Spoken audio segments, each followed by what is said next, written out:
him, sending up a shower of debris and a monster. Meep. I squeaked fearfully as I shrank back from Chopper's newly looming form. It was, pretty much exactly as Oda had depicted it, an unholy fusion of all of Chopper's forms zapped with a growth ray and 10 times more straight up feral than I'd ever seen him in the entire time I'd known him. At least if he'd been amping I'd be in familiar territory, but this was just on a totally different scale. And there was one detail that Oda simply couldn't have gotten right, simply due to the limitations of his medium, the eyes. They were round, cyan pits, deep and endless and easy to get lost in. They were simple to read, honestly, seeing as they just held one emotion within them. One emotion I read loud and clear when he stared me dead in the eye. Rage. Said rage was expressed when Chopper bellowed out and swung a carrot-fingered hand high, and I started to scramble back. Before pausing and blinking slowly. He then turned his head to the side and started swiveling it around in order to keep track of the pigeon that was circling around his head. Well, now, this is a most interesting development, Hattori mused. A transformation that removes all senses of sanity? Congratulations, Cross. You get to be beaten to death by your own crewmate. Is that not it? He paused and looked at our doctor in confusion. Wait, why is he looking at me like WAGH? The pigeon was forced to flap backwards when Chopper took a wild swipe at him. Honestly? This stupid cliché? This is completely damn. Huh, I blinked as I watched Chopper paw after the pigeon, forcing him to retreat and frantically weave around fingers bigger than him as Chopper clambered out of the hole and started chasing after him. I'm sort of inclined to agree, actually. I was expecting a jumbo-sized Hyde, not a jumbo-sized kid chasing the butterfly. Yeah, you guys super. Overestimated this guy's new IQ. I looked at the hole in shock and hastily ran over to grab Frankie's free hand and haul him up to our level. Or try, at least. Come on, the guy was heavy as all hell. Good to see you're still hanging in there, Cyborg. I nodded as I slapped him on the shoulder. I take it you could invented the not-so-little guy here. Yeah, I'm back. Frankie grunted Perdón as por he la cracked his neck tardanza. back and Fui forth and por- rolled his shoulders, all Fui por while un keeping a snack. wary eye on Chopper. Agarré And for the record, cerezas y I won't uvas. be able to use it again to get him into the sea.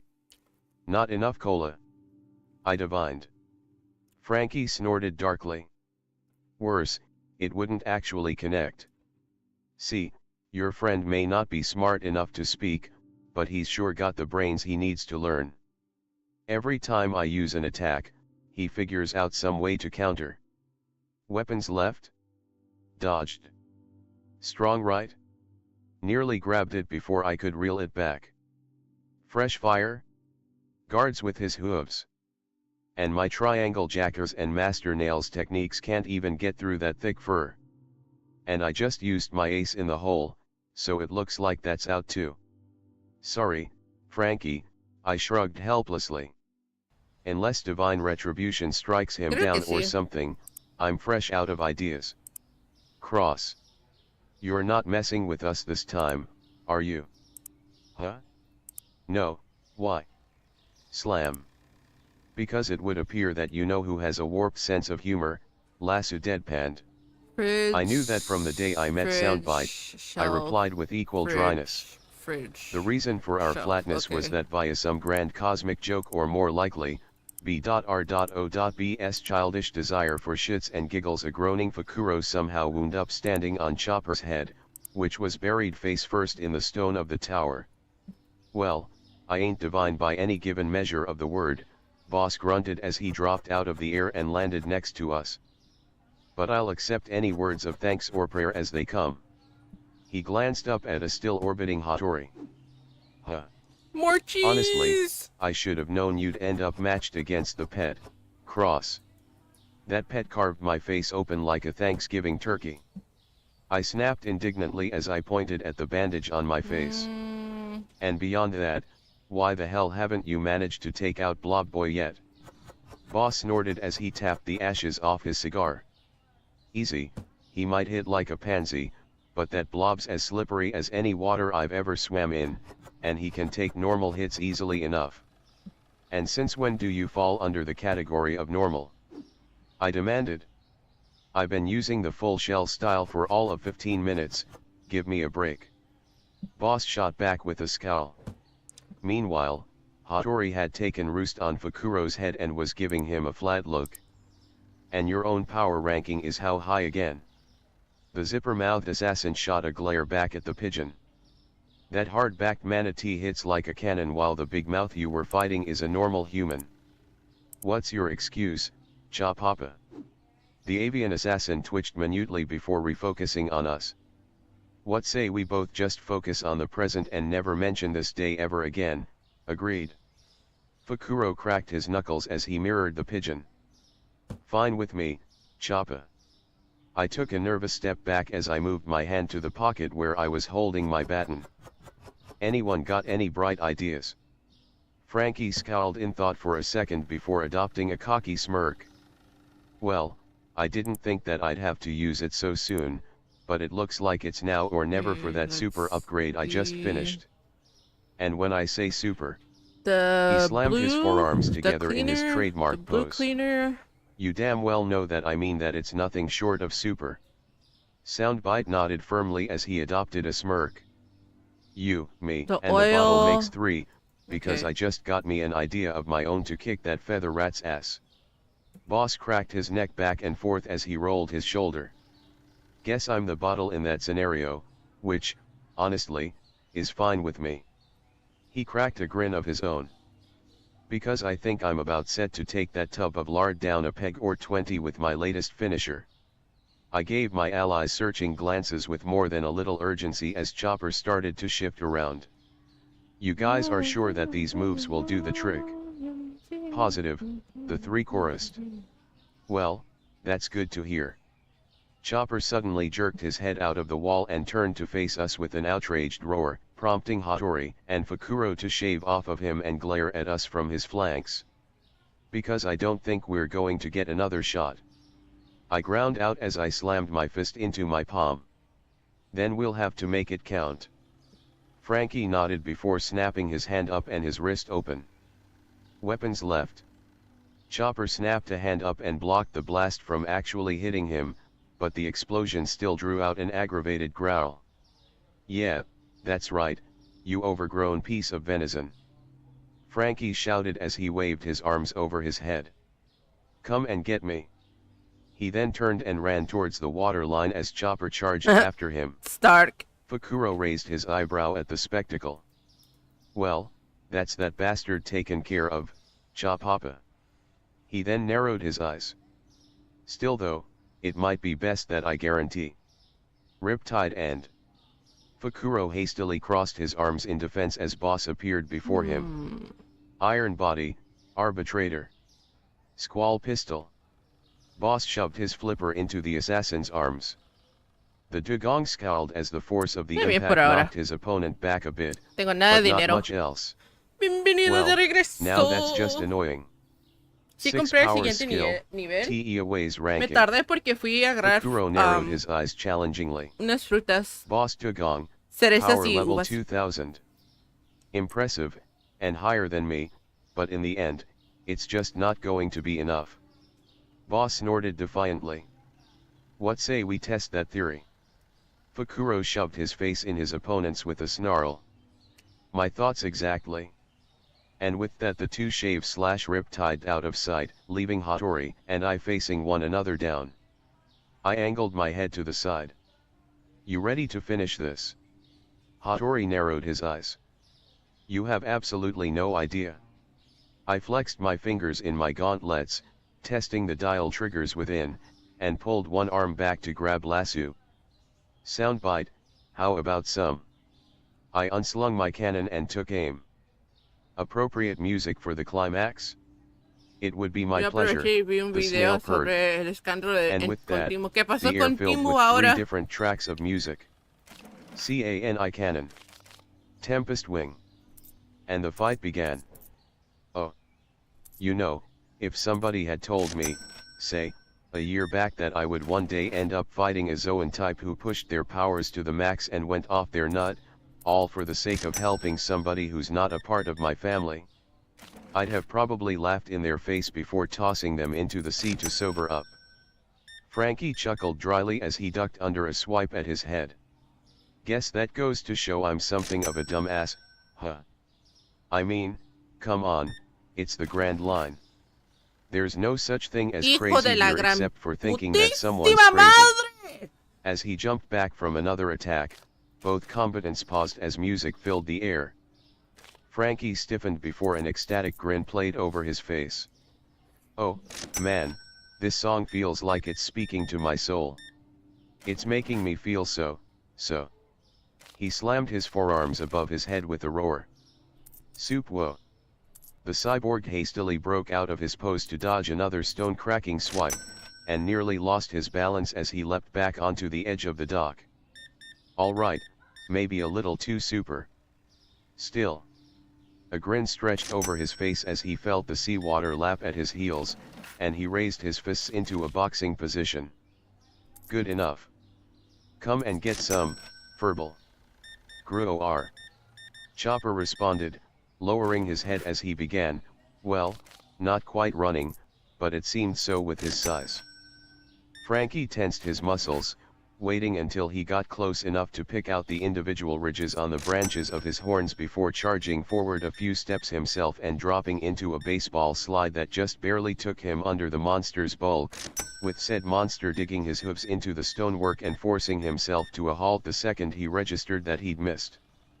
Barely in this case, meaning that Frankie nervously patted his pompadour to make sure it was all still there once he got back to his feet. Yeah, that was way too close. Not doing that again anytime soon, that's for sure. He smirked confidently. At least I've still got you right where I want you, Furball. What do you have to say about that? Chopper snorted and shook his fur as he stared at his opponent dully before raising his arms into. Frankie blinked in surprise as the monster adopted a mirror of his own boxing stance. Huh, alright, so maybe you are pretty smart. He was still for a second before grinning. Not like it changes much, because either way. He held his arms out to his sides, elbows at 90-degree angles and fists angled towards the sky. It's now or never to use my super upgrade. With that, he raised his elbows up while keeping his arms stiff. Here we go. Struung left. Frankie jerked his left arm back down to a right angle, causing a foot and a half rod of metal to shoot out of his elbow. Right. He then repeated the motion with his right arm, causing another rod to shoot out. Finally, the cyborg braced his legs and rotated his arms downward so that his fists were pointed right at Chopper. Como. And with a simple shove of willpower, the piston rod started hammering into Frankie's forearms and his fists launched out from his wrists, shooting out and retracting fast enough that they seemed to multiply, pummeling the behemoth buccaneer buck a dozen times in a second before he could even consider retaliating. He moved like a death row inmate as the firing squad ended his life, flinching and recoiling at the impacts but too dazed and in pain, and mounting exhaustion from the transformation to retaliate. Let me tell you something, little guy. Frankie bellowed over the sound of metal striking flesh and bone.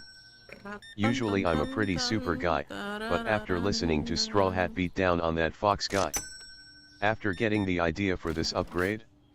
Well, it's just too bad for you, because I'll have you know that since then, I've been feeling. The pistons started to pound even harder. Really? And they pounded harder. Re-a-a-a-a-a-a-a.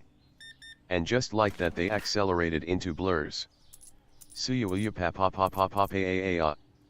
To the monster's credit, it actually managed to resist under the double-fisted onslaught for all of 10 seconds before one of its legs lost its traction and it pitched forwards. It instinctively lashed its arms out in a desperate attempt to catch itself, and as a result left itself open to catching over a dozen high-powered shots to its body. Said shots were enough to leave the monster reeling, gasping in an attempt to fill its newly bruised lungs with air. Taking the opportunity for what it was, Frankie retracted his left arm's piston and dashed forward, positioning himself below the pirate's falling chin. And now, super. He lashed his right fist up and caught the monster in its jaw just as he activated his piston. Strong right uppercut. The devastating blow blew the human reindeer back onto his hooves, where he was left swaying and groaning in agony as he tried and failed to kickstart his rattled brain back into business.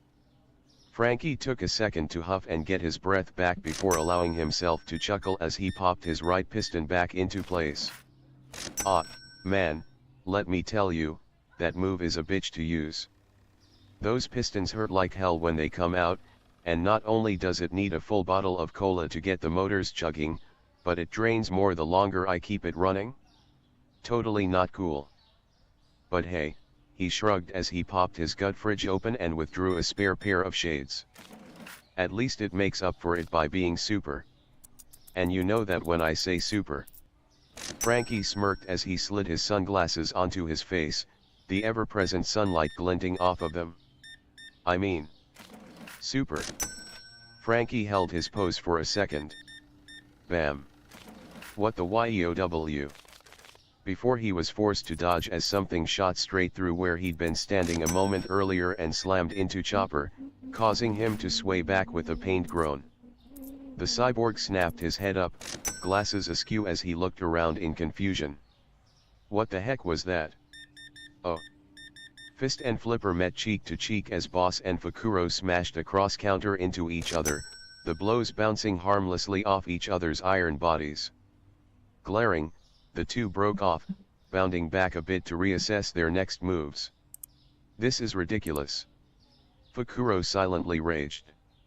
Every blow I land on this guy just gets ignored due to that fucking iron body of his. Even the solid beast doesn't do much more than bruise him. I can't believe this fat ass has given me so much trouble, boss mentally grumbled. My stronger blows don't land, and anything fast enough to connect doesn't have enough to punch through that ranking iron body of his. Both of them came to the same conclusion simultaneously. There's only one thing left to try. And there was the difference between the two fighters. One was desperate, trying to find a gamble that could turn things around, the other merely trying something that only might not work. It's time to end this, they chorused. And with that, boss moved first, adopting a very specific stance, fists facing opposite one another and ready at his side. Fukuro, of course, recognized it immediately and burst out cackling. Cha pepe papa. Fukuro roared, clutching his gut as he laughed just out of boss' usual attack radius. You think you can use that move? Your power level and your skills might be impressive, but not even your crew's level of applied nonsense can do that.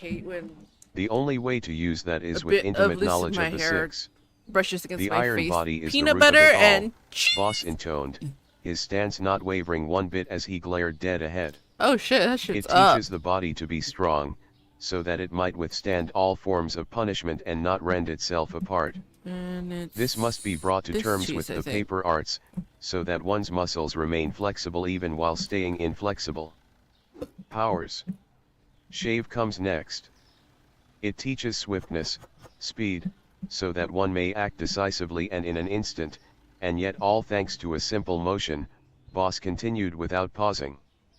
Moonwalk and Tempest Kick are a dual lesson, how to put one's full body into affecting the air chingao. around them, as Chiporta well as culera. how to weaponize the very air one jumps off of.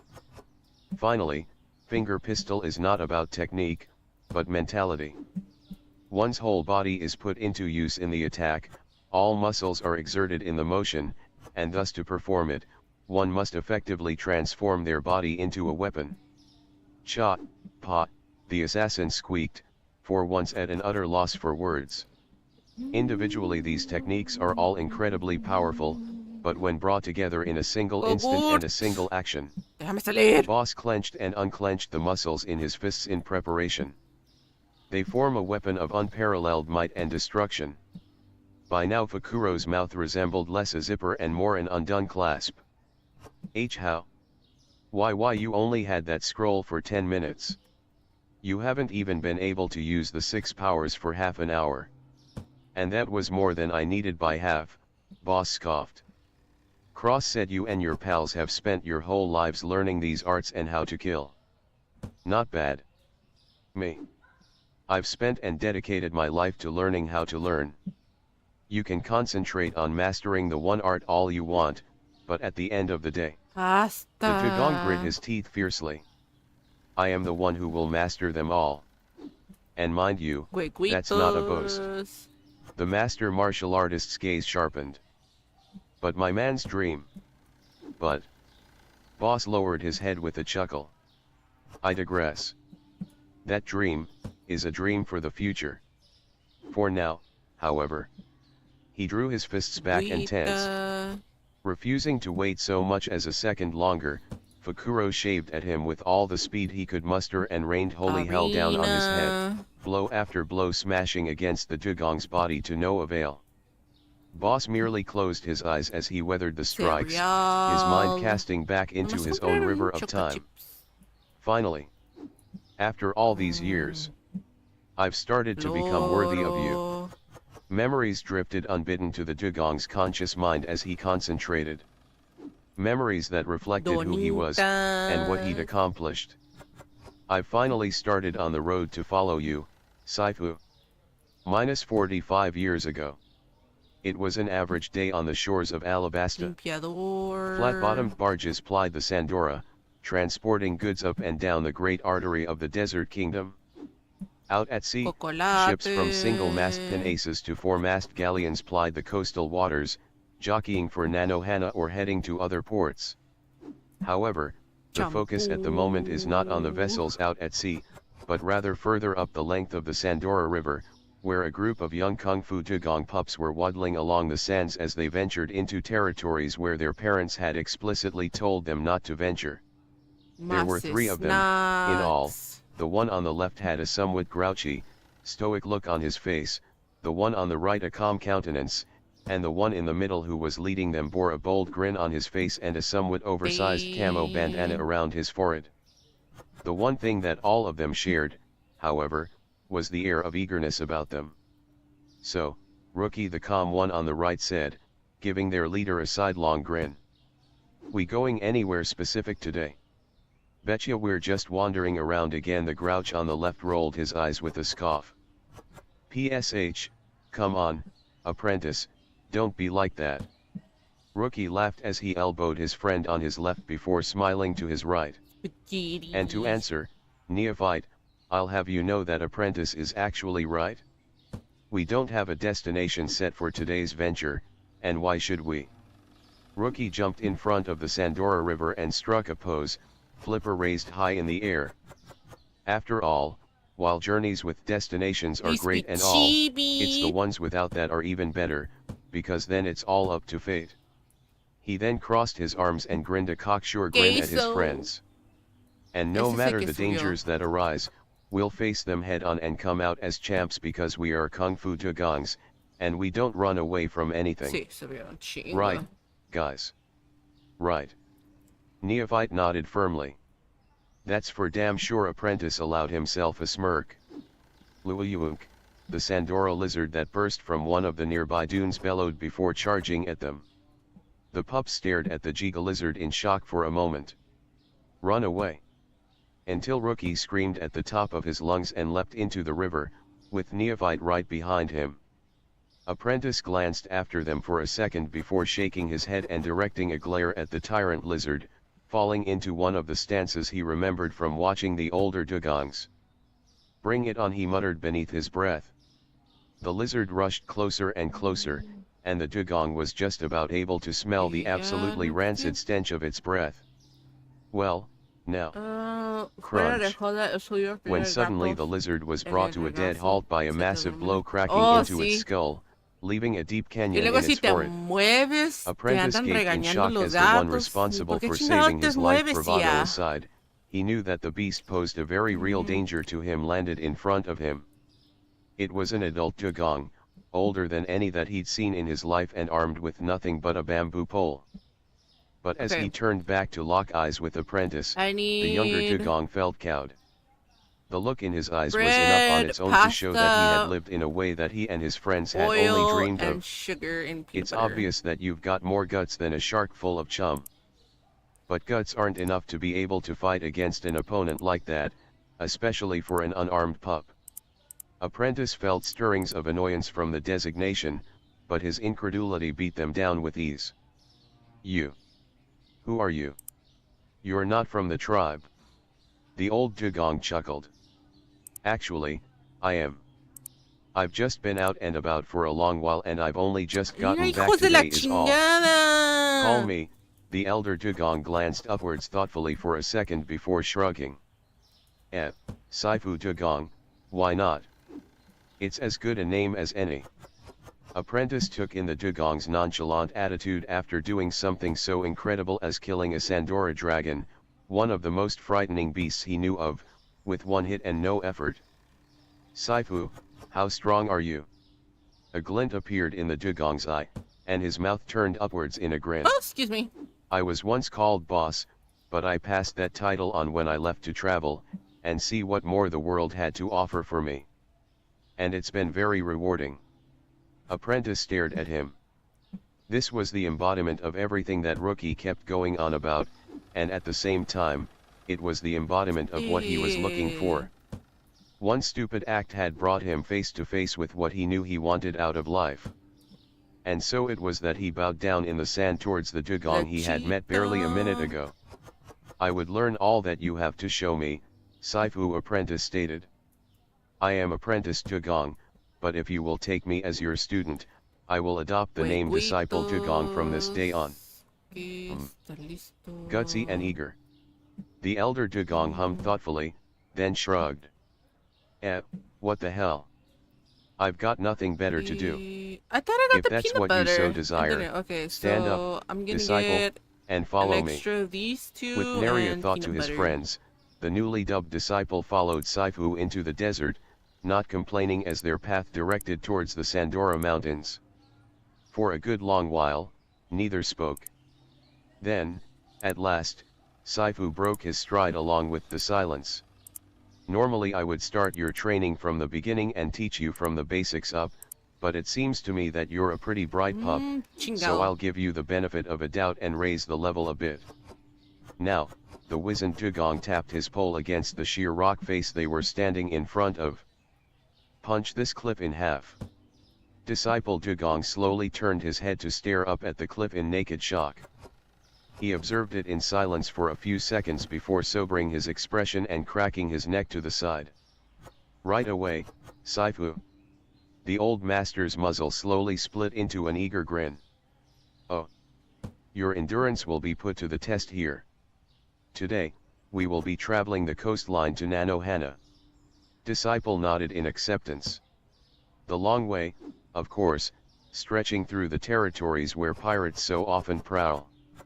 Disciple fell motionless for several seconds before nodding again, earning another grin from the old master. Oh. This should help significantly in building your reflexes. Economize your movements, or you'll only be stung more. This time, Disciple couldn't fully suppress his nervousness. Understandable, given that his teacher had bound him in chains, hung him from a tree branch, and was holding his pole beside a wasp's nest on the same branch. Regardless, wincing, the Dugong nodded again. Saifu grinned anew as he struck the nest, moving towards the river a moment later for cover. Oh. Now, there's an old stone tower with a fountain on top of it at the peak of Mount Sinai. There we go. Take this bottle, climb up there, fill it, and bring it back so that I can drink it. Disciple took the bottle from his master, noting with no surprise at this point that it was made of glass. Okay. He'd wager if asked that his master blew the sand to form it himself. Yes, Saifu Disciple nodded with no less confidence than he felt. Sugar. The past 8 months had been more rewarding than the years leading up to it. But he always found the best reward to be the way his teacher's face lit up whenever he accepted a challenge, and that day was no exception. Oh.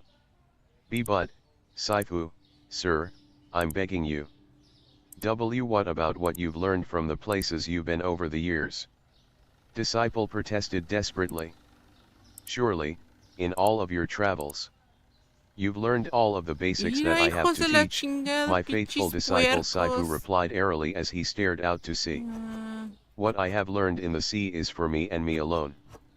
The rest, only you can find it. You must form it on your own. Surely you have your own dream by now, no? Disciple grit his teeth in an effort to stay silent, before finally pitching forwards and kneeling in the sand. Saifu, after all this time, you are my dream. To become as great a warrior as you, as great a man as you. All these years, that has been my only. Then that will be enough. Disciple snapped his head up and blinked through his tears. Saifu.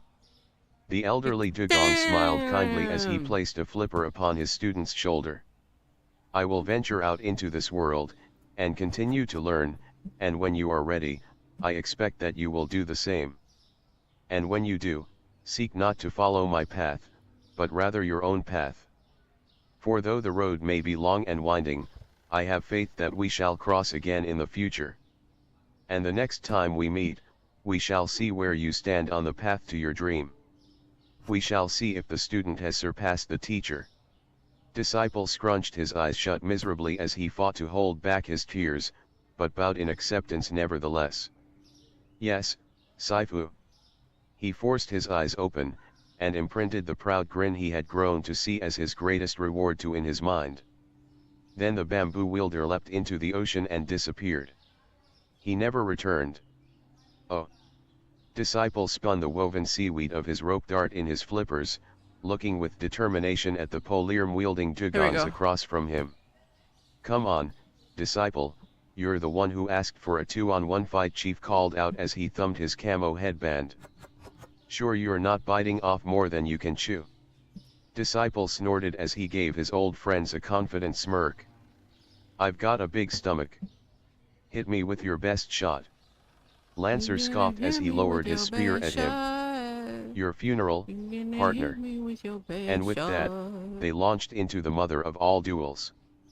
It was incredible, it was awe-inspiring. Disciple managed to keep neck and neck with them both, but in the end the fight ended with both Chief and Lancer's spears resting at his neck. Damn, Disciple bemoaned miserably. Don't beat yourself up, you almost had us, there, Lancer drawled as he withdrew his weapon. You've got a lot of strength there. No kidding. Chief grinned as he rolled his muscles. We'll have to do this again sometime, that was fun. Disciple sighed, but grinned wistfully, nodding in response to the challenge. I'll manage it someday soon, you can count on it.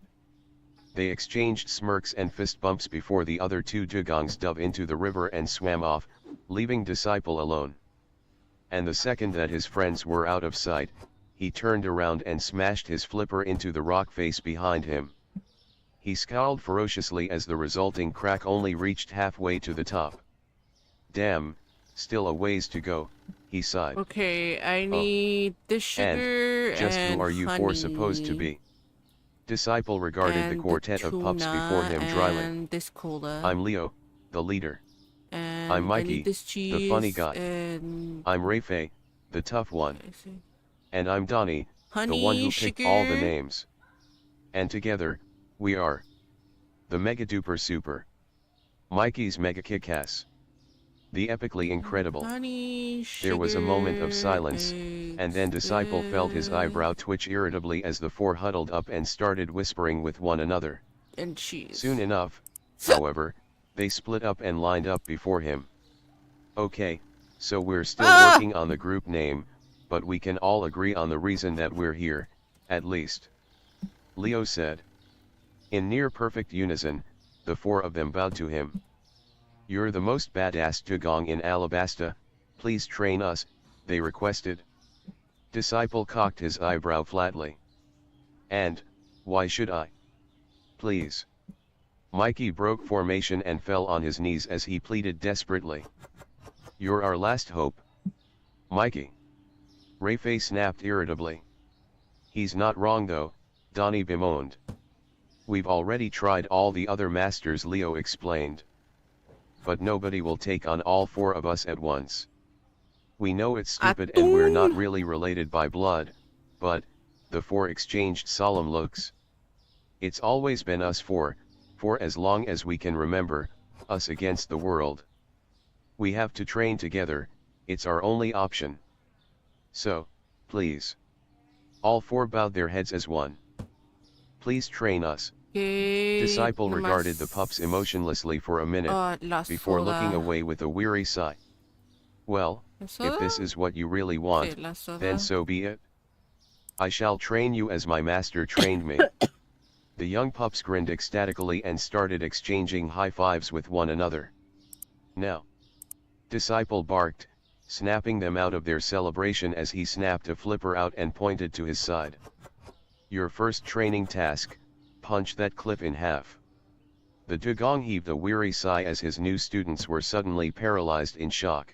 We've got a long road ahead of us. Oh. Okay, All deja right, veo que subió. pups. Disciple barked to his El students, who were all queso, wobbling sleepily. This is your second training peanut task. butter. His flipper snapped out, revealing a small, silvery fish to be wriggling in his palm. These are the chief's favorite Okay, fish for when he's let me just training, check, see if I Disciple got it up. explained. Your task will be to assist me in delivering them for his breakfast. Donnie, Okay, where got they'd it. gotten those names or those colored bandanas, Let's he go. had no idea, but at least it made differentiating them a little easier. Raised a flipper. Ahorita la voy a comprar. Yes, Donnie. This is going to be nowhere near as easy as it seems, is it? Very perceptive. Disciple stated. Yes, there is a catch. The chief Tengo likes to ganas de train in usar the high cheats nada más altitudes para of the hacer el Sandora almacén más grande. Mountains. For a moment, there was silence. The Sandora Mountains, Leo clarified, his brow twitching furiously. The Sandora Mountains that feed the Sandora River. The Sandora Mountains that are a good 100 miles away and are the breeding grounds for the biggest, meanest bananagators in all of Alabasta. Those Sandora Mountains. Yes, which is why as soon as you catch your fish, we'll be going, Disciple stated. When his students didn't move, he turned a glare on them. That means now, soft shells. As his students frantically dove into the river, Disciple turned contemplative. Maybe I should tell them about the cataracts, bitch? he mused. What's expensive? Or the inland delta with the X-alligators and the mud. Or that ornery old catfish up the waterfall. After a moment of thought, he shrugged. It'll be a good experience for them. Oh. All right, students, Disciple announced. This time we'll be doing reflex training. Then, why are you tying us to this tree? Rayfei asked. No clue, but look on the bright side, at least we can get honey from those bees afterward, Mikey pointed out, not noticing his fellow students stiffening in horrified realization. Don't worry, all will be made clear in a moment, Disciple said as he waddled up to the buzzing beehive. Gingerly reaching up, he gave the honeycomb a solid whack and immediately made a leaping dive into the river. Arg. Bees. Economize your movements, or you'll only get stung more. Disciple called out as his students frantically tried to avoid the bees. Make, bruh? And above all else, remember to work together. Rayfei and Mikey chose that exact moment to slam face first into one another in their panic and knock each other out. What part of work together are you failing to understand, Don Yabbit? Core concept, I think, sir. Donnie yelped. Disciple bemoaned as he ground the heel of his flipper into his forehead. Oh. Disciple huffed heavily as he stood on the skull of a concussed Sandora catfish, scowling darkly as he ran his thoughts over in his head. The catfish he'd just taken down was supposed to be the day's assignment for his students, a mile marker for them. They were supposed to work together, they were supposed to take it down with ease, but instead. Disciple glanced over his shoulder at the coastline, where his students were bickering, at the coastline where 3 of his students were bickering with one another, while the 4th. I'm still alive, in case anyone cares, Mikey groaned through his bruises as he raised a shaky flipper. He received another fist to his face as way of response. The only reason I care is that it means I need to try harder to beat your face in, you damn idiot. Rayfei raged irately. Hey, back off, you damn berserker. Leo shoved her back as he snarled in her face. Mikey was just kidding around. Shit. We wouldn't have gotten into that damn mess in the first place if you hadn't gone off the Thank you for the handle. large purchase, ma'am. Thanks, Leo. Please come back again. Shut it, Mikey, the blue bandanaed dugong snapped. I'm still pissed at you and I'll get to you in a second, but only after I'm through with this nut job. Bring it the hell on, you big-headed bastard. Rayfei butted her head against his. Come on guys, quit it, there's no need to. Stay out of it, Donnie, the two-paired snapped a vicious snarl at him. The purple-wearing dugong flinched back fearfully before shooting a fearful look at Disciple. Master, could you please help me stop them? If they keep going. Donnie trailed off in confusion as he realized that his master wasn't on the catfish anymore. A quick look around revealed that Disciple was. Master, where are you going? Donnie asked, drawing the other 3 away from their quarreling to notice that their teacher was leaving, an air of depression about him. Leaving, Disciple called back emotionlessly. Donnie flinched slightly at the tone. Alright, then, when are we going to meet again for more dash? We won't be, Disciple cut him off sternly. I'm done teaching you. Find a new master. Oh, the no more quartet peanut yelped butter. in shock. Damn. Master, Peanut butter's no. popular today. This can't be happening. I'm sorry, I'll stop making puns, I swear. Master, we apologize sincerely, and we realize it looks like we're pretty damn hopeless, but... Wrong, Disciple snapped again. You're not the hopeless ones here. The dugong clenched his flippers and bowed his taking head. everything. Me I am. saquearon, güey. All four looked after him in shock. You four are excellent warriors, I don't doubt any of the potential you show for even a second. You're all fine students, so the only reason for you not to be making any progress here, through the training that my Saifu gave me, the methods I trained through, Disciple grit his teeth grimly, is that I'm not properly doing my job of instructing you, of helping you to become the best warriors you can possibly be. The dugong shook his head solemnly. I failed my Saifu, and I failed you.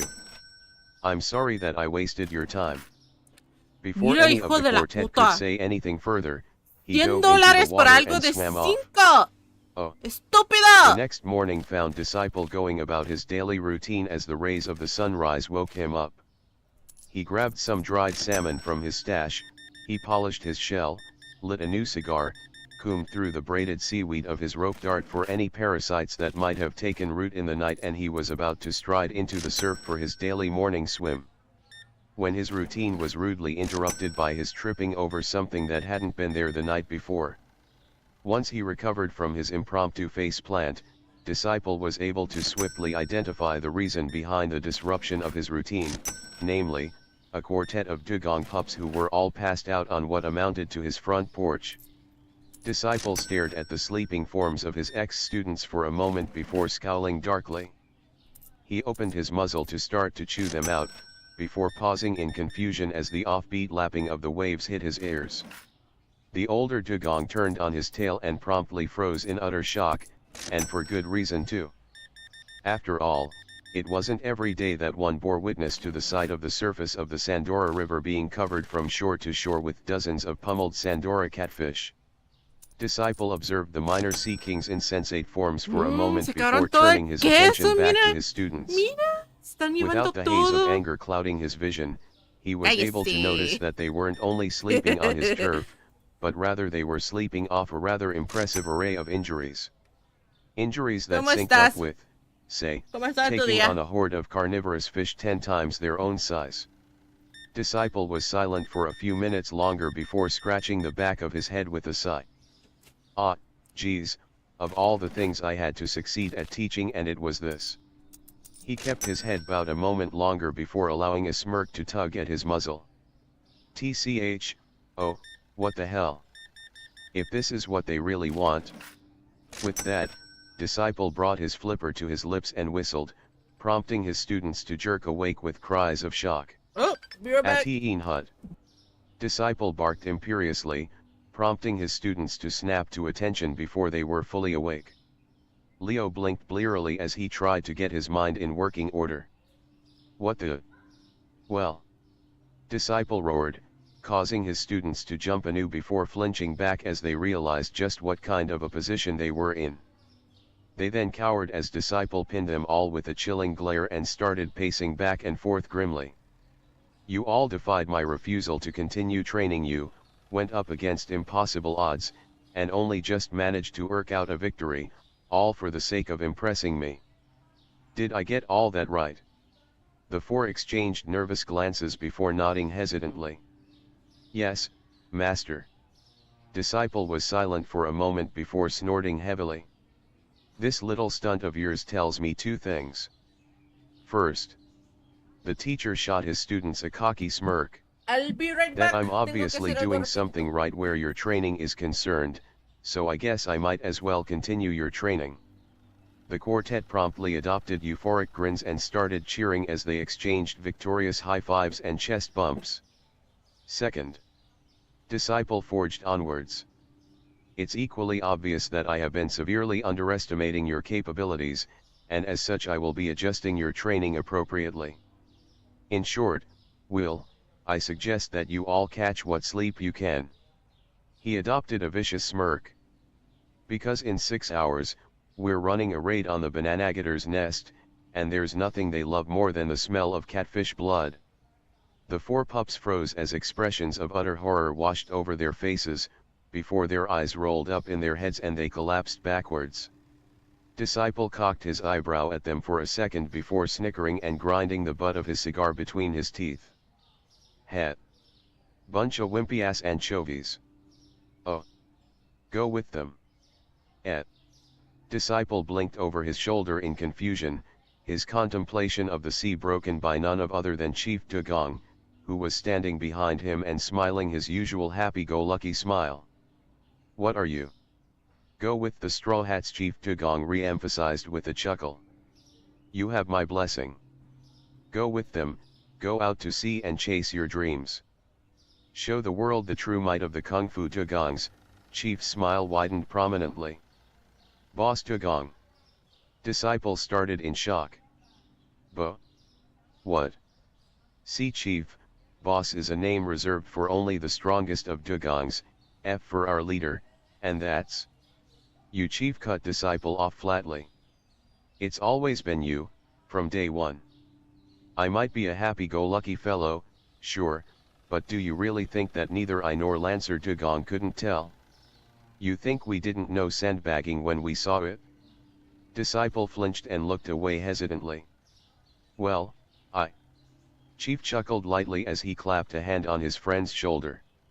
You've always been the strongest, you've always been our chief, but we knew that wasn't what you wanted. You didn't want to lead, you wanted to learn and grow, so I let it slide up until now. And now I'm doing what's right. So here. Chief reached up, undid his bandana and held it out to Disciple. Take it. Disciple stared at the camo cloth in shock. See Chief, that's my prized possession, yes. Chief confirmed solemnly. I want you to take it. Take my bandana and my title, your rightful title, and take with you the pride of all Kung Fu Dugongs in the process. Take it all, and show the world who we really are. Show them all who you really are. Chase your dream, and fulfill it before the eyes of the world. Disciple stared at his friend in shock for a second before slowly taking the bandana from him and staring at it numbly. I don't know what to say. That would be yes. The other Dugong swallowed heavily at that, before finally raising it and tying it around his head. Thank you, Boss Dugong whispered reverently.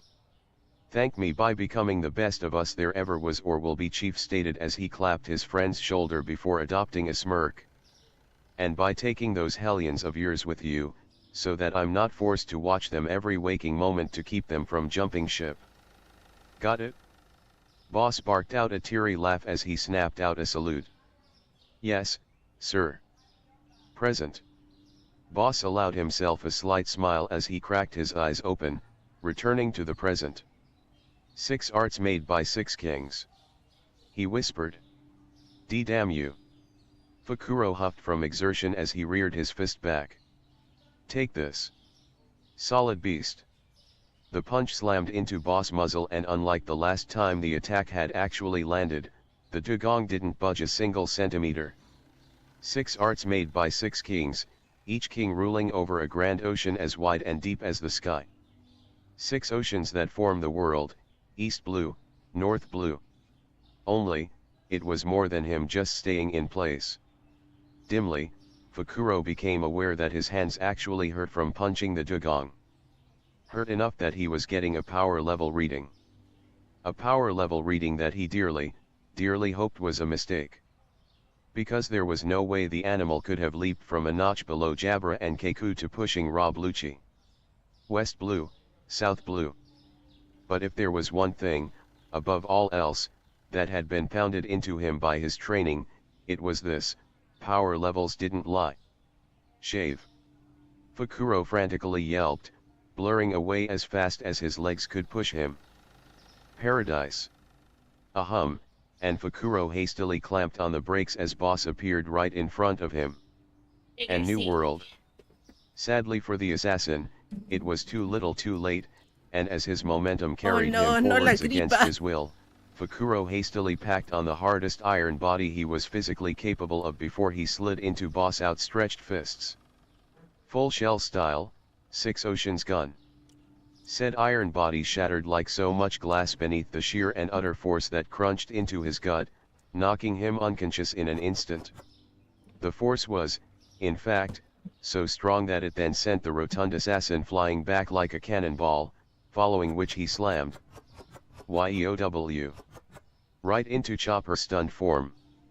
Boss huffed and puffed as he watched Fukuro bounce onto the dock, taking a moment to catch his breath.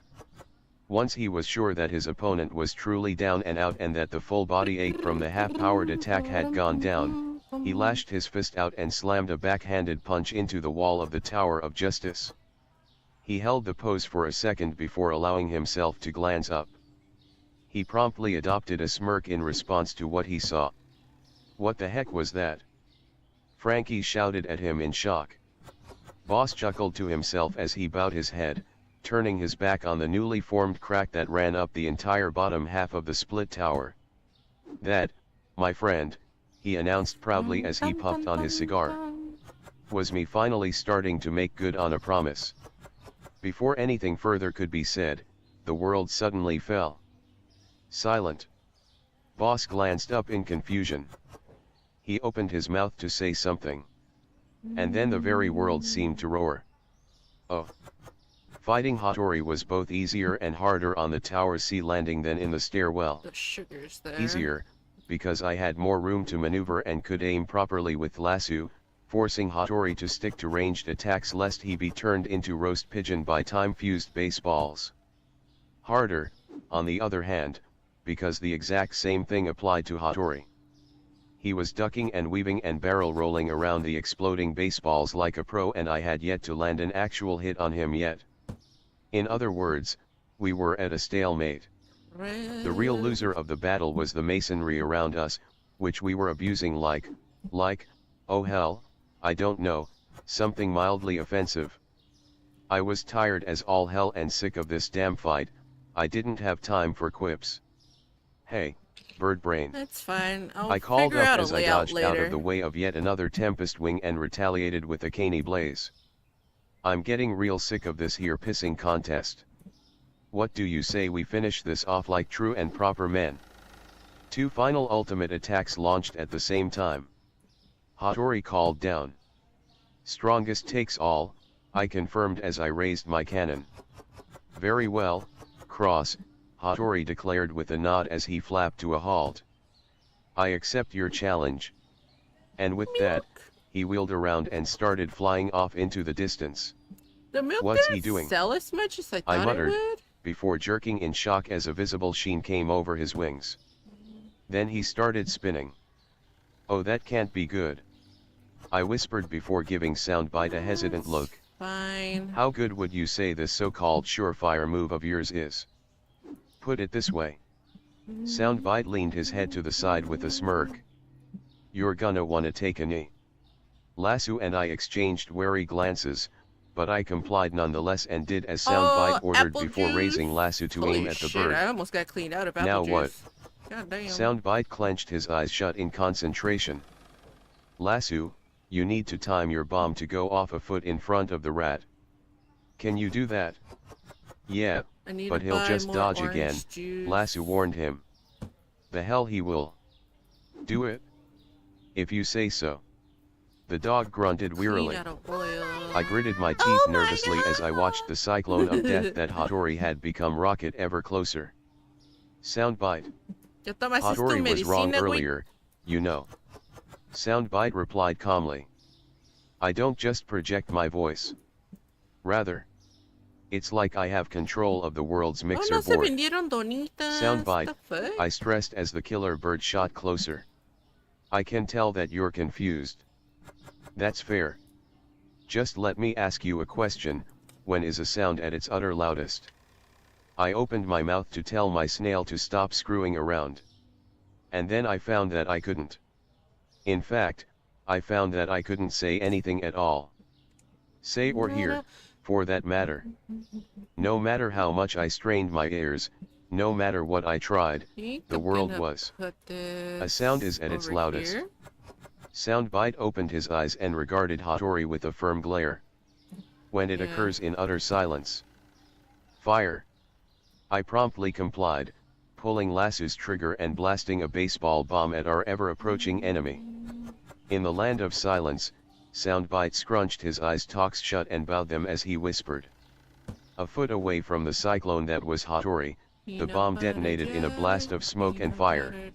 He who has a voice. Hattori ducked up and over the blast, avoiding it entirely. Is God. Soundbite snapped his eyes talks up with a furious glare. Gastro CANI combo, base cannon. And before the pigeon could react, the sound of the explosion smashed into him like a freight train, slapping him out of the air like the hand of God itself. It was awe-inspiring really. Even without being in the direct line of the attack, the sheer volume was enough that it felt like the whole world were exploding at once. And Hattori wasn't the only one struck either, because a wave of noise also smashed into Chopper and Fukuro, blasting them into the water. And then, as swift as it started, the noise ended and all that was left was the crashing of the waves and a slight ringing in our ears. The moment of peace was broken by Hattori's limp and bloodied form slamming into the dock. Soundbite preened proudly. Am I badass or what? I promptly got my wits back and shot a victorious grin at him. You just polarized the volumes of that explosion and the world so that the explosion would be loud enough to hit like a physical force. That is so badass. The most badass of all. What is this? Oh, Lasso howled. Did I get the salt? Thank you, thank you. Yeah. Soundbite bowed his head proudly. Frankie gaped in awe for a moment before getting back the wherewithal to cackle. Damn, but that is one super. Snail. PSH, boss scoffed as he ground the heel of his palm into his forehead, barely hiding HTE smile he was sporting. Speak for yourself, you don't have to live with him. He's going to be so insufferable. That got my attention, and I goggled at the dugong in shock. What the hell are you still doing here? Boss blinked at me in confusion. What are you? We have an anchor sinking. Move, boss, move. Shit, the dugong cursed furiously before diving into the water. And you? I snapped at Frankie as I jogged over to him. Bottle of cola, now. No, it's What? Frankie scoffed incredulously. What do I look like to you, a walking fridge? I gave him a flat look as I jabbed a finger into his abdominals. Honestly? Yes. More specifically, I jerked my thumb at Soundbite.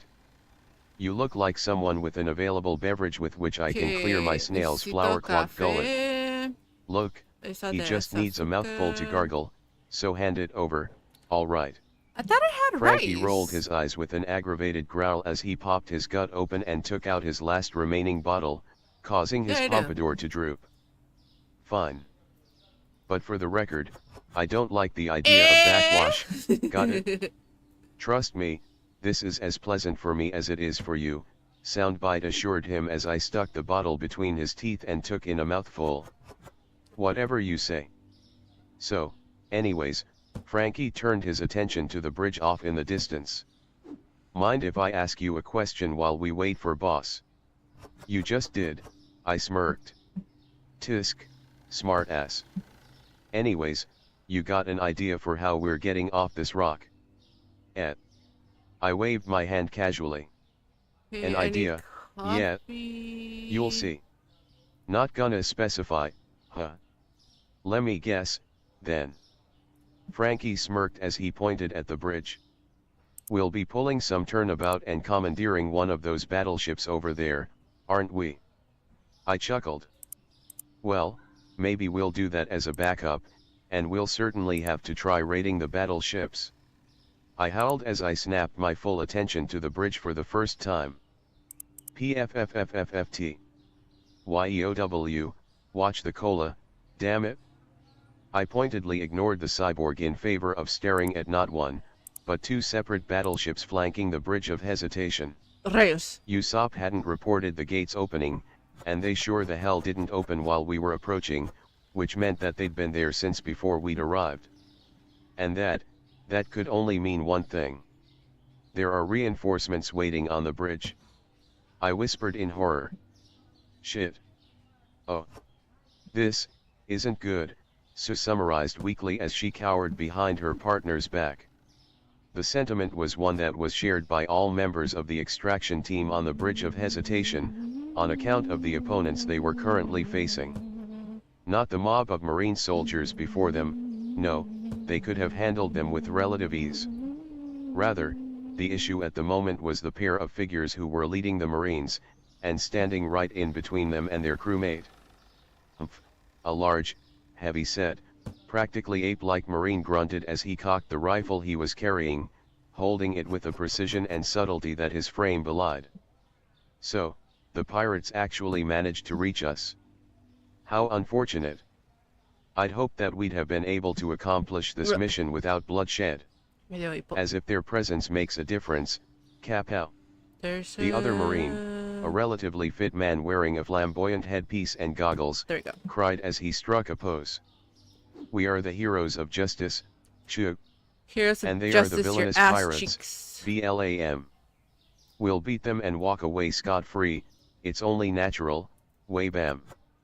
The goggle wearer then brought his arms up defensively, his forearms starting to spin into blurs. Are you ready, Captain Gorilla, vroom? The animalish captain snorted as he leveled his rifle at the pirates. I said I hoped we Toilet wouldn't get into a paper. fight, Captain Sharinguru.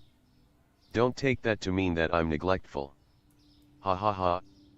That's right, A clean dish. Gorilla, Sharinguru, charge. And Get them. cereal and chocolate. Condom yelled joyfully as he continued dragging a furiously resisting Robin down the bridge, flanked by a number of shield-toting soldiers to guard him from the sniper that had been bombarding them from the Tower of Justice. Show them the true might of the Marines. Wahaha hey hey hey hey hey. Vivi and Conies took a second to digest their situation before exchanging panicked glances. Shit. Crossbrainan, September 19th again. A full year Al has now siguiente lo passed. voy a apagar todo porque Happy me va a birthday to salir this Bites. bien. And happy International Talk Like a Pirate Day as well. Yes, loyal fans, believe it or not, this story's birthday is the same as that holiday. Unintentional, but hey, now you have every reason to celebrate it from now on. Ya se terminó. Siguiente capítulo.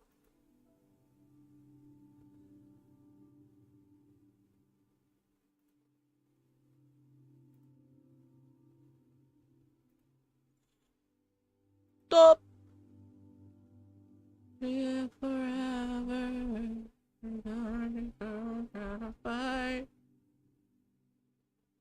This text-to-speech one doesn't work that well. They all kind of suck, not gonna lie.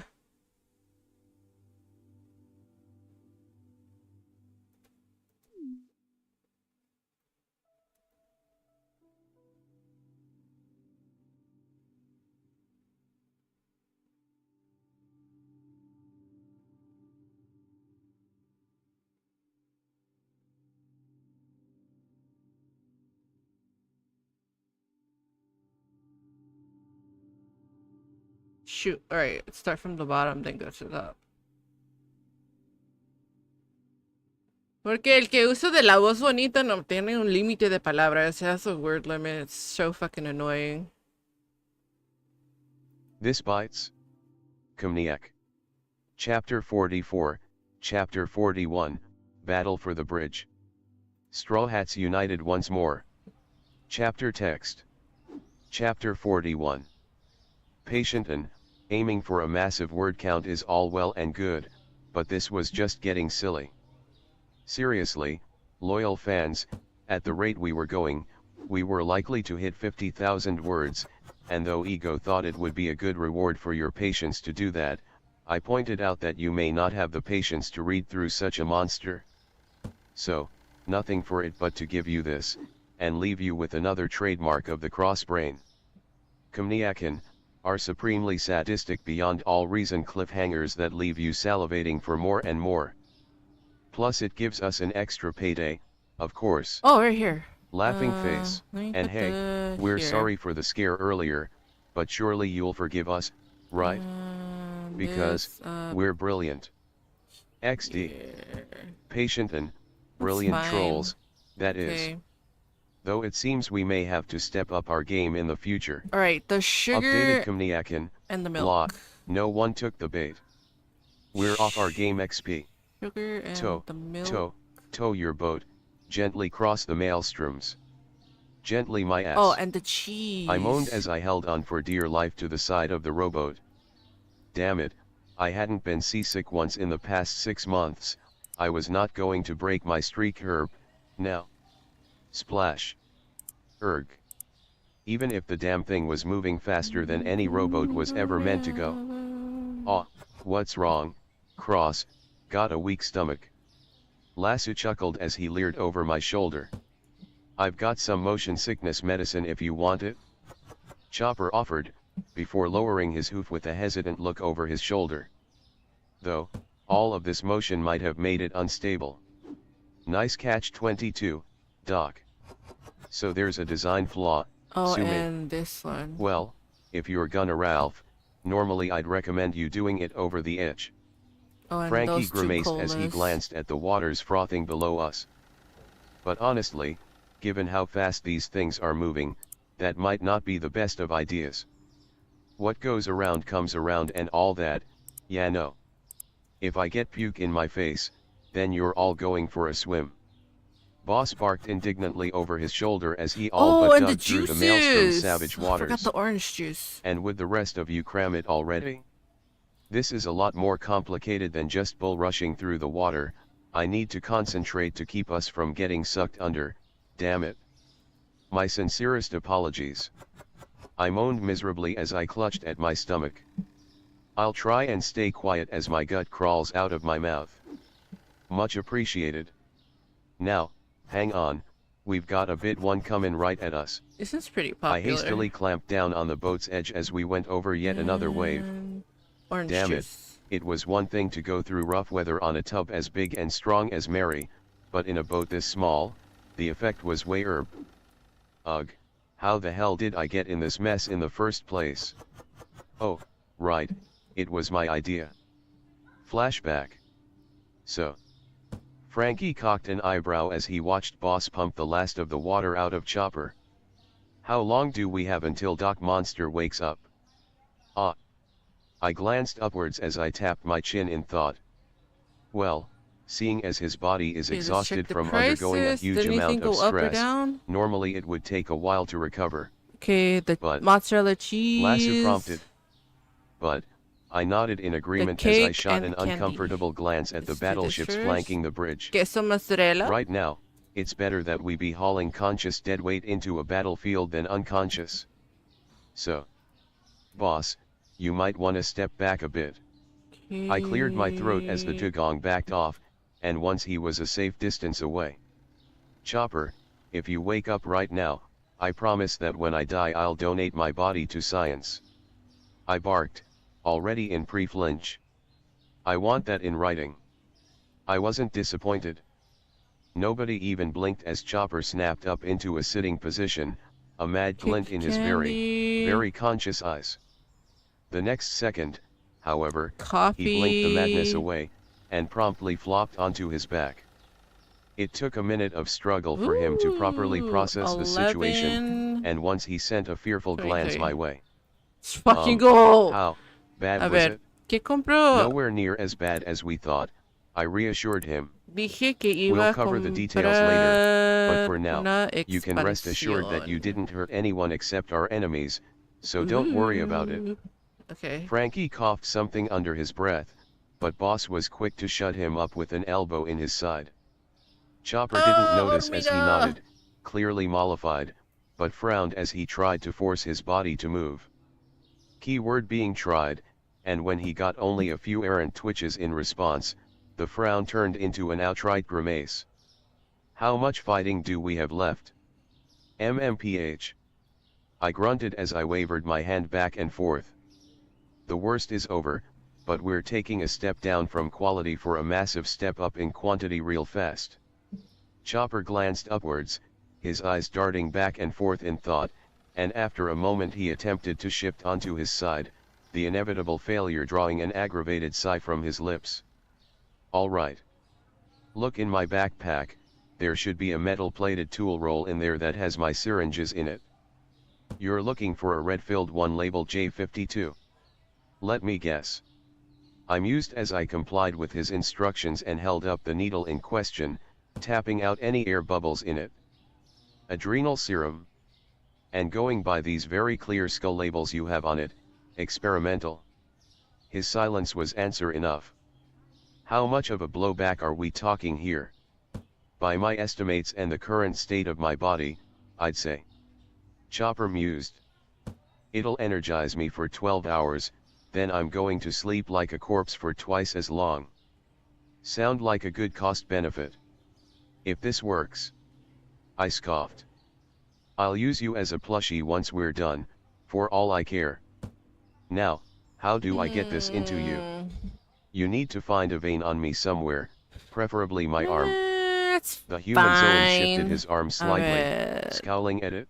Licencias. It'll be a bit hard because of my fur, but before he could say anything further, Ese lo Frankie quiero snatched comprar the syringe out of my siguiente, hand, pero me va a flipped it tomar into a reverse tiempo. grip, and slammed into Chopper's chest. Yerg.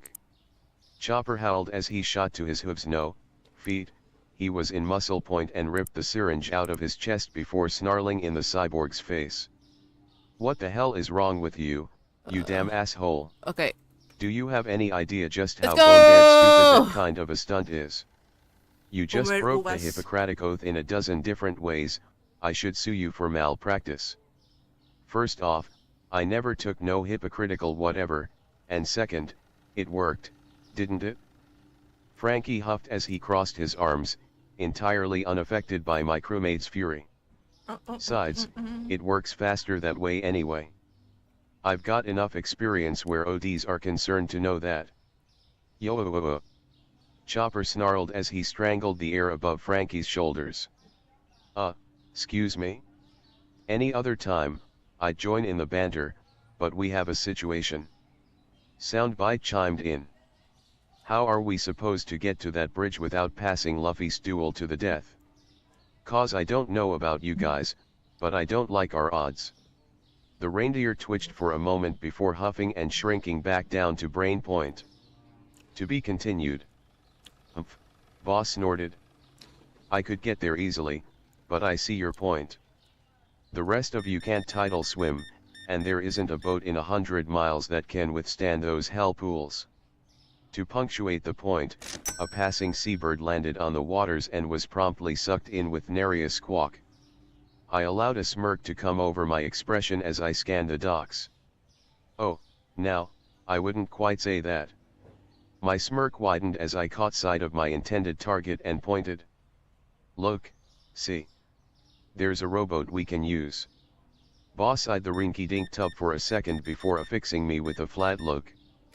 I've said this plenty of times before, usually half joking, but now I say it with the utmost sincerity. You're mad. Do I need to give your head another check, Cross, because I will. Holy shit. Chopper concurred. Es el señor Now, Clean. Acabo de ver la hear me imagen. out, I said placatingly. I realize that this must sound insane, but really, all we need to do to make that vessel seaworthy is say 4 simple words. Oh, yeah. Boss cocked a thoroughly unimpressed eyebrow, which was quite a feat, seeing as he didn't actually have brows. And what would those words be? Upon that prompting, I spun on my heel and pointed. Frankie, do the... My words died in my throat when I realized that Frankie was, in fact, gone. Thing, Uh-oh. what the... Gimme a second, will you? The voice of the cyborg in question spoke up from the direction of the boat. 5 jaws crashed through the dock as we snapped our heads around and observed the result of taking our eyes off of Frankie for 10 seconds. I'm not quite satisfied with the veneer on the aft side. The shipwright cum mob boss groused as he ran his hand over the now deluxe grade rowboat's hull. Oh, I gaped for a second what? longer before forcing my jaw to snap shut. You have the runs? Frankie, Ooh, I'm so sorry about that. You're nitpicking after you just turned a flimsy, common rowboat into the most downright awesome rowboat outside of Marie Joy's in 10 seconds flat. I pointed out, too awestruck to be exasperated. 9.65 seconds, actually, Frankie snorted in disgust. That fight with the little guy took it out of me. I mean, you can tell just from looking at my work. We all gave the rowboat, nay, the miniature ship, a look before Boss coughed uncomfortably. Alright, I'll Oh, bite. shit. What makes this boat so subpar in your eyes? Well, just for starters, no gun emplacement. Boss raised a flipper and opened his mouth before slowly closing it. Withdrawn. Because I have no response to that, he muttered. I don't think there is a response to that. Chopper offered. That managed to get my brain into gear. I can think of one. So saying, I snatched up a nearby coil of rope and tossed it to Boss. Strap up, I grinned eagerly. It's time for us to go out there and be big damn heroes. My grin grew wider in response to the ones everyone was now sporting. Present. Another lurch shook me out of my Jesus, they're reminiscing, cleaning me out and I again. looked up to see how much time I had left Awesome. before I got off this legitimately psychotic Oh, no, ride. toilet paper. Sorry The about bad that. news on that front was that the world Someone with government the ring clearly butt didn't want took it anybody off. unwelcome getting even close to the bridge of hesitation, because these damn whirlpools were massive and we were a hell of a ways away. Hell, it looked like we were barely even halfway there. In an attempt to distract myself, I began considering exactly what I could and would do to Spondon once we Alexa. got there, but my thoughts were cut off yet again, only this time, it was on account of the smoke and muzzle flashes that started showing up along the top of the bridge. And that could only mean one thing. Looks like your girls are running into some resistance, Frankie said, voicing my own conclusion. I nodded in numb agreement as I felt cold sweat run down my neck along with the salt water spray. Here's hoping that they're strong enough to either hold the line or break their enemies until we get there. Or else we're screwed, I didn't add. Oh. Captain. You do realize that the only reason I haven't mutinied is the fact that we're currently experiencing a bullshit amount of good luck, Damn, worthy milk of the is Straw gone? Hat Pirates, right? Just wanted to check. With that, the Bartow Club's first Police mate is stood gone up too. from the prow and started walking aft, dutifully observing his crewmates as they went about their respective businesses. It was a somewhat dull job, admittedly, given how nobody had much anything to do, but it was a task that had to be done. After all, somebody had to keep the thoroughly undisciplined crew in check somehow. Even if, more often than not, that discipline resulted in distributing a few extra concussions. Oh, A hand shit, hesitantly big tugging purchase. on Thank you his so sleeve much, broke sir. him out of his patrol, and he looked with no surprise to see Miss Valentine standing there, a vacant look in her eyes. Let me guess, you want to know if this is a dream, Oh, excuse me. right? He deadpanned. Can you really blame me for asking more than once when we're in a situation like this? You She don't droned, deserve light. her voice utterly broken. More than once, maybe not. His already flat expression grew ever flatter. But once a minute for the past 5 minutes? That's a little much. We're sailing through the calm belt, being towed and guarded by sea kings, the chocolatier droned as she lifted an arm up to point at the half-dozen aquatic behemoths flanking the cannibal. Jin warily eyed the titans. Indeed, as Valentine had said, the cannibal was being towed by a number of sea kings. Adolescents, admittedly, going by how they were only about as big as marine battleships as opposed to small mountains, but sea kings nonetheless. Said sea kings were pulling the cannibal through the unnaturally placid waters of the calm belt via a combination of ropes and barrier harnesses that they were biting into. It was an incredible sight, an impossible sight, but it was a real sight nonetheless, no matter how much Jin's much abused sanity protested. No, Valentine, once again, this is not a dream, Jin emphasized firmly. Now, if you wouldn't mind doing me a favor and breaking the cycle. Valentine blinked slowly before nodding lethargically. All right, then, in that case. The ex-assassin muttered before turning her focus over to her partner. Oh, MR. again. 5, she called out. I think we may have to try letting go of our grudge against the Straw Hats. The bomb man looked up from the revolver he was cleaning with a surprised blink. What makes you say that? Valentine returned her gaze to the Sea Kings with a heavy gulp. Because the only way that we could have ever been even half this lucky is if their stupid good fortune rubbed off on us big time. Or hell, she chuckled in a distinctly unhinged manner. If even the slightest speck of it brushed off on us, for that matter. Jin's expression became wary, and he took a careful step back. Okay, he bit out as he took Valentine's shoulders and gently turned her towards the forecastle. Why don't you go ahead and lie down for a while? Bro. Until the world starts making sense again, yeah. Valentine's head bobbed like, well, a bobblehead as she ambled forwards, her unstable smile still plastered in place. Sure thing, she breathed as she ambled away. I'll just go count adolescent millennial dragons. Jin watched her go with no small amount of pity. At least until he felt a needle jab into his temper in the form of a particular voice. Can I go sleep forever, too? Miss Goldenweek asked in her usual dead tone. Not because I'm unhinged, mind you, I'm just bored. No. Get back to work. Goldenweek's expression somehow becomes even flatter. Doing what? She demanded as she spread her arms. Jin steamed for a moment before turning away and marching back up to the prow. Once there, he whistled and called out. How's it looking, Apis? The Whisper Girl smiled and waved from the head of the Sea King she and her more normal mount were riding. Fine, thanks. They say we should reach our destination by noon tomorrow. I feel like moving And, everything over you're sure we here. can trust your new friends? Jin questioned with an uncomfortable glance at the monumental entities around them.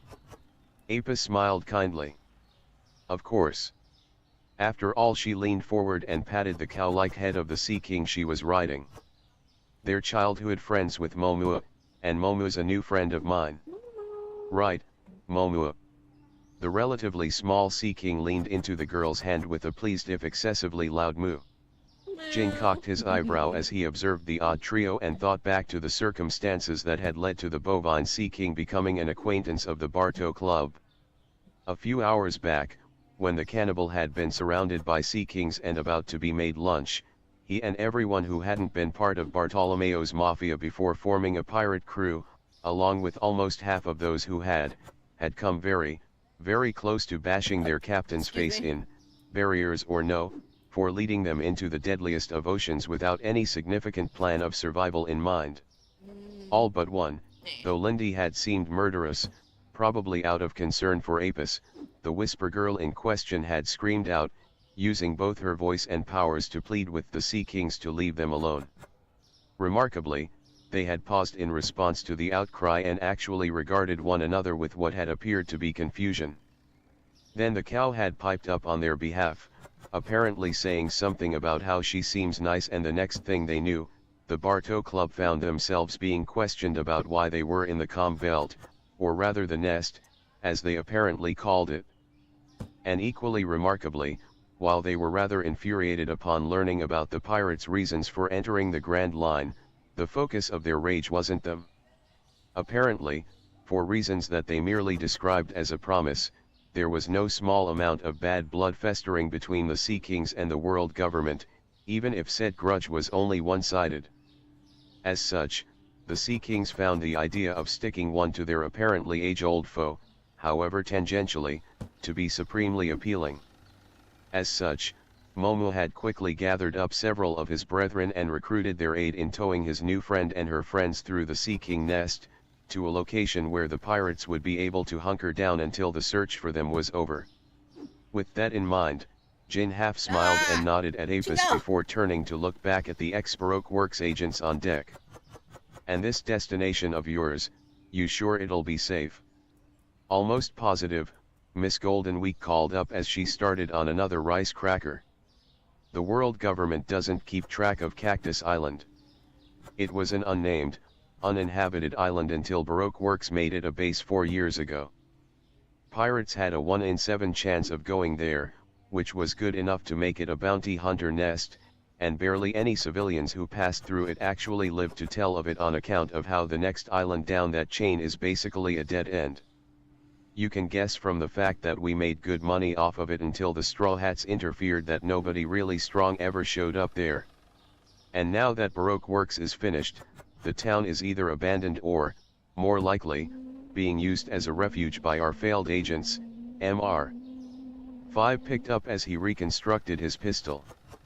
Nobody will think to look for us there unless they were part of Baroque Works, and personally. He finished the procedure by locking the gun cylinder back into place. I doubt that anyone who'll be in the mud's vicinity will fit that bill. Jin nodded in reassurance before turning a smirk on his captain. Hear that, Captain? It sounds like we might just make it out of this shitfest you dropped us into alive after all. Ain't that grand? MMPHMU, the pirate captain growled through the bandages he was practically mummified in with the roll of his eyes. Jin allowed himself a chuckle, but looking back at the crew, it appeared that there really wasn't anything more for him to do as the de facto quartermaster.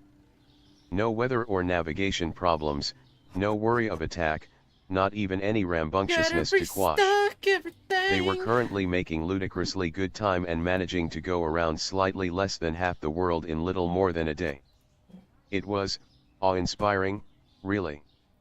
He was actually preparing himself to take a leaf out of Golden Week's book and spend the next few hours napping. You know, Valentine forgot something, a very deliberately calm voice spoke up tersely. Jin and Bartolomeo snapped their attention over to Mr. 5, who joined them on the prow and was staring off the starboard quarter with a spyglass. And what would that be, dare I ask? Jin questioned. It's pretty simple, really. Without warning, the cannibals suddenly lurched to a halt, tossing almost half of the Barto Club on their asses and staggering the rest. The resultant confusion sufficed to break Bartolomeo's concentration, and caused the makeshift barrier harnesses the Sea Kings had been biting into to dissipate. And while Momo stayed frozen ahead of the galleon, apparently paralyzed, his friends wasted no time in diving into the water and disappearing from sight. Slowly and painfully, the rest of the crew got back on their feet, with Jin groaning and shaking his head as he tried to get his wits back. What the hell? If the Straw Hats' luck really rubbed off on us. Mr. 5 grit out as he continued to stare into the distance, all but throttling his spyglass in the process. It means that all their luck rubbed off on us. The good, and the bad. Case in point. The ex-assassin lowered the tool with a heavy swallow. The reason that the Sea Kings just ran away is that the Kuja pirates and their Yuta serpents are heading straight for us. The lack of response from most of the crew had a substitute in the form of Miss Golden Week going pale and her rice cracker falling from her numb fingers. Everyone, Jin included, turned to her for clarification. The painter swallowed heavily as she fought to keep her nerve. That's the crew of Boa Hancock. The Snake Princess of Amazon Lily, the Pirate Empress, the world's most beautiful woman. She took a fearful step back from the horizon. And the only female among the 7 warlords of the sea. There was a moment of silence as everyone processed the implications of that statement, and then... Way-ay-ay-ah. The cannibal practically jumped into the air from the sheer force of the crew's outcry. Again? Seriously? Jin roared, his gaze turned towards the heavens. Screw 3 times, this is nothing short of enemy action on a divine scale, plain and simple. Preach it, brother. Mr. 5 sighed as he drew his revolver and started repeatedly spinning its cylinder. This just ain't funny. Once is one thing, but twice. Leave this kind of madness to the Straw Hats, they're the ones who like it. What do we do, what do we do, what do we do? Apis repeated to herself as she shook her head frantically, so deep in her panic that she didn't notice Lindy doing her best to calm her as he flew back onto the boat. However, as the Barto Club all ran around in varying states of panic, it was their captain's reaction that was by far the most pronounced. Without a hint of warning, he suddenly tore off his bandages with an incredulous roar as he stood tall and proud. All right, you yellow-bellied bitches, enough whining for mommy. In case you all happen to forget, Okay, we've got a warlord coming down on our asses. Oil, All hands to olive stations. oil, peanut butter, Grab your arms and and prepare for battle, the sharp-toothed pirate bellowed, drawing all attention all to the him. snacks. That means right now, you morons. How in the hell are you not even fazed by the death sentence bearing down on us? Golden Week demanded incredulously. Oh, trust me, I am scared shitless right now, Bartolomeo chuckled as he pointed at his visibly trembling legs. But if I've learned anything from the Straw Hats' exploits, it's that in situations like this, where your death is all but guaranteed no matter what the hell you do, you've only got two options: curl up in a puddle of your own piss, or face it head on. Now. Bartolomeo's grin widened tauntingly. I don't know about the rest of you shit for spines. He rapped his fist on his abdomen. But I'm clean out of piss from earlier. So. Who's with me? For a few seconds, the pirates of the Bartow Club were silent as they processed their captain's words, but soon enough they found enough vim and vigor to raise their fists and swords to the air and roar with bloodlust. Oh. You realize that we're all going to die, right? Jin deadpanned as he absent-mindedly spun the ball-tipped tonfas he'd drawn from somewhere. Bartolomeo dropped his smirk in favor of a scowl.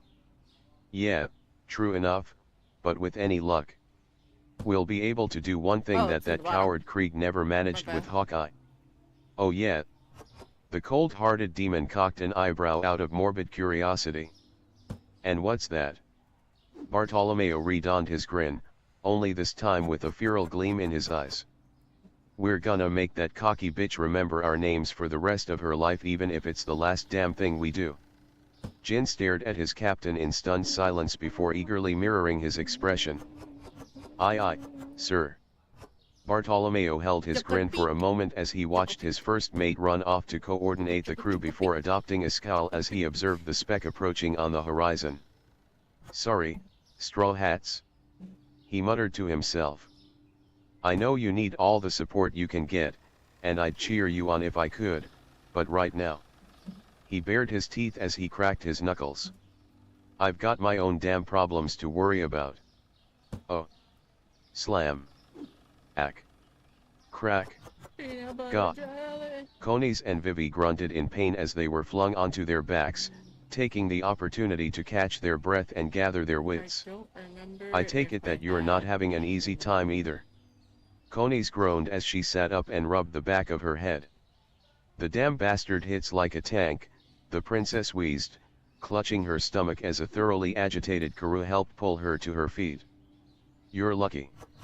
The gunner shook her head as she pushed herself up. Mine hits like Luffy. Humph. So, these are the Straw Hat pirates that have been giving the Navy so much trouble.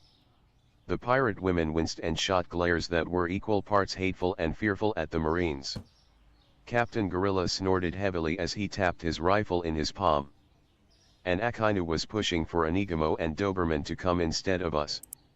I'm going to have to push for someone to run an investigation into Commodore Smoker, because if he's been having trouble with capturing these people, then he's either incompetent or he's grown soft.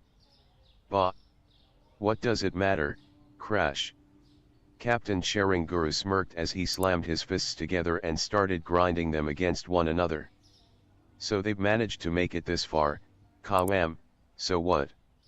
Villains get lucky from time to time, sure, but they will never stand a chance in a straight fight against we heroes of justice, Bam. Today, the angel fallen from grace and the traitorous princess will meet their justified ends here at an ice lobby, Salam. Conies blinked in confusion before casting a hesitant glance at Vivi. Do you have any idea what's wrong with him? I caught a mention of the lie of how I got my bounty, but besides that, I think he's just insane, Vivi grit out irritably, before wincing and clutching a road rash that had torn clean through one of her arm warmers. Doesn't stop him from being strong as heck, though. Every time I try attacking him with my cutters he manages to parry with his abilities and reel me in, and the friction from his wheels is hellish. Conies swallowed heavily as she eyed her own burly opponent, reaching behind her back and clutching the grip of her shotgun. I understand where you're coming from. I thought that Frankie and our crewmates were tough, but this guy is some sort of unholy cross between Yama and Gitetsu. It doesn't matter how many times I shoot him, he just shrugs it off. It's insane. Karoo swallowed heavily as he interposed himself between his friend and the Marines. Kwawe this is gonna be Eawa. The duck jerked back and squawked in shock as he realized that he was actually speaking instead of, well, squawking. The sudden dialogue caused everyone, pirate and Marine alike, to pause in shock. Sue was quick to smirk and flick her tail. Looks like you guys aren't quite so cocky anymore now that we have reinforcements on the way, huh? She needled. Sharinguru was equally quick to rally, scoffing and jabbing his finger at the straw hats. Foolish villains, Shug.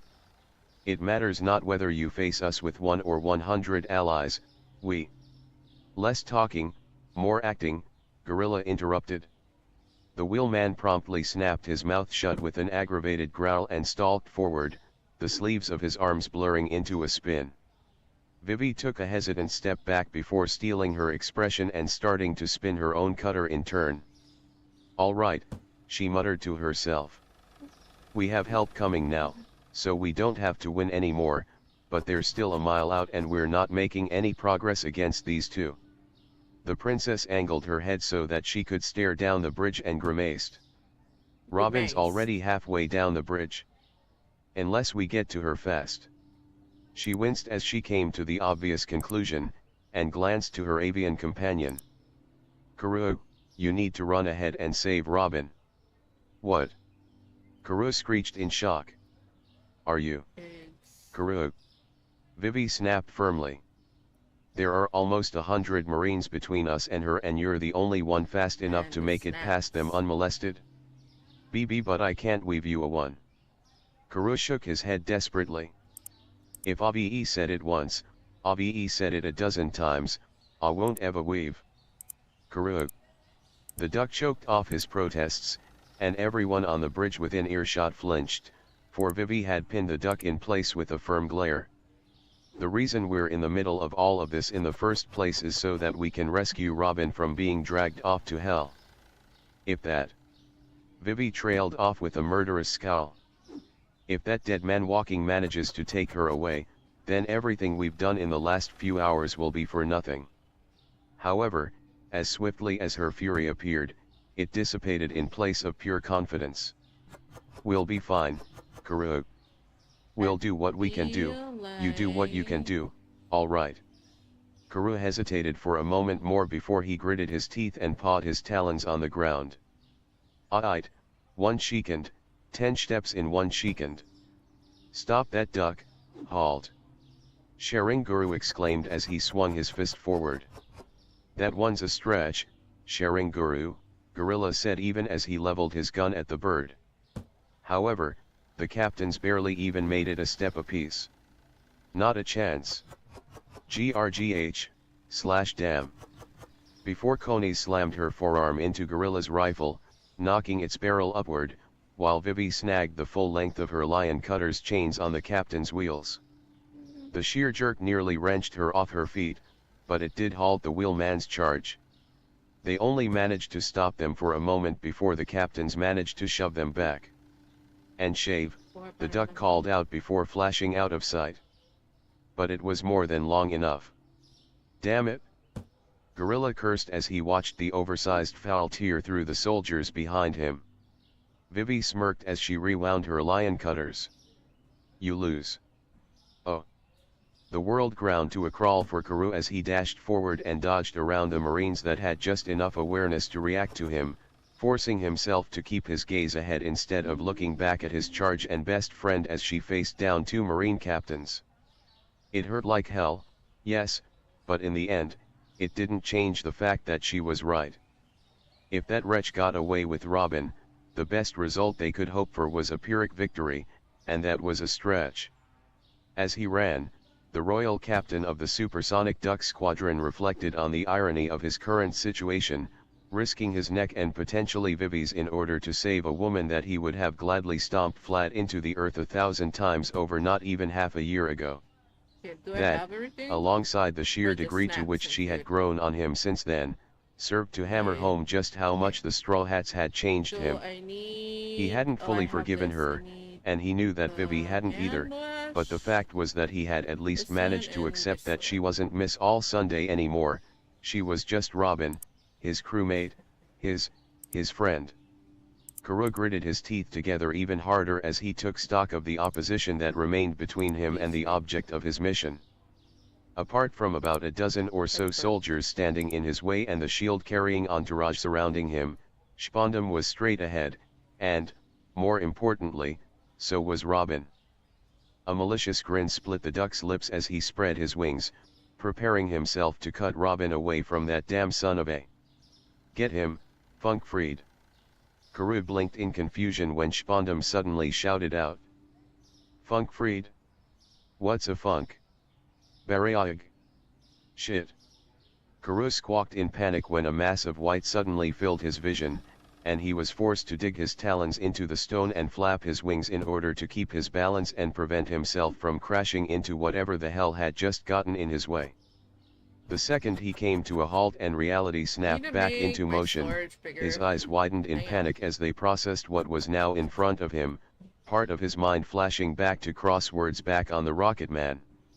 The only weapon he has besides his authority is a sword that ate the elephant fruit.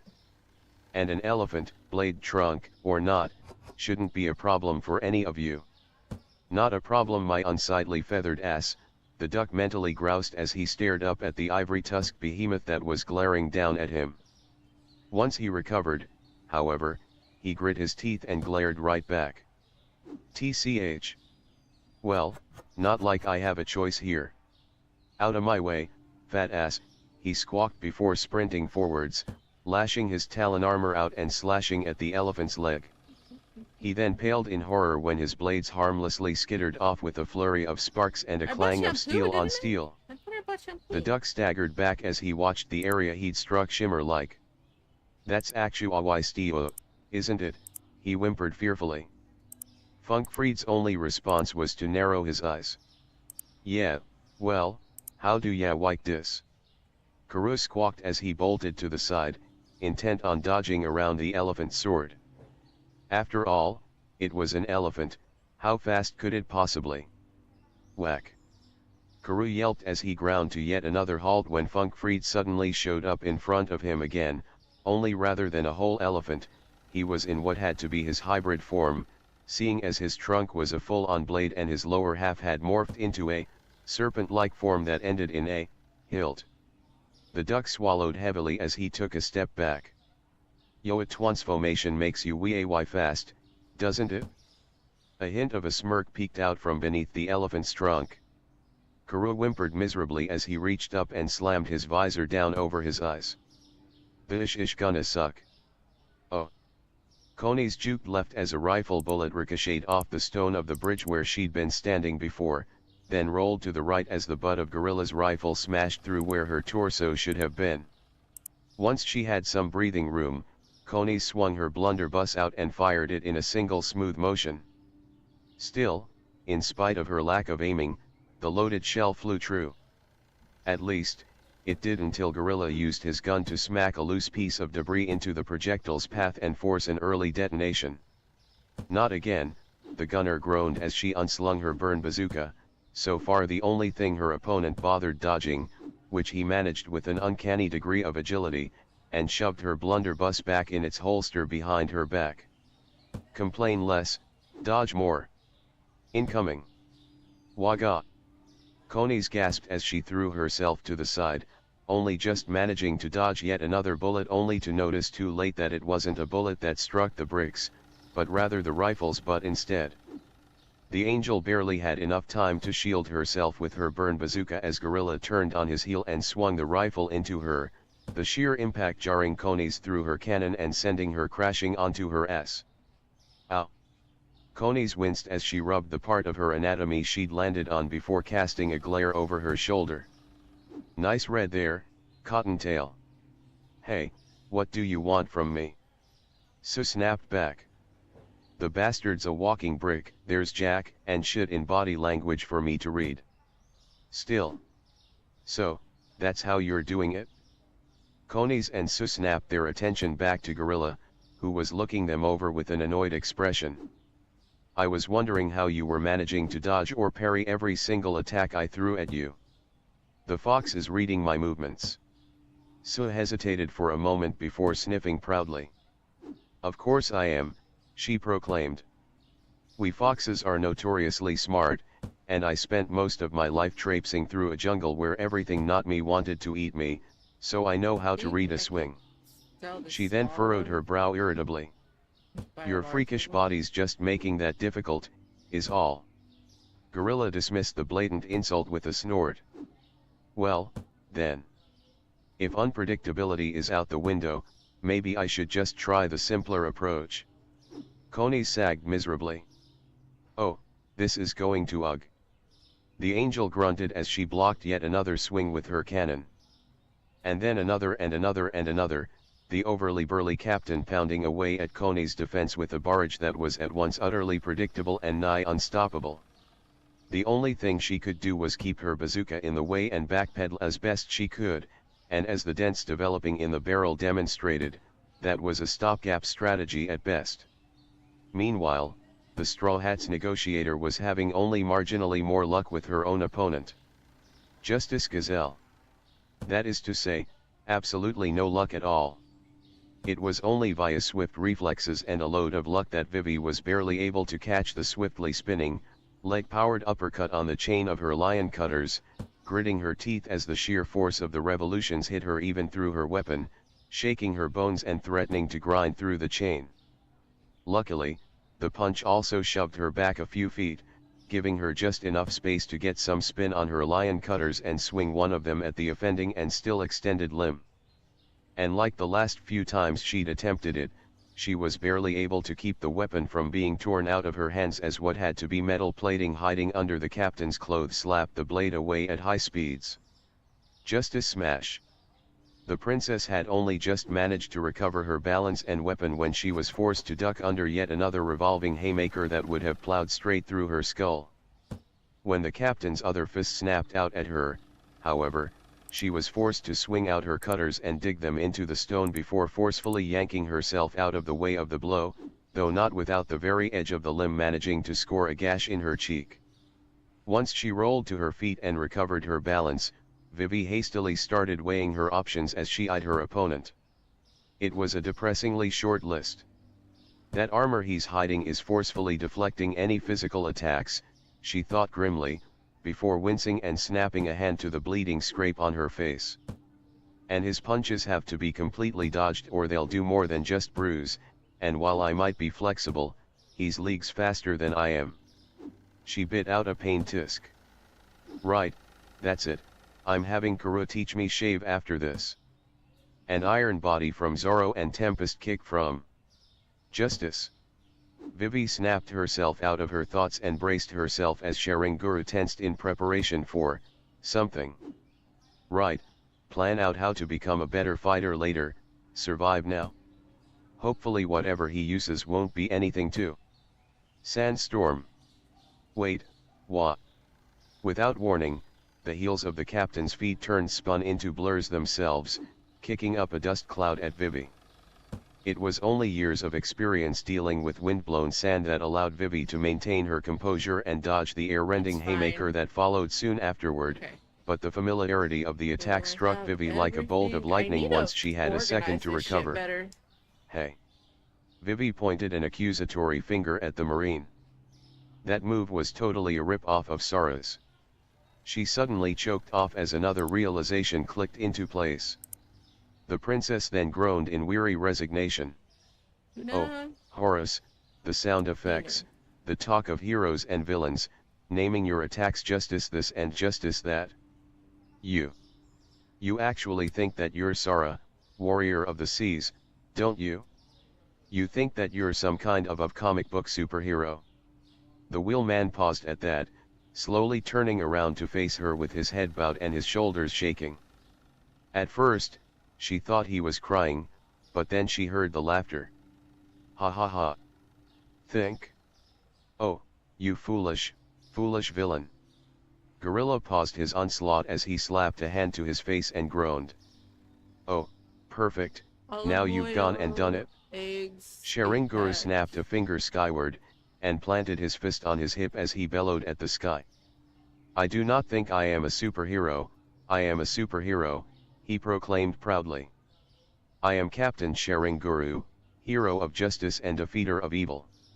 He then swung his finger down so that it was pointing at Vivi's face as he gave her a winning smile. Vivi had to fight to keep from barfing as sunlight glinted off his stupidly shiny white teeth. Let me tell you something, worthless villain. You think I ripped off Sora, that I think that I am him? You have it backwards. He swung his thumb at his chest. Rather, Sora is I. I am the real-life inspiration for the world-renowned adventures of Sora, warrior of the seas. Konis blinked at the masked captain in surprise. Is he really that famous? Only partially. Gorilla groaned as he kneaded the bridge of his nose. I'm gonna go pee real Sora quick. is a composite of the exploits of several different marine captains, but Sharinguru's always been a big fan. After he beat a Germa battalion and had the tale published, he got it into his head that he's legitimately a hero of justice. It's asinine, but I can't say it doesn't keep him motivated. Personally, I just say that it's sickening. Spondam's voice piped up, apparently carried by soundbite. Honestly, that buffoon is worse than Kumadori. This may be the only thing that I ever agree with you on, Robin's voice growled out. The latter voice managed to snap Vivi out of her stunned state, and she shook her head before refocusing on her opponent and crossing her cutters defensively. I don't care if you're a hero or a saint, we're still going to beat you down and take Robin back with us. Unfortunately, that only got Sharinguru to throw his head back and roar anew, only this time his laughter had a distinctly mocking overtone to it. Oh, you poor, foolish, naive villain. Know you nothing about how the world works? Allow me to explain the facts. Back. He pointed at her again. You and your ilk are the villainous pirates, heinous enemies of justice who represent all that is sick and evil in this world. He then pointed back at himself and at Gorilla. And we are the mighty and heroic Marines, defenders of justice and paragons of good. No matter what you try to accomplish, we will lay you low, and once anew, justice will prevail. Why, you ask? Wheels roared over the captain's body as he pumped his arms back with his fists turned upwards. Because heroes never lose, he declared for all the world to hear. Vivi twitched slightly at the words, a grimace flashing across her mouth. If only that were true. She whispered under her breath. As swift as the grimace came, however, she shook off her forlorn expression in favor of properly analyzing her enemy. But that's neither here nor there. My grapes. Right now, what's important is that I know that I'm dealing with a total nut job, and that's a good thing. You know why? The princess allowed a slight smirk to cross her face as she flipped one of her cutters into a reverse grip and spun up the other. Another skinny one right here. Because when it comes to dealing with crazy people, she declared proudly, I have more experience than you can possibly imagine. I do not envy your crew in the least, Gorilla deadpanned as he returned his full attention back to Konis. Nor should you, Sue agreed sagely. After all, they're not for everyone. Konis redoubled her grip on her burn bazooka and held it up proudly. Rather, it's an acquired taste. And with that, the battles recommenced in earnest. Meanwhile, however, further down the bridge, the mind of the person who was the entire object of the endeavor was a whirl. No longer did she wish her crew wasn't risking their lives for her, that train of thought had been banished to oblivion when she heard him speak through soundbite. No, at this point, she was more worried about whether they would actually be able to reach her in time. Oh shit. While normally Robin would have been perfectly fine with just being patient and waiting for her friends to rescue her, the fact was that in spite of her protests and struggling she was already over halfway across the bridge, and due to the shield-toting Marines flanking her and her captor, Usopp had been unable to do more than annoy them. Robin bit her lip as she weighed her options. Obviously, she couldn't fight back physically, not while her handcuffs were binding her You're a arms and, stalking boy. more pressingly, her powers. True, Ninja Bob. with Funkfried absent, her chances with resisting were better than ever, That'll fucking but the glitch fact on remained me. that she was being flanked by a number of actually capable soldiers, which meant that if she tried to attack Spondam in any way then she would be met with fierce retribution, or, in the absolute worst case scenario, rendered unconscious to remove any chance of fighting back. Robin glanced ahead at the far too swiftly approaching gate before bowing her head with a shudder of fear. Yes, death was slightly more preferable than waking up in either of the locations beyond, with no hope of ever seeing her crew again. As for her other options, well, her feminine wiles, to put it politely, were one tool she'd liberally exploited in the past, but... Robin shot a single glance at Spondam before shuddering heavily. Even if the target Give me in the all your scenario money, weren't an boys. entity even lower than most earthworms, the fact still remained that in all likelihood the only sexual attraction Spondam felt was for himself. As it stood, the situation seemed to be utterly hopeless, save for one possible option. Said option was one that Robin had hammered home more than she'd ever thought possible in her time with the crew. An option that Cross liberally demonstrated time and time again, that words were capable of shattering barriers that no amount of physical force could ever hope to crack. If she could just distract Thank you Spondam for long the enough from his exact goal, fucking change. make him concentrate on something other than moving forward. Admittedly, Spondam's short temper and throbbing ego made it a supremely risky option, but if it was the only way she had to fight back, the only way she could buy her crew the time they so desperately needed, then she would employ it to the best of her, in her not so humble opinion, well-honed abilities. Still, pretty words aside, going by Cross's track record thus far, Robin glanced upwards with a pained grimace. This is likely going to hurt. What? You know, Is it Robin expensive? began. I find it odd that you don't feel at all threatened by CP9. Huh. Spondam turned to her with a genuinely puzzled look. Why in the world should I be, woman? It's not like they would just ever two turn fucking against me, cents, you I'm their fucking chief. Cheapskate. The archaeologist hid a groan at the fact that he hadn't stopped moving For before a continuing. fucking soda, you give me 100. I'm simply considering that I they're would all, give you all the in pennies, your but that own would take words, fucking forever. easily superhuman. Meanwhile, you're someone who literally anyone on this island would be guaranteed to beat in a fight. And as Lucci and his comrades have aptly demonstrated, they are more than capable of directing operations completely independent of you. So the question is... She tilted her head just so. What possible reason do they have to refrain from turning on you? If Robin was expecting some grand reaction from her statement, she was disappointed when Spondam merely scoffed and brushed her words off. Please, as if they would ever even consider it. I'm their beloved chief, I'm far too crucial for them to even so much as consider harming me. Robin's eye twitched slightly as she cast her mind back to a mere few minutes ago. Oh perfect, his delusions of grandeur are so powerful that they're actively altering his memories.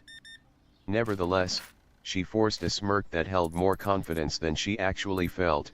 In reality, it was taking all of her training to maintain her composure in face of the metal horizon she was approaching, and pressed on.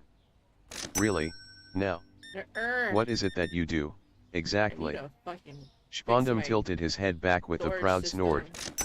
Why, I'm the one who gives them their missions, of course.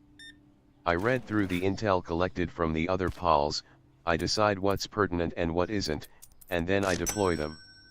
I'm also the one who runs all of the logistics and finances for the missions. He gave a full-body shudder at some unseen memory. You would not believe the kind of people I've had to brown-nose to get the budget I need, especially given the sheer amounts of collateral they tend to leave behind. As fast as his mood came, it passed. Furthermore... Oh, no need, I understand completely, Robin interrupted with a beatific smile. You're their glorified secretary. How nice. That struck a nerve with the man, his expression instantly contorting into an angered scowl. But it didn't cause him to stop moving. And as Robin took that in along with the approaching gates, her composure crumbled. As such, Her next words weren't so much a calculated barb as they were ramblings born of panicked desperation. "You're not even capable of denying it, are you? You're nothing but a figurehead for CP9. You're just as worthless without your subordinates as that monster who triggered the Buster call on O." Click. Robin's words died when she became aware of two facts. First, that Spondam was looking at her with an expression of pure and utter hatred, and that second, he was holding a pistol taken from a nearby Marine's belt in his hands and had its muzzle less than an inch from her forehead. "That monster, as you called him," Spondam hissed viciously through clenched teeth, "was my father." Robin sucked in a panicked gasp as she realized she'd fucked up. "Oh, shit. Robin! Chief Spondam. Our orders are to take her in.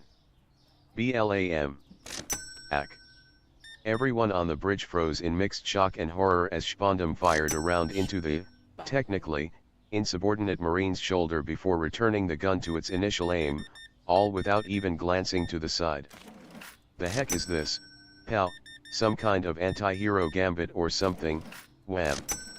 Sharingura mused in confusion. "Spondam!" Captain Gorilla shouted.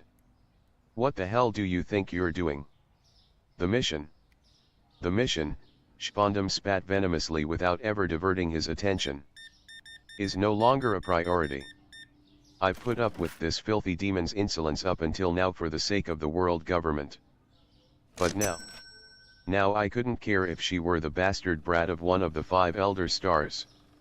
From the day I became the highest authority in an ice lobby, there is one decree I've made that has stood firm regardless of the circumstances: the penalty for insulting my father in front of me." He pressed the muzzle of his gun between Robin's thoroughly terrified eyes and pulled the hammer back. "Is immediate execution. Goodbye, devil child. It's time for you to rejoin your mother and the rest of O'Hara's demons in hell." Time seemed to crawl for Vivi as she stared in naked horror at Spondam's finger, which had started the motion that would end Robin's life. Her crewmate was about to die. She was about to witness someone she cared about die. She was about to see someone die because she wasn't strong enough again. What is this? Without even thinking, Vivi's hands started to move. One went to her throat milk? and fumbled with the bulb of metal hanging there, but even as her fingers slipped around it, she knew that she'd never be able to get it open in time. As such, her other hand started to rise, reaching out in spite of the obvious futility of the gesture. But she didn't care. She couldn't even begin to care. "Stop." The word slipped out of her mouth without her own knowledge. She had to do something, anything. She couldn't let this happen again, couldn't let it happen ever again. "Stop," the word came again, only this time with more heat, more will. Vivi panted as she observed the nightmare before her, as she witnessed how completely and utterly she was failing to make a damn difference. "This isn't fair," she thought miserably, her mind choking and stalling in despair. Can't see. I am a royal. I'm a princess. I'm a Nefertari. By right and by blood I should be one of the most powerful people in the world." Her face twisted up in a combination of fury and misery as her mind was filled with images of a horizon set ablaze, images of a plaza filled with nothing but death, images of lightning and pain. So why am I always left feeling so powerless? If time had been crawling before, it completely froze the moment Spondam's finger reached the final millimeter. Was glitched there, Brett. And as she saw death about to snuff out a person who she'd all but despised 24 hours ago, Vivi, quite simply felt something in her mind snap. Something primal, something innate. And before she knew what she was doing, "Stop!" a voice roared over the bridge. It was only an instant later that she registered that it was, in fact, her voice. And though time seemed to resume for the world around her, the same could not be said for the people. Everybody in sight, Marine, agent, and even her own comrades, were standing completely motionless, some in awkward positions. And one and all, their eyes were wide with fear and confusion. "What?" Vivi breathed in confusion. "What just? KBLAM. Gagh. The princess was broken out of her shock by an exploding star slamming into the face of a marine who'd been about to swing his sword through her neck.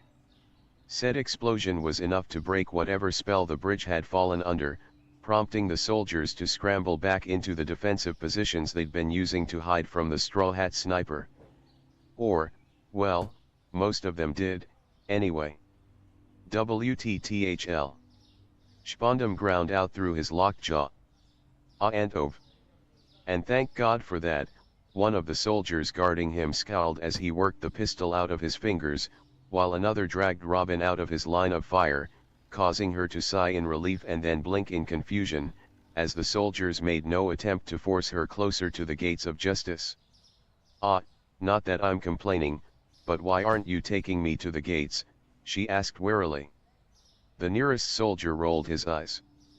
Because Spondum gave ironclad orders that nobody is to open the gates until he's right there in person. And despite the fact that he's clearly unstable, another soldier continued. The only ones who can remove officials from their positions are those with rank or authority higher than theirs. Much to our chagrin, as of today, said the one who had retrieved his pistol. So, now we have to wait for whatever the heck that was to wear off. He cocked an eyebrow at the archaeologist. And speaking of, since when the heck could your crewmates do that, anyway? Robin hesitated slightly before casting a look back at her crewmates that was as much fond as it was bemused. I was just asking myself that exact same question. While Robin was almost too confused to feel relief at the new development, Vivi was in an even worse state on account of how not only was she just as confused as everyone else on the bridge, but Sharinguru and Gorilla had also gotten enough wherewithal back in their minds to renew their assaults. It was all the princess could do to dodge and parry her opponent's blows, and even that was a stretch as she worked to puzzle out what in the name of Osiris's rotting blue testicles had just happened. Everyone stopped. Vivi forced her thoughts to start at the beginning of it all, even as she ducked under a rotating lariat.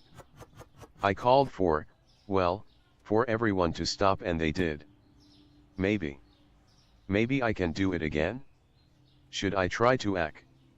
Vivi's train of thought derailed when she felt Sharinguru's elbow shave off a millimeter from the tip of her nose. Gonna put Right, no choice. all the snacks here. Here goes everything. Stop, she yelled once more, and in response, the captains, reflexively flinched for a moment before continuing with just as much intensity as before. Vivi suppressed a groan as she grit her teeth. Well, that sure as hell didn't work. However, as swiftly as anger flashed through her mind, she forced it all out via a calming sigh. All right, calm down, think it through. Think back to that feeling, that instant. When I did whatever it was I did, I felt something like I'd never. Vivi marginally started in shock. No, that's wrong, I actually have felt whatever that was before. In spite of the onslaught she found herself under, Vivi found her mind's eye being cast back. Back to Rainbase and to Smoker and Tashigi, back to Skypiea and to him. She hadn't paid it much mind at those times, her adrenaline and the situations had clouded her memories, but thinking back, her tirades against them, her using the name of her ancestors in spite of how much she loathed them, her speaking with as much force and power as she possibly could. At first, she'd thought it to be little more than the desperation of the situation combining with the fury of seeing her friends in danger. But now that she thought about it, actually considered it, she realized that it wasn't just desperation. In fact, rather than being any form of emotion at all, what had powered her words that day was nothing short of instinct. Some fundamental, core drive that she'd managed to pull from somewhere or other. Vivi bit her lip both out of worry and irritation as she avoided a roundhouse kick from Sharinguru. Of course, whatever the hell I did required instinct, she thought sarcastically. What else would it need, considering how I'm a person of thought and planning who has as much instinct as a piece of damn plank? Vivi forced out another calming sigh. All right, let's try again. I need instinct. I just need to dig deep, Okay, let's try this. Stop, she commanded. This time, Sharinguru legitimately froze instead of flinching, but once again, that moment of pause was just that, a moment, a meager few seconds, before the captain moved anew. It took Vivi everything she had to keep from spewing out a blue streak worthy of Zoro himself as she parried his ballistic fist. Arg. 4 seconds. That was only worth 4 miserable seconds, she howled in her mind. You have got to be kidding me. It actually worked this time, but it wasn't even close to being as effective. Damn it, I have it but I still don't have it. What am I missing? What the hell could I possibly be missing? Think, damn it, think T. Vivi shoved yet another exasperated sigh from her grit teeth. Alright, enough panic, no more panic. Just think it through in a calm and... Without any warning, Vivi froze where she was standing, her eyes blinking in honest surprise. Oh. Scrunch. Her eyes then shot wide in shock as her body shook. Time seemed to freeze as she tried to process what had just happened. In that instant, Vivi became aware of a noise. Who is that? She thought. Who's screaming? Vivi slowly turned her head to the side and blinked in confusion as she saw that the source was Konis, who was desperately screaming at the top of her lungs with tears coursing down her eyes. Oh, it's Konis. Vivi realized. But she looks fine. So, why is she? The princess blinked again as she suddenly realized something else. She could feel a slight pinching sensation in her abdomen.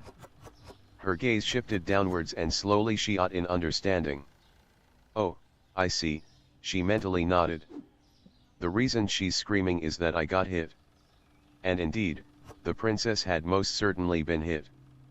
To be precise, she had been hit by a rather large fist that had literally buried itself halfway through her abdomen.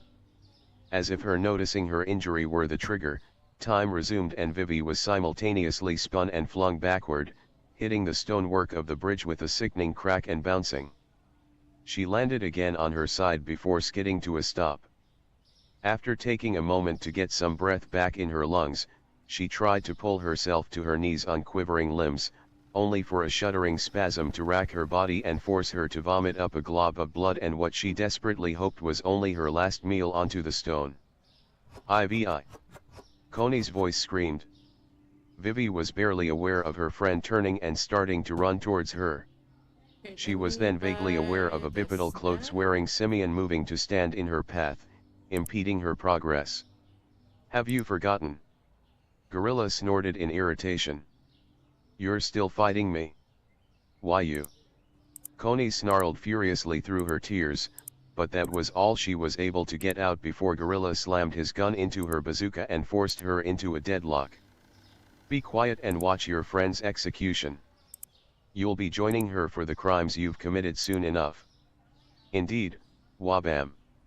Sharinguru cackled as he stalked up to Vivi. This, right here, right now, is what I truly live for, The hero punishing the villain, Kablam. Sacred good triumphing over vile evil, kaboom. This. The captain grinned victoriously as he raised his foot high above Vivi's head and started up a rotation so fast that the very air around it started to ripple. That's fine. Yes, the very definition, he roared at the top of his lungs. Of justice. Justice guillotine. And with that, he dropped his heel in a blow that would sever Vivi's head from her neck. Stop. Or rather, that would have severed her head had a single word not frozen Sharinguru in place and killed his rotation dead. It wasn't yelled. It wasn't a scream, it wasn't a plea, it was just a simple word. Or rather, a single command. A command packed with so much power and authority that Sharinguru's body didn't have any other choice but to lock up. And it wasn't just Sharinguru who froze either. Gorilla, Konis, Sue, Robin, basically, everyone on the entire bridge found themselves paralyzed again. What? Sharinguru bit out as he tried furiously to get his mouth to work. Sorry about that, Conies. All eyes snapped to Vivi as she slowly worked her way to her feet. But it's hard enough bringing this power up as it is. As near as I can tell, I can either use it on one or everyone, and I thought it would be for the best to stop Gorilla, too. Vivi started to move before hissing and casting a pained grimace at her torso. Ah, damn it. That punch didn't break my skin, thankfully enough, so my insides aren't pureed, but this is still going to be a very nasty scar. It's going to be a while before I feel confident wearing a bikini again. She shot an exasperated glare over her shoulder at Sharinguru. You are insanely lucky that Sanji isn't here, you know that. How? The wheelman snarled murderously. Vivi maintained her cool stare for a moment before hanging her head with a sigh.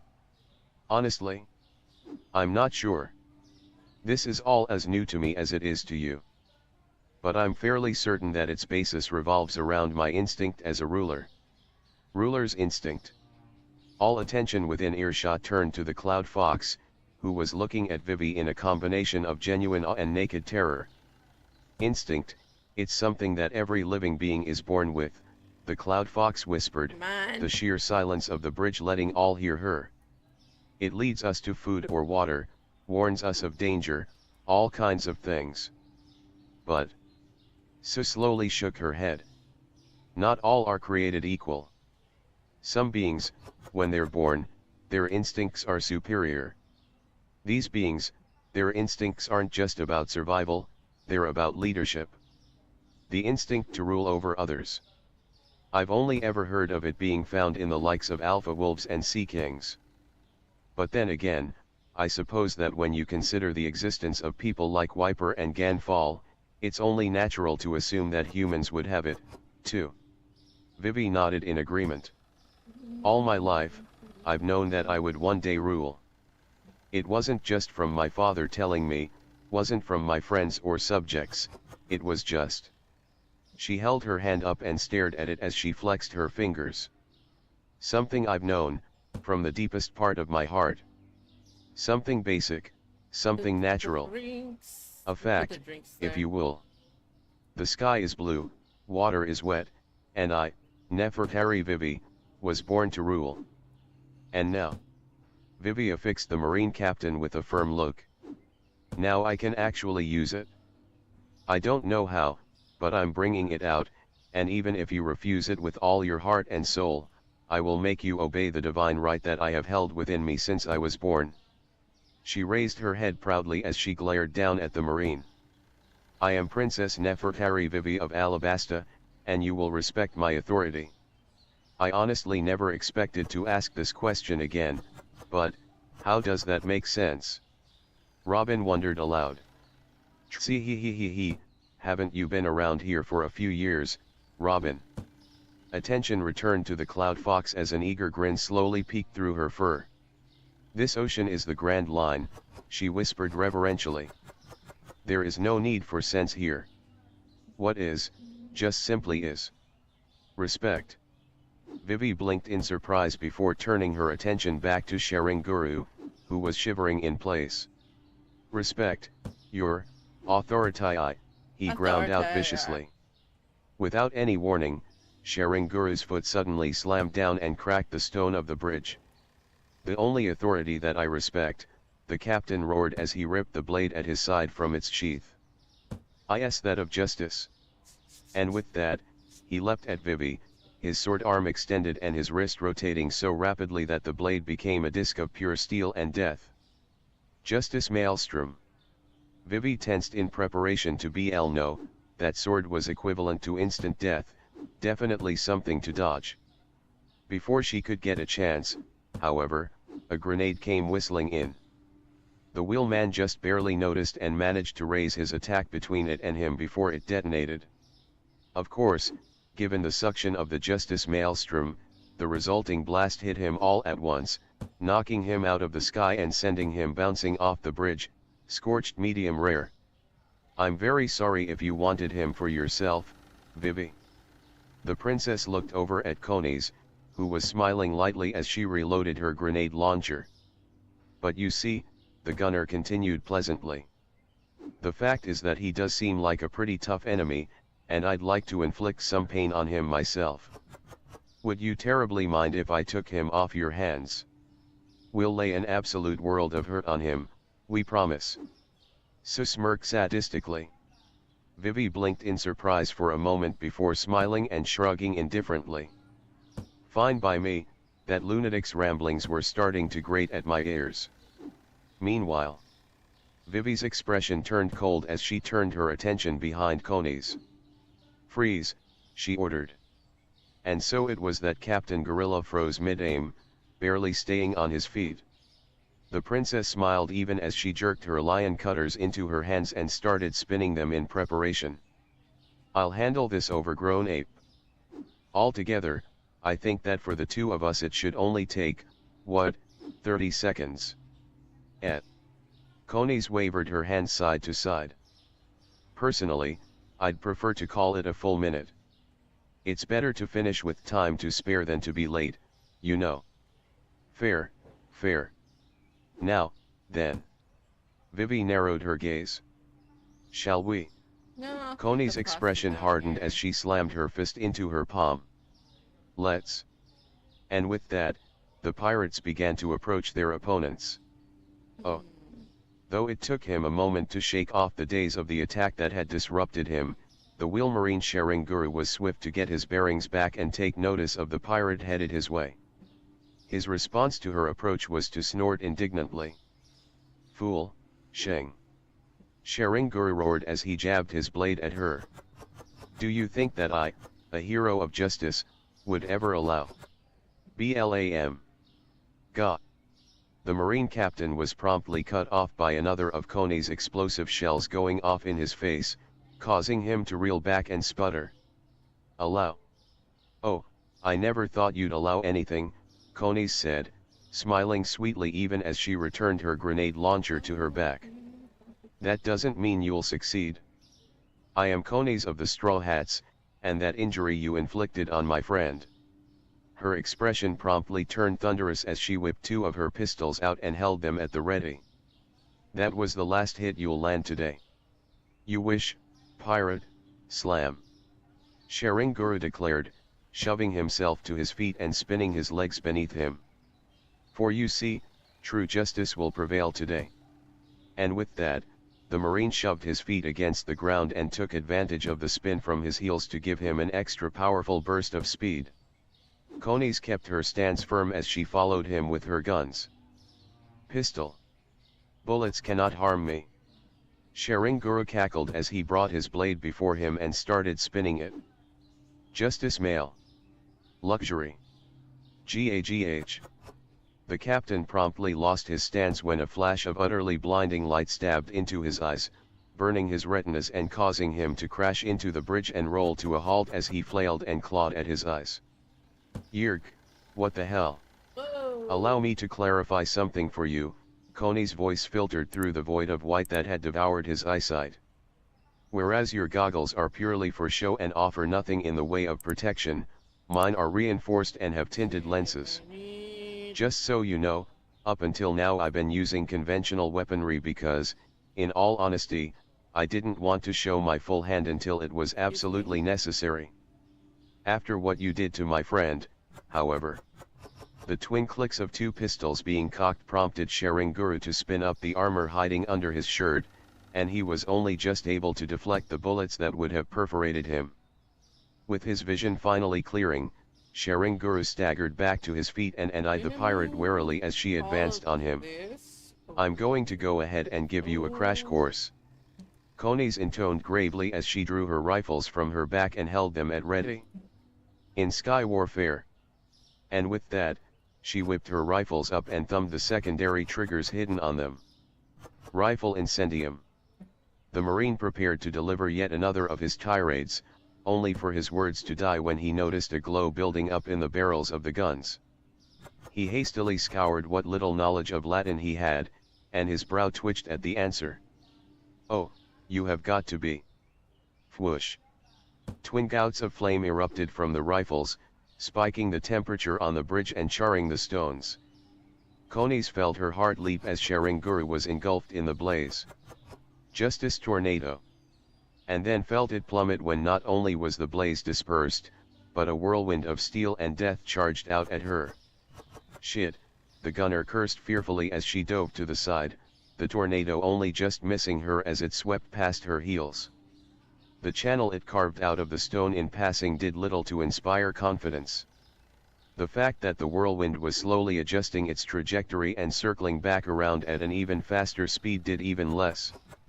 Konis swiftly sheathed her rifles, drew and unloaded her secondary set of pistols at the marine, flash dials and all, and bit back a curse as absolutely jack came of it. Oh, that is not good. Bullshit. He'd have to close his eyes to not be affected. How does he even steer without seeing anything? Su spat indignantly. Konis growled as she returned her pistols to their holsters. At a guess? I'd say his rank and powers mean that he has considerable leeway where collateral damage is grgh. Konis cut herself off as she dodged again, and promptly paled when she noticed that she was missing a corner on her jacket. Damn it, he's getting faster, and from what I've seen of Paramecius, I doubt he has an upper limit. She whipped her shotgun out from behind her back. Only one option. Sensible, Su nodded firmly as she analyzed the returning funnel. Aim for his feet. That blade's at chest height, and with how fast he's going he might actually shred it. Konis nodded and took aim before slowly lowering her gun as the whirlwind somehow rose into the air. You have got to be kidding me. The hammer of justice falls from above. Sharinguru roared before dropping out of the sky. Barely keeping her panic in check, Konis whipped her hand cannon up at her adversary. Shotgun Paulus. And triggered the swamp cloud dial installed within, blasting a thick, syrupy glob of clouds at her adversary. Konis swore that her heart stopped when Sharinguru's blades shredded the clouds apart, and then a second later, the remnants were sucked back into the whirlwind. Ack! What was all the marine managed to get out before the swamp cloud gummed his works up completely and sent him crashing to the ground, upon which he face-planted in a very painful manner. Tsi-hee-hee. Do hammers of justice usually get caught on clouds halfway down and wind up eating pavement? Su snickered. Be nice, Su, Konis admonished as she stowed her shotgun and took hold of the grip of her bazooka. She was about to pull it out. You. But then paused and raised an eyebrow as Sharinguru jerked in place. She wasn't disappointed. You damn pirates! Sharinguru roared as he snapped his head up, his eyes wide and spittle and more than a little foam flying from his mouth. He struggled fiercely against the dense mass of swamp cloud, but all he managed to achieve was to work himself up into a kneeling position. You think that this changes anything? You think I've lost? I'm the hero, you idiots. Heroes never lose. They are never weak, they are never helpless. They come back from behind, and the villains never ever win. Konis narrowed her eyes at the tirade and slowly strided forwards, coming closer and closer even as the marine ranted and raved. You'll see, you damn pirate. Sharinguru howled as he pulled as hard as he could. Gorilla will free me, or one of the soldiers with us will grow a damn spine and defeat you. It doesn't matter what you do, the world will always reject you. Justice will forever prevail, and I, the hero, will never. Cocklick.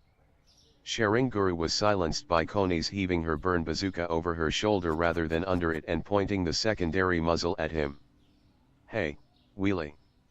The captain's gaze snapped to the cloud fox on the gunner's shoulder, who was grinning victoriously as her tail swayed from side to side. News flash for you, she sang. See, the thing about heroes. They don't always win. And everyone, Konis picked up as she cocked her gun, is the hero of their own story. She then tilted her head to the side and smiled. I'm truly sorry, but it would appear that the world preferred our story to yours. Goodbye. She then pulled the trigger. Reject bazooka. Bang. The reject dial within the bazooka roared as it fired, slamming a pillar of compressed air stronger than any burn bazooka could ever hope to achieve into Sharinguru and ripping both him and his swamp cloud bonds from the bridge. The captain arced high into the air and hung for a brief moment before coming back down and crashing into the deck of one of the battleships, his velocity punching him clean through and taking him out of sight. Konis took in the sight for a second as she confirmed that she'd won, before slumping to her knees and clutching her shoulder with a pained hiss. "Oh ow ow ow, that hurts," she groaned through gritted teeth as she massaged the throbbing joint. That was through a medium, without physical contact and with barely any charge in it, and it still almost took me clean off my feet.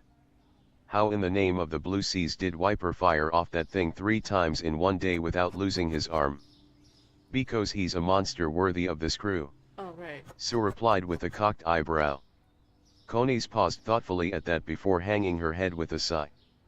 "Yeah, that's true." A second later, however, she managed to give Sue a smile. "But still, no matter how much it hurts, I wouldn't trade places with him for the world." "See hee hee." Sue giggled as she lightly butted her forehead against her friend's. "You know it?" "Oh." Gorilla charged towards his new opponent, rearing his rifle back as he prepared to literally knock the princess block off her neck. He was broadcasting pretty blatantly, but he didn't doubt that any attempt to block it would be insufficient against his strength. "Stop." And then, for an instant, he froze. Right. Just an instant.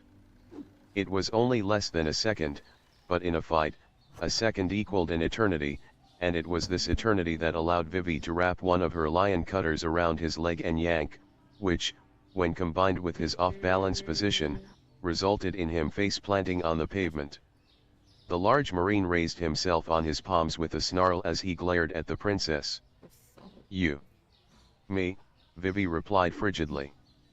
"I might not quite have full control of this new ability yet, but I was wrong earlier. 30 seconds is too much time by half." She grabbed her other cutter and pointed its blade at the captain. 4 seconds is plenty of time." Gorilla didn't deign to reply, instead lifting up his gun to fire. "Hit yourself." The response was only a twitch, albeit a strong twitch, but it was enough to send the bullet wide. Gorilla grimaced ferociously as he took aim again. "Right. Starting after this mission, I'm going to start carrying ear protectors. Let's try that again. Throw the gun off the bridge." Gorilla cursed furiously as his arm snapped out to the side. He was only just able to grab the butt of the weapon with his fingers before it left his reach. "You little." "There we go, now I just need to hold onto that feeling." "Now, hold still." Gorilla involuntarily tensed up his form, and Vivi flung her cutter at the arm holding the gun. Her aim was true, it struck his shoulder. And then it bounced off. Vivi's eye twitched in annoyance. "All right, how are you doing that? Explain." "Pa. I would never explain to you that I'm using Iron Body, of course," Gorilla scoffed. "CP9 aren't the only ones with access to the 6 powers, they're just the only ones who are required to master them all. Some of us, however, find it useful to add some of the techniques to our own arsenals. It's common sense, really, but of course, I'd never tell you that." A second Build later, the beans, his eyes my snapped wide in guy. shock. "Wait, what the hell? Wow, that worked better than I thought it would," Vivi whistled in awe before freezing as a thought struck her. "I am really going to have to be careful around Cross. One wrong word and he'll never shut." The instant Gorilla regained control of his muscles, he pumped his legs as hard as he could and shaved at the princess, hand outstretched in desperation. "Just need to shut her up, just need to shut her up," he thought desperately. Halt. Instead of shutting her up, he started swearing up a blue streak as he was halted once again. He even prepared to say something, but his words died in his mouth when his enemy looked him in the eye and stared. "You will not move for 10 seconds, she ordered frigidly. "Is that clear?" "Yes, ma'am," the behemoth of a man whimpered fearfully.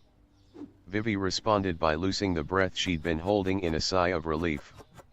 Good, because that was a gamble. Now, then. She allowed her lion cutters to slip out of her palm so that she was holding them both by their chain. Let's finish you off, shall we? With that, she surged forward and whipped around the Marine captain. It wasn't shave levels of speed, admittedly, but in the course of 8 seconds she'd wrapped her weapon's chain around Gorilla's torso in an X and was standing behind him, arms spread and at the ready. Gorilla eyed his chest warily for a moment before casting a glare over his shoulder. This won't change anything, you know. My iron body is impenetrable. And once this fails, I'm going to... Oh, why don't you just shut up? Vivi sighed wearily, followed by a hint of menace in her eyes. And relax. The second that last word hit Captain Gorilla's ears, his very being, his body and mind had two entirely opposite reactions. While Gorilla's mind was filled with nothing short of pure and utter existential terror, his body completely relaxed itself, every one of his muscles loosening as he adopted a calm, slumped-over stance.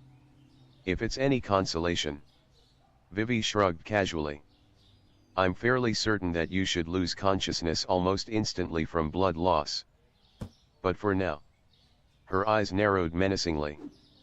For the crimes of driving my country to revolution, threatening the crew who saved me in every conceivable way, and stealing my friend, I sentence you to the mercy of your superiors. She tightened her grip on her chain. May Osiris have mercy on your soul, because they and I will not. And with that, she ripped her chains forwards. Imperial execution. Spurred. Aioc. The curved blades carved a massive X-shaped gash into the captain's torso, blood spraying into the air. And indeed, the captain's eyes rolled up in his head, showing only the whites. Vivi held her pose for a moment even as the captain slumped to his knees. Then, she turned around and bowed slightly. Damn, Sorry, that was a bit harsh and I let my emotions take control of me. I truly hope that you managed to recover. So, no hard feelings. HRGHGHHHH. Taking that as a maybe. This can't be happening. This isn't happening. Spondam hollered from down the street. You'd better damn well believe that it is, you bastard. Vivi called after him. And once we get our hands on you, you're next. Vivi. Konis called out as she jogged up to the princess. I think I'm Do good you for need now. any irk? A shiver ran up the gunner's spine as of her boots came down in the puddle of blood spreading out from Gorilla's prone form. Never mind, the soda. then. Yeah, I'm. Vivi heaved a sigh as she nodded in agreement. It was tough, but I'm all right. Now that that's out of the way, let's head after Karoo and... The sound of 100 flintlocks cocking rang out from the firing line the Marines had set up, 3 deep and stretching between each side of the bridge. More Marines could be seen aiming rifles at them from the crow's nests of the battleships, others setting up mortars on the decks, and still others fingering their melee weapons behind the firing lines. Rounding out the gathered force was a Marine in a lieutenant's uniform, slowly clapping with a seaworthy grin on his face. Congratulations, the lieutenant stated smugly. You beat Captain Sharinguru and Captain Gorilla. Very impressive, I'll admit. That still leaves, about 2,000 of us. A pause, Finally. and then he neatly sidestepped a Kinda whistling organized. projectile. And while that sniper of yours is impressive, I have my doubts that he can stop a mass charge. That elicited a bout of mad cackling from Spondam. Wahahaha. Yes, yes. Crush them like the scum they are. Drive them into the... Wait a second. Why the hell can you all move while I'm still paralyzed from the neck down? The grace of God. Thank you for Sue your muttered to large herself as she purchase, glanced Maya. upwards. You're getting me out of Ignoring the the hole. exchange, Vivi and Konis exchanged uneasy glances. This is If going it's a to suck, honey, I'm gonna ban isn't you it? from my fucking store. Konis Piece of groaned as shit. she reluctantly underslung her bazooka. Lucky. Oh, Lucky. big time, Vivi confirmed morosely as she crossed her lion cutters before her. The Marines chose that moment to begin flooding off of the battleships and cascading towards them, and the brawl commenced with gusto. Oh. White. If you had to pick one adjective capable of describing the massive bathroom in which the fight between CP9's only and the Straw Hat Pirates' first female members was occurring, white would be it. Fluffy Cloud clashed with equally fluffy Suds, occasionally splitting and fracturing on account of blinding lightning bolts and swift tempest kicks crisscrossing and clashing through the air. It was nothing short of a deadlock due to the two opponents' fighting styles being polar opposites. While Nami's Iron Cloud was perfect in its ineffable durability, standing undaunted against the flood of Suds, Khalifa's flood was blindingly fast and practically never-ending in the amount of bubbles she could provide. Furthermore, for all that the clouds were impenetrable and relatively swift, they had nothing on Khalifa's Shave and her Suds. In short, while Khalifa couldn't get close enough to so much as lay a finger on Nami, neither could Nami come close to even brushing Khalifa. And considering how the two had been locked in the same stalemate for the last 10 minutes, it was something of an understatement to say that the two parties were more than a little aggravated. Khalifa growled irritably as yet another wave of Suds washed over the Iron Cloud defense to no avail, provoking another lightning bolt that she herself allowed to wash over her own defenses. "We're going nowhere at the speed of light," she thought indignantly. "One pirate is managing to give me this much trouble, and she's not even one of the strong ones. This is embarrassing. Just what the hell can I?" Khalifa blinked thoughtfully as a thought came to her, an eager smile spreading over her lips. "Oh, yes, that will do nicely." And so, the assassin suddenly came to a halt and threw her arm out, dispelling her Suds and drawing Nami up short in confusion. "Allow me to make a statement that I'm sure you'll agree with," the blonde killer stated in a professional tone. "This stalemate has prolonged to the point that it's barely even a fight anymore.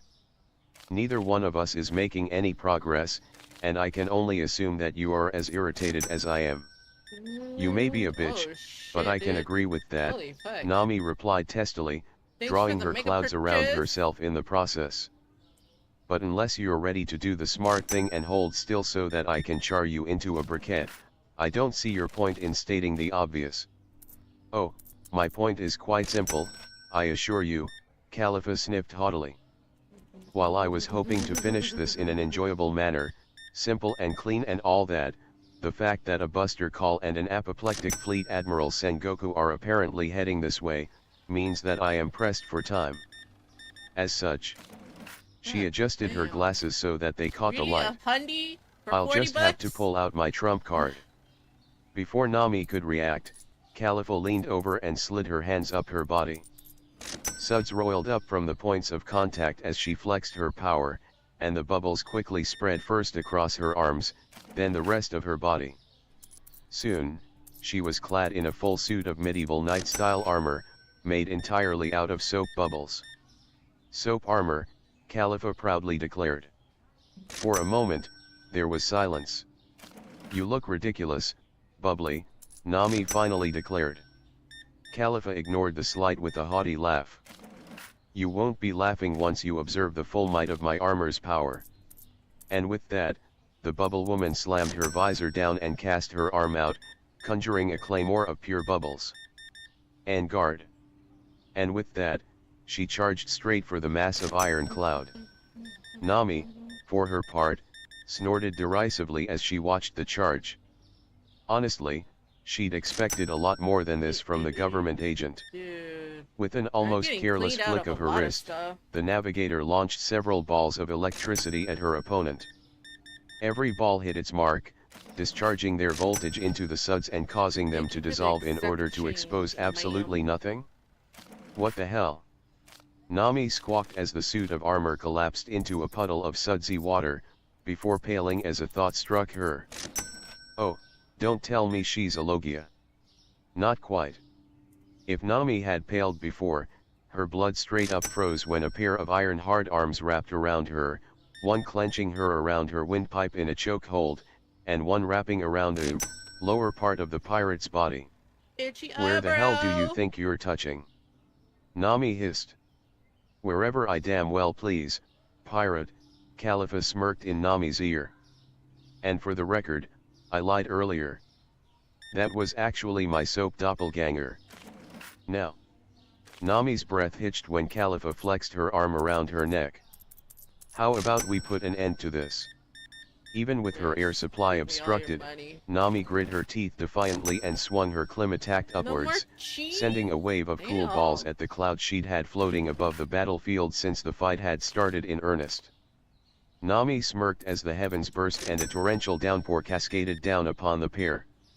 Said smirk died a swift death when Khalifa's only response was to chuckle confidently. Ah, you poor girl, the assassin lamented in a faux sympathetic tone. So, you figured out how to counter my golden bubbles before I could even apply them to you, and even went so far as to make it rain indoors in order to counter me. Impressive, really, but ultimately fruitless. What are you GRK? Nami choked painfully as Khalifa squeezed her throat tight and immobilized her. Because you see, Khalifa forged on as though she hadn't been interrupted.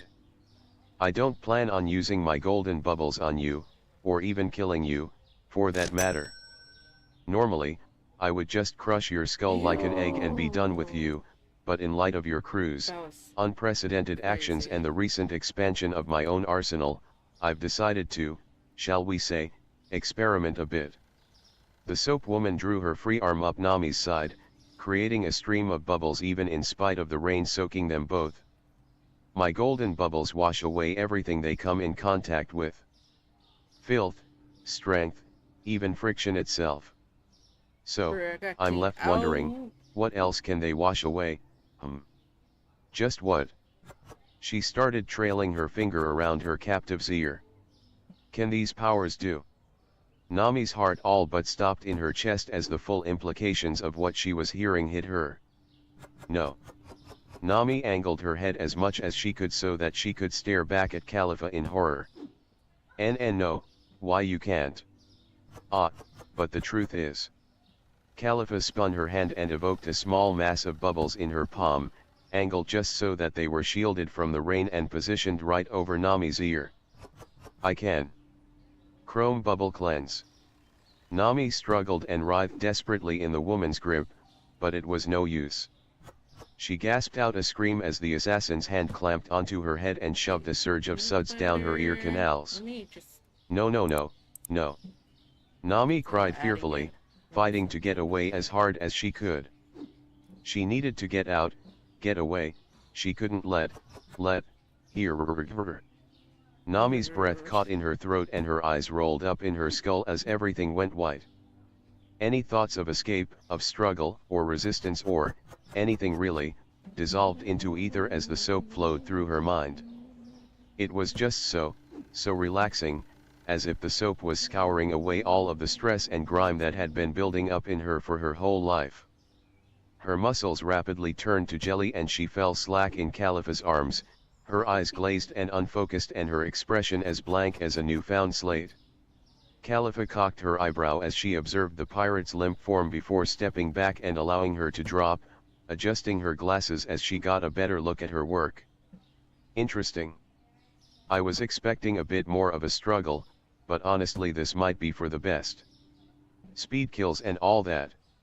Now, an important fact to note is that most other opponents or enemies would have left some form of parting shot or another to the unmoving vegetable that had moments before been a navigator wielding a weather manipulating staff. But as it was, Khalifa was a consummate professional. As such, she merely allowed herself a victorious smirk before turning around and walking away. As she all but strutted for the door to her room, she amused herself with thoughts of how the pirates would react if they managed to find what was left of their navigator before they were destroyed, while at the same time strategizing how she could further utilize and refine her latest technique in the future. Admittedly, the most difficult part of the endeavor would be finding test subjects, but chances were that. Vortex. Khalifa blinked in confusion when she felt a breeze brush against the back of her neck and heard a whisper drift through the air. Wa. Tempo.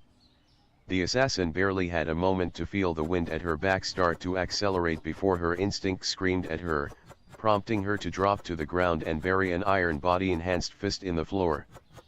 The resulting anchor wasn't a moment too soon, because it was all that prevented Khalifa from being sucked into the cyclone that suddenly spun into existence in the center of the room and sucked up all of the remaining suds. Khalifa craned her neck over her shoulder and paled in shock as she caught sight of Nami standing tall and proud in the eye of the cyclone, her Climatak spinning above her head and a smug grin on her face. Surprised, the pirate drawled. "You, damn it, you were only pretending." Khalifa hissed in equal parts fear and fury. "Ah, no," Nami chuckled as she shook her head. "No, see, that reaction was real, but the effects weren't nearly as bad as you'd hoped they were. I mean, come on, what did you expect? You've only had your powers for a few hours. You really think that you could master them that fast?" The navigator gave an amused shake of her head. "You altered my mind, sure, but all you really did was wash away parts of it. My stress, my frustration, my anger, almost all of the negativity that's been festering in my mind my whole life is just gone." Nami smiled slightly as she cocked her head to the side. "Honestly, I would thank you for it. I feel calmer and more relaxed than I have in years." Nami's expression darkened with fury as she snapped her arm down and swung her staff out. As a result, the cyclone she was ensconced in came to a halt, but not only did the pillar of cloud not dissipate, but the room began to crackle and reek of ozone. "But I did say almost," the pirate explained grimly. Khalifa stood up and turned to face her opponent, and promptly froze up as she noticed that, in spite of the suds she'd produced being melted away by the rain, the room was still white. But only mostly, seeing as the walls were rapidly turning black. Because, in the end, Nami narrowed her eyes menacingly. "Nothing can make me forgive you for hurting my friends." As the iron clouds her opponent had wrapped herself in molded themselves into a mesh cage, Khalifa could only bring herself to say a single thing. "I should have tried my luck with Lucci. Considering how you chose to face us instead? Yes. You should have. Nimbus tempo. And then the very air itself was lightning. Oh." Bluno slapped his hands over his ears as a thunderclap loud enough to wake the dead sounded out from high above him. Running through the possibilities, he grimaced as he considered what either Khalifa or Fukuro had just had to endure. He didn't count Keiku or Kumadori amongst the possible targets of the meteorological assault, as the former was fighting Roronozoro rather than Nami, based on Cross' earlier rant, and the latter, well, he had already caught sight of his comrade's bloody, unconscious form in the midst of his flight from the Straw Hat's chef. A flight which, for the record, was still ongoing and not slowing down at all. To his credit, Bluno was taking full advantage of the mobility that Shave and Moonwalk afforded him, as well as his Dordor fruit allowing him to ignore any physical barriers in his path. But going by the fact that said barriers were being systematically pulverized behind him, clearly the cook wasn't slowing down either. And as if his opponent's sheer persistence wasn't bad enough, the fact was that Bluno's foe was as much of a monster as the 2-3 Zoans of CP9 were, meant that he could use the Tower of Justice itself as a practically inexhaustible store of ammunition. It had taken almost a dozen blows from the pirate before Bluno managed to get it into his head that he didn't even stand a ghost of a chance at taking him on in a straight fight, prompting the switch to his current strategy. He couldn't fight back while the pirate was in the air door, and if he tried to open the way in, he would be lucky if any of his bones were left intact. Forcing the pirate out would require more thought and force than he was capable of at the moment. As such, his only option was to run as fast and as hard as he possibly could. After a quick series of turns through a trio of walls in order to gain a lead, however marginal, the bull-haired assassin took the opportunity to hunch over and wheeze as he tried to get his breath back. Strong as he was, even the agents of CP9 had their limits, and he was rapidly approaching his. He needed to end things fast, or else, well, that didn't really bear thinking about. Once he got some oxygen back in his lungs, Bluno looked around in an effort to regain his bearings, mentally reviewing the layout of the tower. Second floor, fifth corridor on the west side, which meant. Bluno paused thoughtfully for a moment, and then a brutal grin split his face as a plan came to his mind. Oh. Meanwhile, on the other side of the dimensional axis, Sanji was getting tired, both physically and of the situation in general. His adrenaline and righteous rage were helping him keep pace with the assassin, sure, but not even he could keep going strong after kicking down wall after far more durable than average wall. Not to mention the fact that, to reiterate, he was breathing stale air and the assassin was making no attempt to open the way for a direct fight. That was easily the most difficult aspect of the conflict. He needed to somehow exit the air door before he knocked the assassin unconscious, or else he'd still be stranded forever, and he had to do it in such a manner that the bull didn't enter it himself, or else he and the whole crew would lose by default. And to make matters even worse, Sanji reflected sourly, as he leveled yet another wall. I've already run through every beef recipe I know to help keep me focused. He shook his head dismissively as he dashed through the rubble. But, considering what I'll be starting with, it'd be more appropriate to run through recipes focusing on cows, anyway. Moving on from his supremely cathartic thoughts, Sanji scanned around the room as the dust cleared. Going by the array of weaponry strewn about, Easy Money said that this was the armory of the tower, or one of them, more likely, given the sheer size of the facility. The chef shivered slightly as the sight of the military arsenal caused dark memories to stir in the recesses of his mind, but he shook them off in favor of concentrating on the here and now. Sanji glanced around the room, searching for any signs of a closing door. Clink. When he was brought up short by the sound of metal dropping onto a solid surface. He glanced in the direction of the sound, and raised an eyebrow when he caught sight of a half-dozen familiar objects rolling on the floor, all missing critical safety components. Grenades, Sanji noted calmly. Then his mind caught up to him and he all but inhaled his cigarette. Oh, she. He only just managed to throw himself back through the hole in the wall before the grenades detonated. Oh. Bluno smirked victoriously as a blast of flame and smoke shot out of the hand-sized air door he'd opened.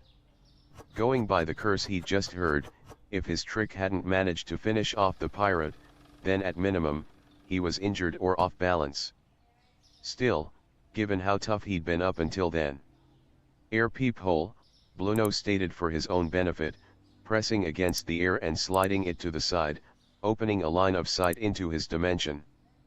A mass of smoke met his vision, but in the middle of it, he could pick up a very humanoid silhouette, spinning around in place.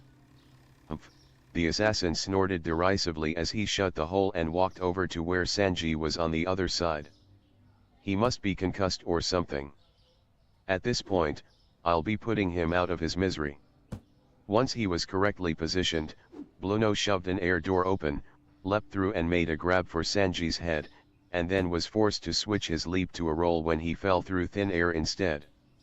He was just starting to get his breath back when a creaking sound, followed by a voice, came from behind him. "Eh?" Bluno swung his head around in confusion. "The hell? Where did he?" "Welcome," a dry and downright malevolent voice drawled behind Bluno, freezing his blood in his veins. "To the crap cafe." To the crap cafe. Bluno spun around just in time to catch sight of a flaming foot slamming his only escape route shut. The blonde cook took a deep drag of cigarette as he regarded the assassin. "My name is Sanji," he continued tonelessly.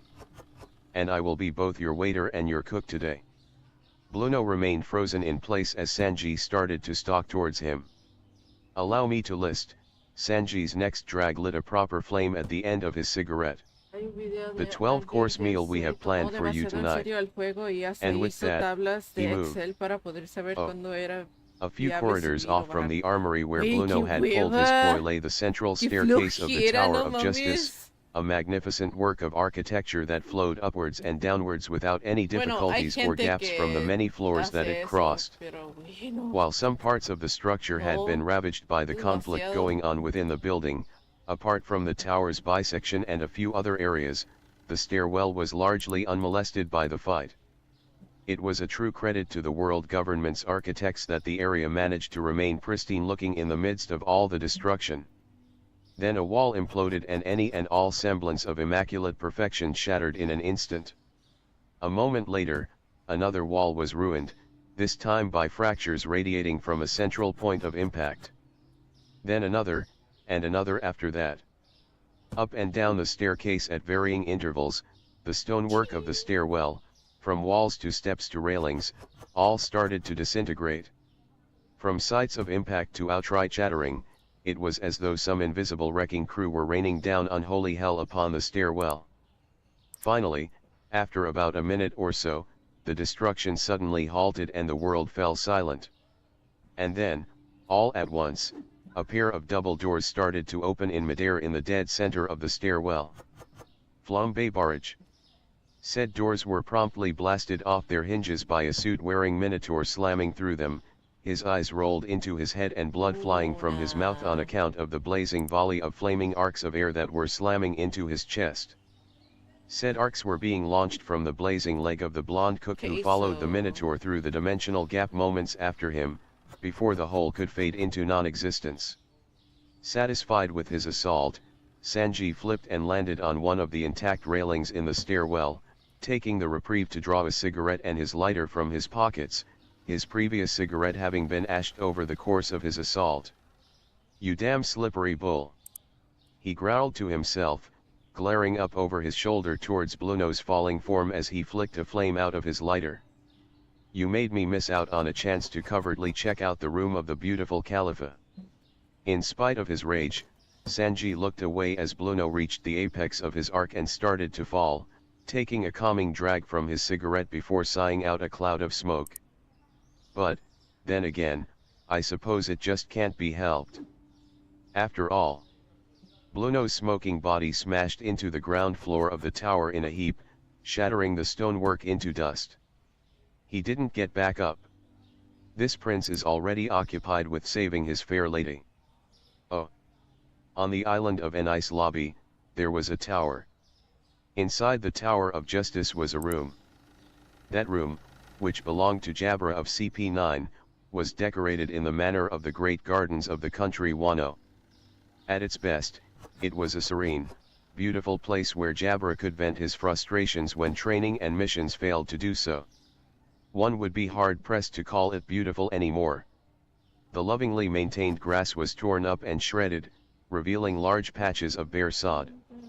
The rest of the plant life in the room had fared no better, reduced to salad and sawdust by cutting force. At least one rock had a massive square-shaped hole going dead center. And, of course, there was the entire ceiling slowly sliding off like the world's largest Jenga piece.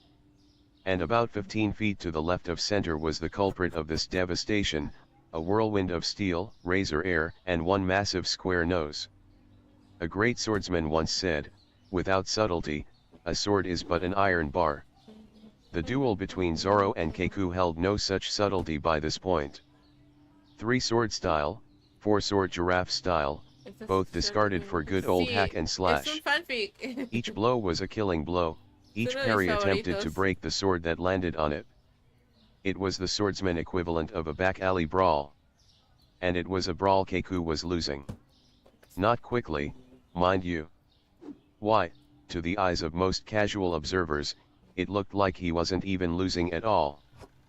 But the eyes of an astute watcher would notice one crucial fact: Zoro was on the offensive, and he was controlling the pace of the fight. The giraffe man's every action was a reaction, and he was giving ground. Still, he had a plan. As he slowly retreated, he drew his neck in, ostensibly to increase the reach of his limbs to better defend against the relentless onslaught he was being subjected to. And that did help, Zoro's slashes falling further away from his soft underbelly. But it was still only a delay. Keiku had a much more offensive move planned. Finally, it was enough. His nose shot out like a cannon shot, the shout of Giraffe Blast, ringing out, and smashed into Zoro's crossed swords with a massive metallic clang. The pirate grunted, the muscles in his arms bulging, and with a roar he threw Keiko to the side, the Giraffe Man rolling. Do you know what the definition of insanity is? Zoro growled, sheathing Kaititsu and Yubashiri. Trying the same thing over and over and expecting a different result. Two-sword style. Before Keiko could pull up his guard again, his opponent was on him, swords ready to flash from their sheaths. Castle Gate. Tempest Kick. Sadly, the blast, instead of hitting vulnerable Iron Body, skittered off the roaring winds of Keiko's favorite of the six powers. And I could say the same to you, Keiko retorted, landing back on his feet. As I said before, it's up to me whether I catch an attack with Iron Body or not. And with that, he hopped onto his hand and began spinning his body around, the Sky Slicer starting to form around the arc. TCH, Zoro grunted, redrawing his swords and pulling them back. You're wide open like that? Ahora es que los tengo un 108 poquito caliber lejos. Phoenix. Sky Slicer. Keiko called out as he hastily aborted the attack, though the wind already gathered was more than sufficient to cancel out the incoming Phoenix. As Keiko flipped back on his feet, the two fighters evaluated their options. The number of attacks available to them capable of punching through Iron Body, and wasn't that a fine thing to discover mid-battle? Keiko thought bitterly as his hoof throbbed in memory had been essentially expended already. And as for trying to remain mobile to deny him the usage of Iron Body, well, that was a doomed tactic for any assassin worth their salt, as proven by the earlier clash. True, the agent could try to turn the fight into a battle of escalation, pumping more and more sheer power into his attacks until he overwhelmed the pirate. Keiko gave the swordsman a once-over before shivering heavily. But no. Young though his abilities might have been, he still had some measure of animal instincts in him, and they were all roaring at full cylinders that trying to go blow for blow with his opponent was a thoroughly bad idea. So, if mobility, ability, and strength were out, then all that was left was. Zoro blinked in surprise as Keiko shrank back down to his human form, but he didn't let the tension leave his stance. Keiko leveled a firm gaze at his opponent. God damn! It's clear Getting that all we're the not getting snacks. anywhere with the pace we're going at, and considering what's on the way to the island right now, I think it would be in our best Oh interests shit, to is the finish yogurt this. on sale? I propose that we both drop our iron bodies. He raised his two swords. And we put our energies into one final sword technique. The winner walks away, and the loser falls. Zoro took only a second to process that before smirking. I accept, he growled eagerly. Spaghetti. Keiko nodded and brought up his swords, The arms yogurt's held wide fine. and tips It's pointed just the inwards. spaghetti. Zoro reciprocated, putting the hilts of his handheld swords together, the blades pointing clockwise, You're just one a in a fucking standard grip and the cheapskate. other in a reverse grip. For a tense moment, neither of them moved, and then Keiko surged forward with the fastest shave he could muster. Three-sword style. Zoro announced, spinning his swords in a circle. Mid-shave, Keiko spread his swords out, blades pointing in, and activated his iron body to take whatever attack was coming. And he had a little something extra planned for once he launched his own attack. Secret technique. Keiko was just launching his attack, swords moving in. 3,000 worlds. And then Kaititsu flashed down out of the spin, shattering his swords like spun glass. Yubashiri came around the next second, carving through his iron body like so much wax paper and opening him up from hip to collarbone. Wado Ikemonji adding another cut over his chest was just salt in the wound. Keiko hit the ground shoulder first, flipping onto his back and reverting back to his human form before coming to a stop. For a few seconds, he just lay there, gasping and panting in pain. He had lost. You knew that I cheated. The Giraffe Man wheezed. You knew that I'd use my powers, that I'd use Iron Body, how? Because while you definitely have real skills, "You're not a swordsman," Zoro calmly replied as he drew his bandana from his head and sheathed his swords. "Not a swordsman first, at any rate. Above all else, you are an assassin. That means you let neither pride nor honor stand in the way of your victory." Keiko was silent for a moment as he stared upward before allowing a smile to part his lips. "Heh." He chuckled grimly. "Yeah, that's about the right of it. Fat lot of good erg, it did me this time around." The assassin lapsed into silence for a moment before turning a bittersweet smile on Zoro. "You didn't even use your full strength, did you?" Zoro regarded him for a second before hanging his head with a sigh as he scratched the back of his head. "Sorry about that, I just wanted the fight to last longer. For what it's worth, you were the best fight I've had in a long time." "Heh, he. Keiko coughed up a mouthful of blood as he chuckled. Shit. "High praise, coming from you, at least I can say. I still have my pride." Peanut butter. He shifted around a bit before frowning in annoyance. "Ah, could you reach into my jacket? Left breast pocket, it's ugh, where my key is. I'd get it myself, but my arms, well." Wordlessly, the green-haired swordsman moved over to Keiko, his guard not faltering despite the apparent helplessness of the assassin. But as he withdrew the key from the specified pocket, Zoro's expression lightened somewhat. "Looks like you have more honor than I gave you credit for," he said. And with that, he rose and began walking Why away, are all out these of the ruined bitches garden. just glitching in But front as of my evidenced thing? by the giraffe man speaking up, again, his ex-opponent wasn't unconscious yet. I have no doubt that I'm only entertaining this, because of how I think that there's more blood, outside of my body than in it. But I don't suppose you have an open space on your crew." Keiku's smile took on a pessimistic overtone. "I think there's a very good chance that I might be out of a job." Zoro paused for a moment before shooting a half-smirk over his shoulder. "While I'm sure that Luffy would let you join if you really wanted to, the fact is that we've already got someone lined up for the position you're most likely thinking of. And this might be a bit unusual for me, but I'll admit that he's pretty cool. In fact," his smirk became a full-blown grin. "I'd even go so far as to say he's downright super." And with that, Zoro resumed walking towards the exit from the devastated room. Keiko stayed quiet for a moment as he processed the parting statement before allowing a bloody chuckle to escape. Heh. I guess. He giggled to nobody in particular.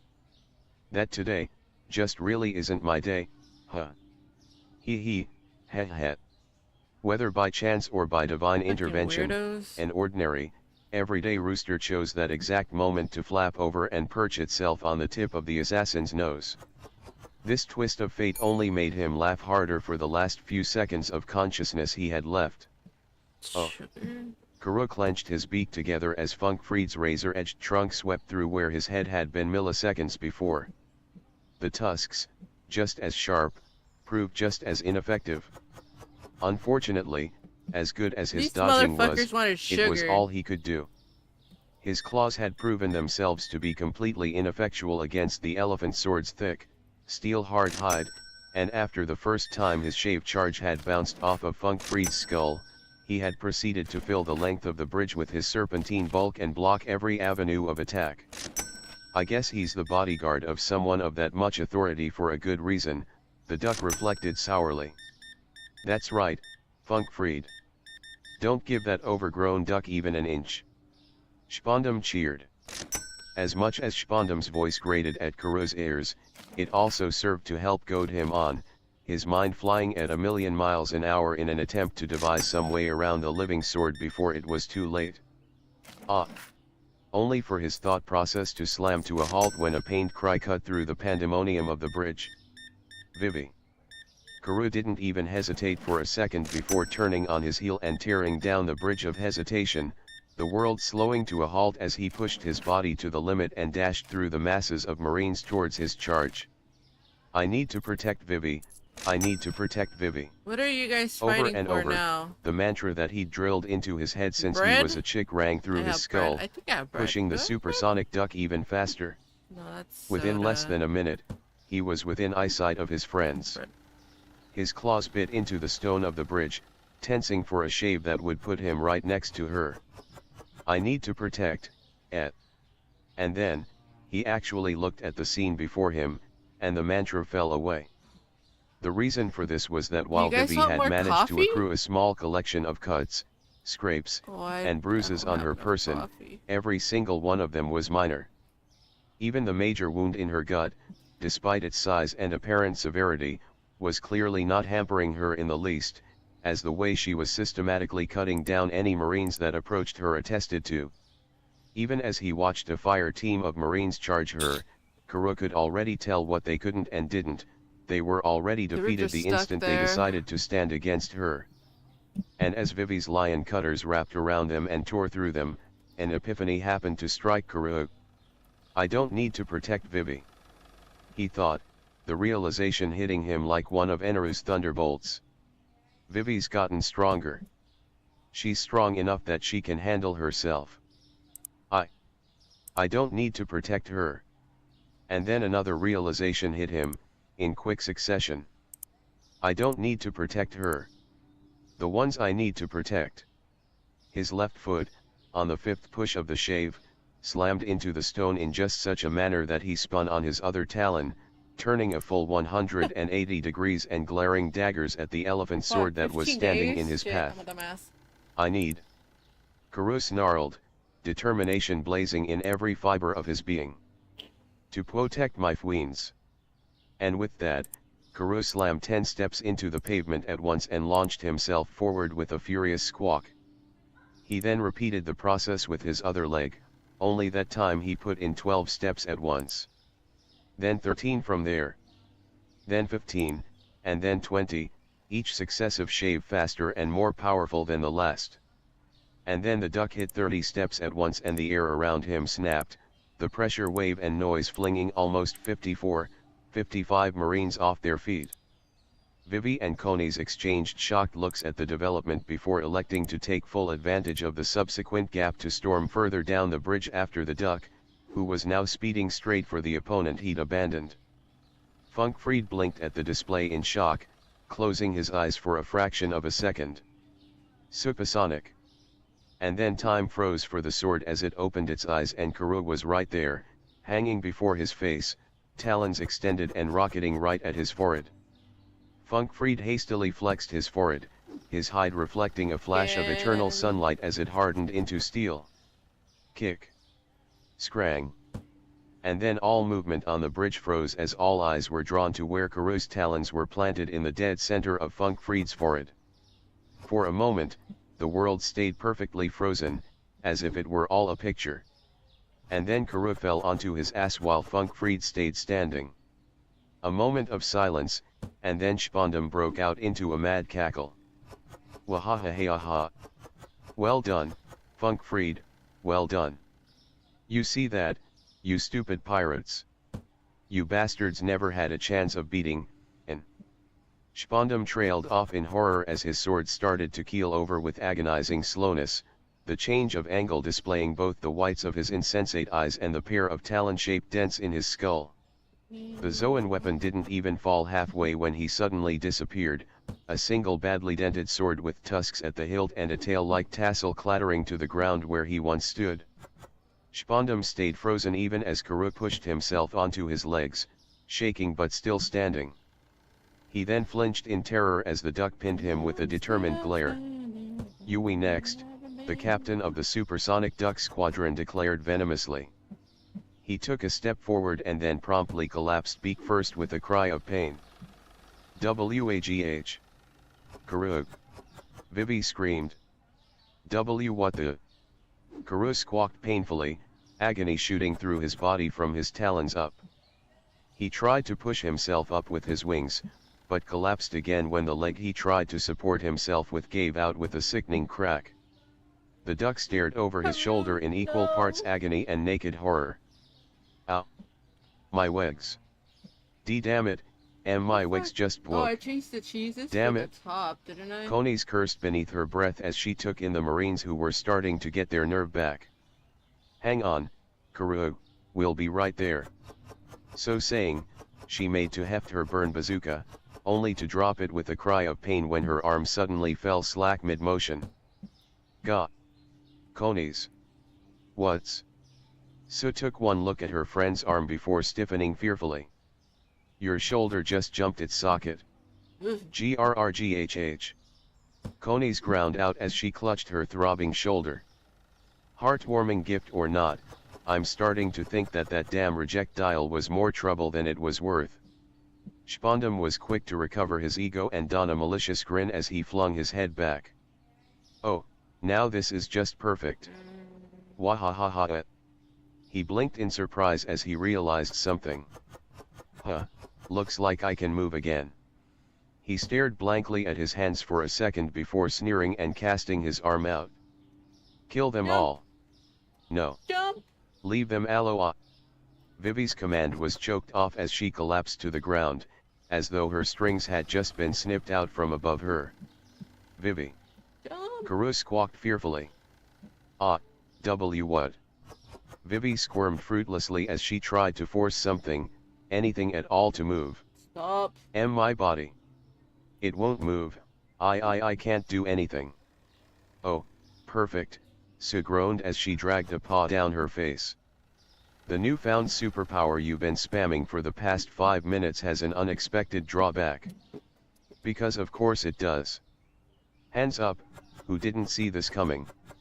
And I wasn't asking you, she snapped at the few Marines who actually raised their hands, though she was quick to recoil when their comrades leveled their weapons at her. Actually, if I may rephrase that. Soldiers. Spondam barked through a sadistic grin as he raised his arm. On my mark, kill the Straw Hat Pirates. No. Robin pleaded, jerking desperately against the soldiers holding her. Spondam's grin was nothing but pure evil as he turned his attention to his captive. Nico Robin, he drawled venomously. Allow me to officially welcome you to hell. And so, in spite of Robin's cries, he started to swing his arm down and the orders were just about to leave his lips. The only person going to hell today is you, fuckface. When he was brought up short by a furious voice roaring through the air. What the? Dynamic Crunch. entry. Gworg. The next moment, a pair high-velocity metal boots collided with Spondam's face. Everyone present stared in shock as the director of CP9 was sent tumbling ass over tea kettle, glaring between his legs at the person who'd just landed on the bridge. Jeremiah Cross snorted proudly as he readjusted the brim of his cap. Dynamic entry, he enunciated clearly. Oh. Well, that had been a heck of a start to the finale of this little crusade of ours. As if hanging off of Frankie's back while he and Boss scaled the side of the bridge wasn't blood-pumping and gut-wrenching enough, we'd arrived at the top to the sight of our friends coming damn close to getting executed. Thankfully, Frankie and Boss combined were more than strong enough to throw me at a certain piece of human filth before he could give the order. Now that had been a wild and damn cathartic voyage. As for my 3 companions, Will. Barracuda Barrage. Weapons left. Cherry Blossom Blast. Suffice to say that they were currently occupied with securing our vanguard's safety. Look at this. Boss proclaimed, his grin face splitting as he spun his rope dart at his side. Looks like we got here just in the nick of time. What does that make us? Big damn heroes, boss, Frankie laughed, the capitalization clearly audible as he slammed his fists together. Ain't we just? Soundbite and I said in unison. Soundbite then turned his eyes talks to glare murderously at Spondam. Cut her loose. Oh you bastards, Spondam slurred through his compacted face as he struggled to get back up into a sitting position. Do you even know what you're doing? Dat waben idea dieben. Yeah. Soundbite drawled as he nodded his head side to side before glancing at Robin and grinning. But she's our demon. He then snapped his teeth at Spondam. So cut her the hell loose. I grinned at the display for a moment before shaking my head. Nah, he doesn't need to bother. I got this. With that, I walked up to Robin and grabbed her cuffs. Damn it. See cross, she started shakily. SHHH, I hushed her as I looked her restraints over and confirmed that they were the number 5 pair. You can say what you want once you're free. For now. This is about to get impressive. Watch this. I then stood up, turned around, and shot my hand into the air, 5 fingers spread and palm facing towards the Tower of Justice. Oh. Usopp adjusted his goggles in order to confirm what he was seeing before leaning over so that he could shout down into the tower through the hole he'd opened in the roof. She's wearing number 5. Got it?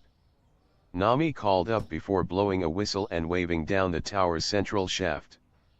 Khalifa had number 2, we need number 5. Bluno had 3, Nami Swan. Sanji called out from a dozen floors below. Mosshead, where are you? Got it right here. Zoro shouted, from the ground floor. The hell? I thought that the damn garden room was above me. How did you even? Stop. Oh, shut the hell up, this damn place is confusing. Zoro roared indignantly. Anyway. He clutched the key in his fist and reared his arm back. Catch, shit cook. The swordsman unwound and shot the small sliver of metal at the chef like a certain geezer's cannonballs. Sanji bit back a curse as he caught the key a few inches from his face. Son of a damn crazy moss-headed. He was quick to recover and get his mind back on track, balancing the key on his foot. Coming to you, Nami Swan, he shouted up before snapping his leg out and passing the key up the tower. Nami caught the key with a mitt of iron cloud and promptly used her free hand's thumb to aim as the cloud flowed from catch to throw in one smooth motion. All yours, Usopp. The sniper held his slingshot in the path of the key, catching it in the pouch and grabbing it as it snapped back before lining his shot up with the bridge. One more shot from the king of the snipers. Usopp grinned to himself as he let his projectile fly. Oh. I snapped my fist shut around the key the second it slapped into my hand. Then, in one fluid motion, I bent down, inserted the key into the cuffs and turned it, clicking the lock open. Robin stared in shock as the restraints clanked to the ground. Ah! She whispered numbly as she held her wrists up and flexed her fingers. Wha? Zeetsad's not possible. Why you bastards moot have? Boom. Boogwarg. I shot a grateful thumbs up at our covering sniper before grinning confidently as I picked the cuffs up and spun them around my finger. And that, I gloated, is how we roll. I then tossed the cuffs up and held my bag open, allowing the sea stone, I had to fight to keep myself from cackling gleefully at that little tidbit, to drop into it with a clank. And don't you ever dare to forget it? Robin jerked as the sound apparently snapped her out of her reverie before shifting uncomfortably, glancing away as she rubbed her arm. Cross, about water 7, what I did. Before you say anything, I interrupted her as I dug a bundle of leather out of my bag and plopped it on her head. Here. Robin's head flinched under my hand and reached up to feel just what I'd put on her, snapping her gaze up in shock as she grasped her cowboy hat. This is. You forgot it before this mess started, I explained with a casual smile. Don't lose it again, alright. A swirl of emotion swept over Robin's face, tears welling up in her eyes. Cross. Hey, I interrupted her as I grasped her shoulders. No tears right now, alright? There'll be plenty of time to get weepy and sappy and whatever the hell else we can blackmail you with later. But right now, what we need is for you to be the cold as steel, tough as nails badass bitch we've all grown to know, hate, and love in equal measure. You think you can do that? Robin stared at me a moment longer before bowing her head with a wry chuckle. You are a real piece of work, Jeremiah Cross. She then glanced over her shoulder and a chorus of snaps, cracks, and screams heralded busy days for the Marines' doctors. But, Robin smiled as she stood up, holding her hat in place. I do believe that I can manage that. I nodded proudly as I patted her shoulder. That's what I hoped you'd say. But for now, if you'll excuse me. I slammed my fist into my palm with a sadistically eager grin as I turned to address the source of the pained groans starting to waft through the air. I am about to seamlessly mix business and pleasure, so that your own experience might be all the more enjoyable. You mind? Robin eyed my target for a moment before bowing her head with a smirk. Oh, no, please, I absolutely insist. As you say, I bowed exaggeratedly before walking towards Spondam's stirring form, soundbites powers amplifying the sound of my footsteps.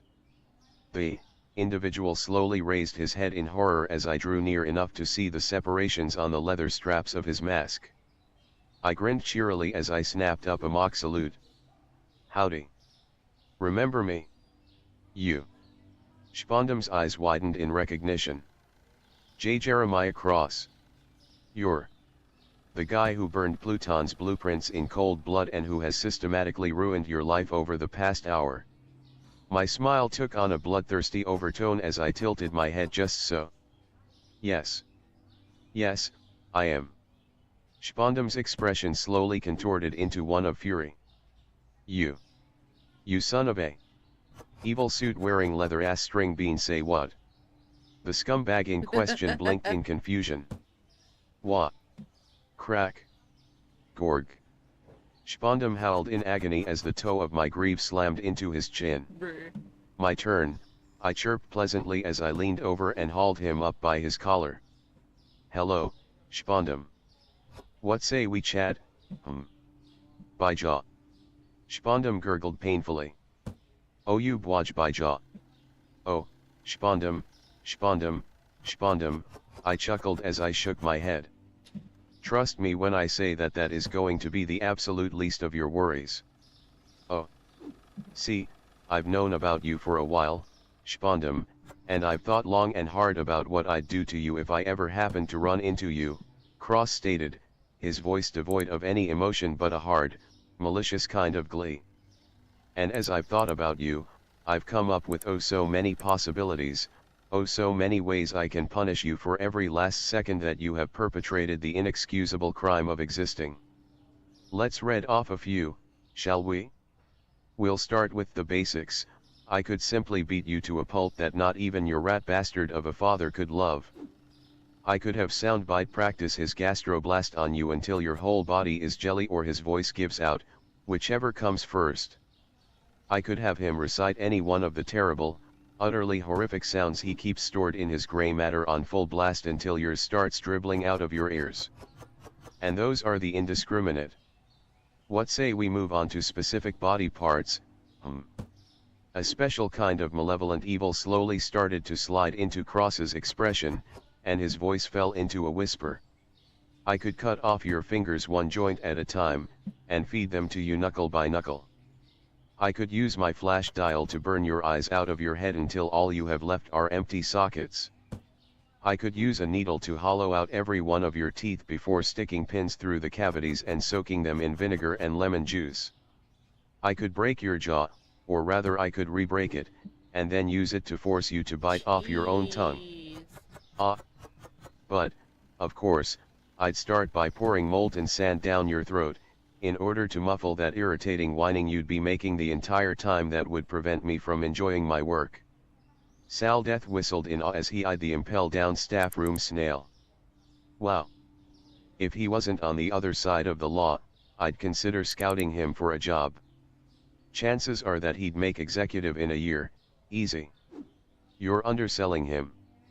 6 months, minimum red heart. The demon-looking man hummed in agreement as he nodded his head to the side, before pausing and glancing at his fellow executive. You're taking notes on this? You, of all people. Sadie giggled ecstatically as she continued to transcribe everything that the pirate was saying. But of course. More than half of these ideas are highly novel, and quite possibly effective at that. Didn't you know, Salzy? Being a professional is all well and good, but amateurs will forever be the most dangerous for a reason, you know, Red Heart. Oh. And then I would make you eat the salsa, I concluded bluntly, taking great pleasure one in my always got captive my audience's curiosity. terrified whimpering. Dude, Soundbite gaped in awe. Cross. Color me convinced that you are the scariest person on the crew when you're angry, Lasso muttered fearfully. I cocked my head to the side. That's an unfair metric, seeing as I doubt that I could hate anyone as much as I hate this particular individual right here. Case in point. I jerked my head back over my shoulder. I'm sufficiently pissed off that I could hand you over to Chopper with explicit instructions that he do his worst. I blocked out the ecstatic squeak our doctor let out at that. But I snapped a finger up just as Spondum looked like he was about to faint. I'm not going to do any of that. Hope blossomed on Spondum's face, and I had to resist the urge to imitate the Cheshire Cat, because oh, man, he had no idea what was coming. And that just made it even more delicious. I'm going to do something worse than everything I've said up to this point combined. There it was. That glorious dawning moment of comprehension adored by sadists and stuffed tigers the world over.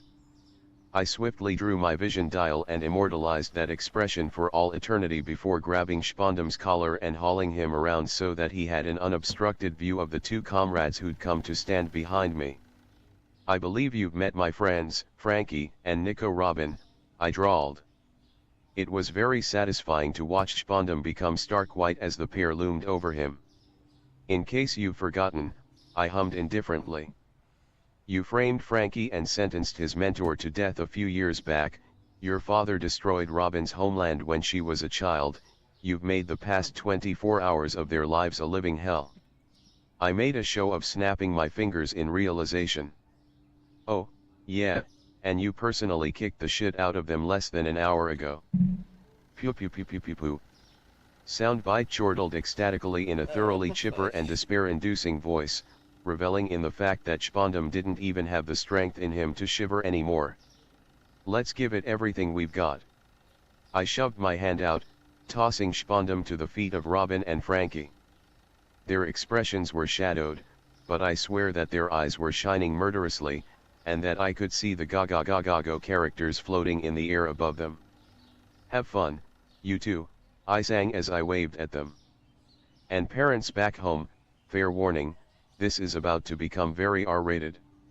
It's punishment time. And with that, I clamped my headphones over my ears just as the screaming started. Oh. Ga ha ha ha. Yeah, that's right. Give it to him, pound him to pieces. Genzo cheered exuberantly as he swung his fists through the air. He then made a grab at his side, and blinked in confusion when he only hit air. Where the hell'd my sake go? Right here, Nojiko deadpanned as she swished the bottle in her grip. And before you even think of protesting, even if this is as cathartic as when Nami sent that rat bastard flying, if you didn't notice me taking this from you, then you're drunk enough already.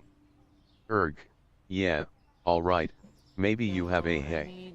Genzo barked indignantly as Nojiko knocked the bottle back. Pwah. The tangerine farmer blew out a hearty sigh as she put the bottle down. What? I said that you're drunk enough. I'm just getting started. Tisk. Genzo scoffed, looking away. I told Belmir that she wouldn't make a good. Clonk. Ow. Don't trash talk the dead. She was my damn drinking buddy, I'll talk about her however I damn well please. You old. Hey, That was your what are wife. you doing with that spork? Your wife.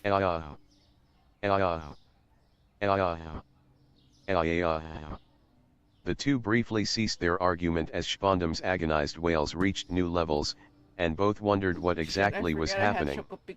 Oh. Allow me to be perfectly frank, the first several seconds of the unmitigated beatdown were beyond cathartic, true as true can be, but I soon felt a bit of a sweat drop hang off my temple as I realized that, well, they weren't stopping. like, anytime soon. Which meant that this was getting, let's say, awkward. So, guys. I spoke up with a nervous chuckle as I scratched the back of my neck. I am gonna just, check on our friends. You know, if that's alright with you. The only response I received was a glass-shatteringly high-pitched falsetto scream. I think that that's alright with them, Soundbite chuckled nervously. I squawked in agreement as I spun on my heel and dashed over to our friends. Lordy, Boss whistled in awe, watching the morbid spectacle even as he continued to use a Marine lieutenant's head as a punching bag. I didn't know human limbs could bend that way. Seriously? Sue cocked her eyebrow in confusion as she watched from atop an insensate pile of Boss's handiwork. Shouldn't that be, like, blindingly obvious? No, I mean, I didn't know it could bend that way and stay attached. Yeah, I see your point. Resilient little fucker, isn't he? The nastiest cockroaches always are, I commented drolly as I walked by them. I then focused on where Chopper was tending to our vanguard.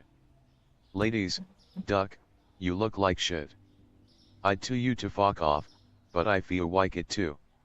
Kuro groaned as he massaged his newly bandaged legs. I'm not surprised, considering you broke every single bone in your legs in 3 places each, with microfractures coating the rest. Chopper snapped as he rammed a syringe into the duck's wing, ignoring his pained squawk. Also, this is temporary until I can get them in proper casts, so for Asclepius' sake, don't use them unless someone's about to die. I gave a light cough, drawing his attention back to me. Prognosis, Doc. Oh, hey, Cross, he waved his hoof absently as he stood up and walked back to the other 2. You've heard about Kuro's injuries, but Koni's and Vivi are in better shape. Koni's just has a dislocated shoulder and some bruises, and aside from exhaustion, which I fixed with a supplement, Vivi just has a flesh wound. I'm afraid that will scar, by the way. Vivi nodded her head with a groan as she waved him off. Anyway. Chopper turned his attention to our gunner as he shifted into his heavy point. Koni's, just hold your arm in place and I can get you a sling in. The bone isn't actually broken, right? Koni's confirmed as she reached behind her back. The joint is still intact, it's just dislocated. Chopper blinked in confusion. Yeah, the bone looks to be fine, why do you CR crack? GRGH. Chopper cut himself off and gaped silently for a second before pinching the bridge of his nose with a groan. Tell me you did not just do that. Tell me that you did not just reset your own damn shoulder using a rifle as a lever. Sorry, Chopper, Koni's apologized with a sheepish grin as she wound a roll of gauze around her shoulder. But Captain McKinley would have my beret if I let something like a loose shoulder stop me for more than a minute, and I will not disrespect the Corps. If I see one more instance of back alley quackery performed before me today, I swear to every last divinity in existence. So, Vivi. I yelped hastily, hoping to divert Chopper's mind from any thoughts of retribution. How are you feeling? The heck happened to you, anyway? Now? Vivi started, before wincing as she rubbed her throat. Bit dry. Do you have anything to? I spent a second patting myself down, but then I snapped my fingers as a thought struck me. Oh. I know. I turned towards the melee. Hey, Frankie. You got anything to drink, or? Thwack. YEOW. I yelped, clutching my skull where a metal flask had bounced off of it. Impressively enough, it actually landed in Vivi's lap. Ow, thanks anyway. My ribs are in my eyes. They're in my eyes. You don't deserve eyes. I yelled back. I then eyed Vivi as she took a swig from the flask. Frenchy fries? Feeling any better? Vivi coughed a bit in order to clear her airways before nodding thankfully. Yeah. Cola works wonders on sore throats. Oh, that's cola. I perked up eagerly and held my hand out. Give it here, I'm parched. Vivi conceded absent-mindedly before giving me a quizzical look. Ah, Cross, are you at all familiar with the technique that lets someone overpower everyone around them using nothing but their own willpower? I paused as I was about to take a sip and eyed her in confusion. Yes. What I'm wondering is how the hell you know about it? Excuse me. That's not exactly public knowledge there, princess. Or, well. I shrugged with a grin. It wasn't until you made it public knowledge, anyway. I chuckled to myself as I took a swig from the flask. Eat your heart out, Coca-Cola, once you go Grand Blue, you never go back. Well, you see, Cross, Vivi said, hesitantly scratching the back of her head. The reason I know about it and the reason I'm asking is that whatever that power is, I apparently have it. Taking all the PFFFFFT. GACK. Hack. I promptly sprayed my drink everywhere and started wheezing desperately, on account of the liquid going down every which pipe save for the right one. Scramble. Scramble. I yelped as I desperately slapped at Soundbite's shell. Ow, ow. Watch it, no need to insist. You're in the clear. There is very much need to. Thwack. Ow.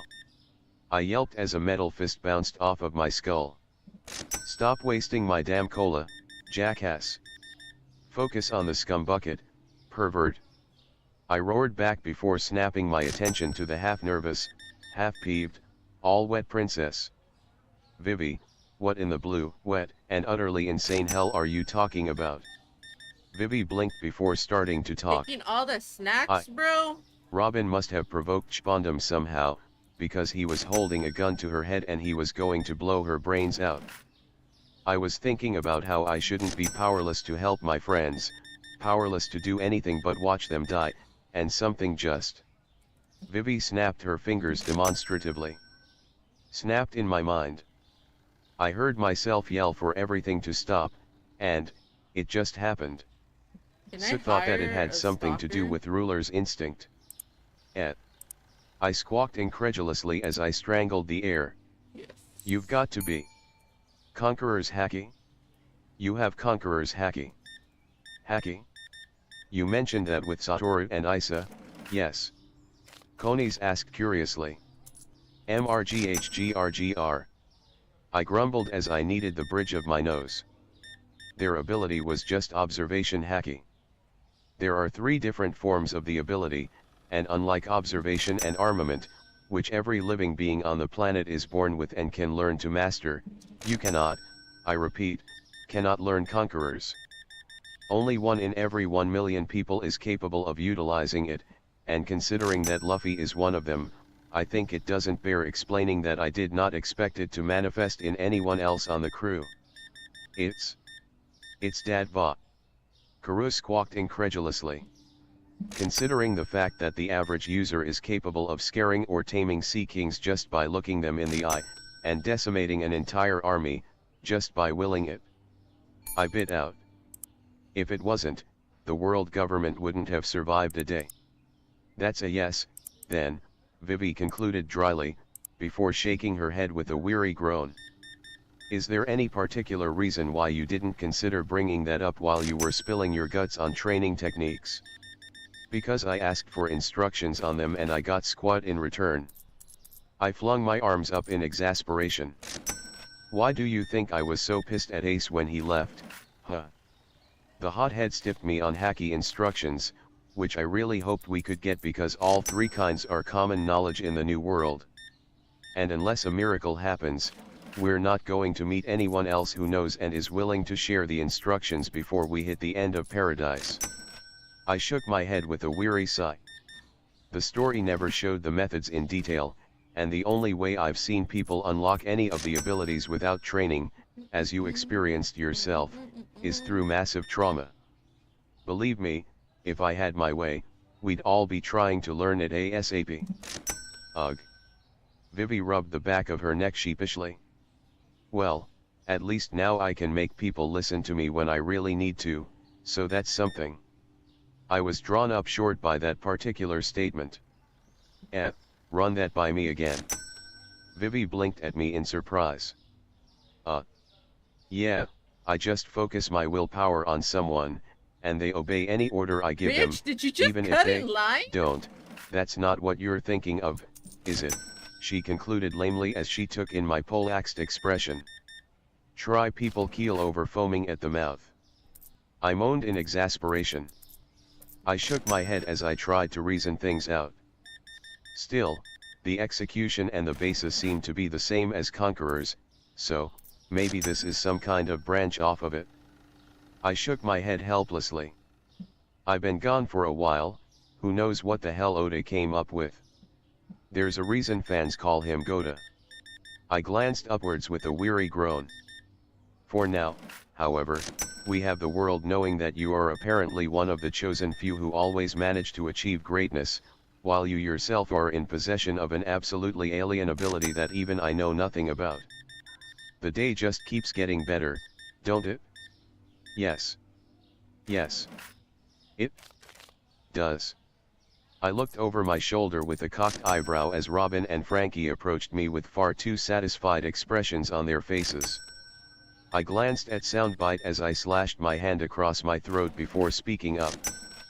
I take it that you two enjoyed yourselves. I made a point of not looking at the twitching pile of meat that was only just not classifiable as a corpse behind them. More than you can possibly imagine, Cross, Robin sighed euphorically as she stretched her arms above her head. I do believe I've just had more fun in the past 10 minutes than I have in the past 2 decades. Haha. Frankie cackled as he folded his arms behind his head. Not quite so long for me, my family's been good for me over the years, but damn if that wasn't enjoyable. Man, meeting you guys has been one of the best things to happen to me in years. Hee, glad to hear it. I nodded contentedly. Well, now that that's all wrapped up, all that's left is to rendezvous with everyone else and... Sugar Puru, powder, puru, puru, cake, puru. and soda. You planned that, Soundbite accused testily. I hoped that it would work. Nothing wrong with that. I smirked as I motioned for him to pick up. He rolled his eyes before conceding. Colic. Cross. Usopp here. Nami, Sanji, Zoro, and I all won our out. Hey, those Marines count. Do you know how many headshots and snipers I just took down? As I was saying, we all won our fights, and we've gotten as many of the valuables as we can carry from here. We're on the tower's rear dock now. Perfect. I pumped my fist victoriously. Alright, you guys hang tight, we'll get to commandeering the ship Spondum was going to use, because no way in hell can we pilot a battleship on our own, and come and pick you guys up. Then we wait for Luffy to finish mopping the floor with Lucci, pick up him and our guys back at the train station, and then we're clear. Honestly, barring any major situations, we just might manage to get out of this whole mess scot-free.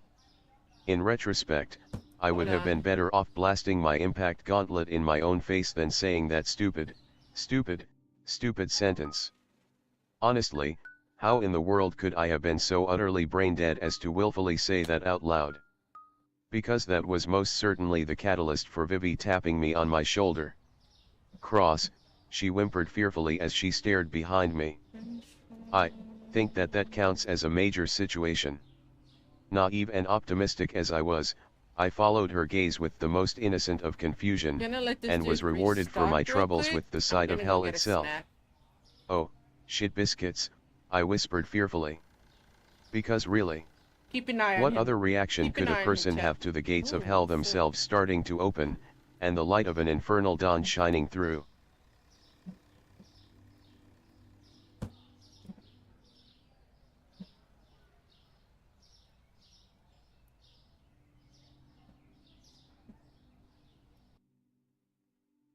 What happened? Did it stop? Oh yeah. Next chapter!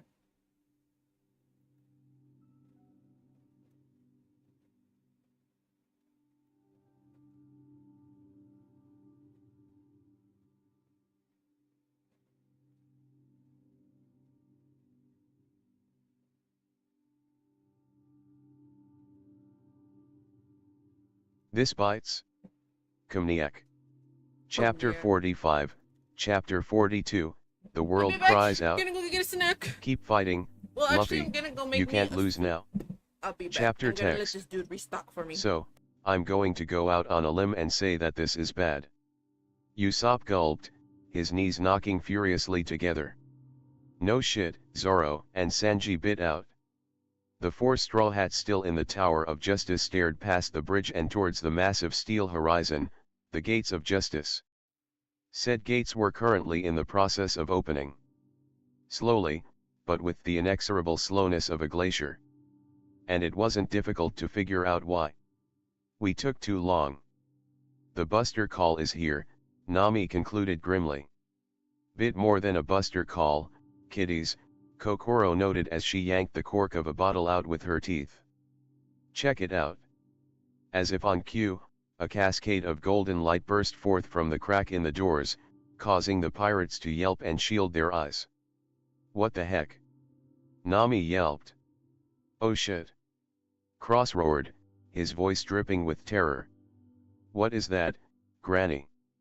Chimney asked in awe. Engrave this moment into your minds, kids, Kokoro chuckled melancholically as she poured her drink into her mouth. Fleet Admiral Sengoku has come down to greet you himself.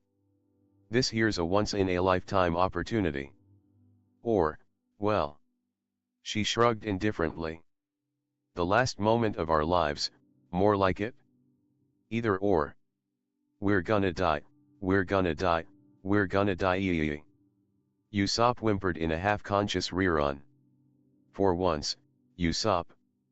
I'm inclined to agree with you, Sanji muttered as he pinched his cigarette in place. The Saint of Justice Sengoku himself, shit has just escalated. Way more than we can handle. Cross bellowed over their connection before anyone could say anything else. Soundbite, how many ships are with him? I'll be honest. The baby snail started sweating bullets. I don't have a clue. The armada goes beyond my range at about 30 ships or so. Fuck fuck. Just to confirm, Boss said with more hesitation than he'd ever shown in his entire time on the crew. We don't stand half a chance at fighting that many guys, do we? Considering how the Alpha Maywine HQ. Karu deadpanned before bursting into laughter. Ha no. Not even with Luffy's stupidity high combat levels. Especially not with Luffy's help, Soundbite groaned miserably. Unless I miss my guess? GARP the hero has also come out to play. Kokoro froze in place, her bottle cracking slightly in her grip. Okay, that's just cheating. Right, it's official, Cross concluded in a strained tone of forced calm. Matters have just left pear-shaped and escalated to the eldritch topographies of Atako warping through a tesseract. That managed to snap Nami out of her stupor. Cross, she barked. Snap out of it? You're our tactician, you're the one who handles our plans. Get your head back in the game and tell us what we need to do. That's an order. Cross jumped in shock before slowly nodding. The gate. We need to get to the controls of the Gates of Justice and lock them shut. The gatehouse is on our side, if we can shut the gates and destroy the controls, the armada'll be trapped in the tub current, and by the time they get around the gates, we'll be long gone. That's perfect. Nami smiled in relief. All right, where are the gate controls? I got it. They're somewhere in the... Boom. The hell? Zoro cursed, looking around in confusion as an explosion rang through the air. Cannon fire? But the gates aren't open enough yet. Oh no! Usopp shrieked fearfully as he pointed out over the water. Look! The bridge. The rest of the invaders followed the sniper's gaze to where, indeed, a good section of the Bridge of Hesitation was crumbling, and where a gun emplacement on one of the battleships flanking said bridge had smoke streaming out of its barrels. Looks like the Marines' gun crews decided to stay behind on their ships. Kokoro nervously observed. Third pillar, Cross finished weakly.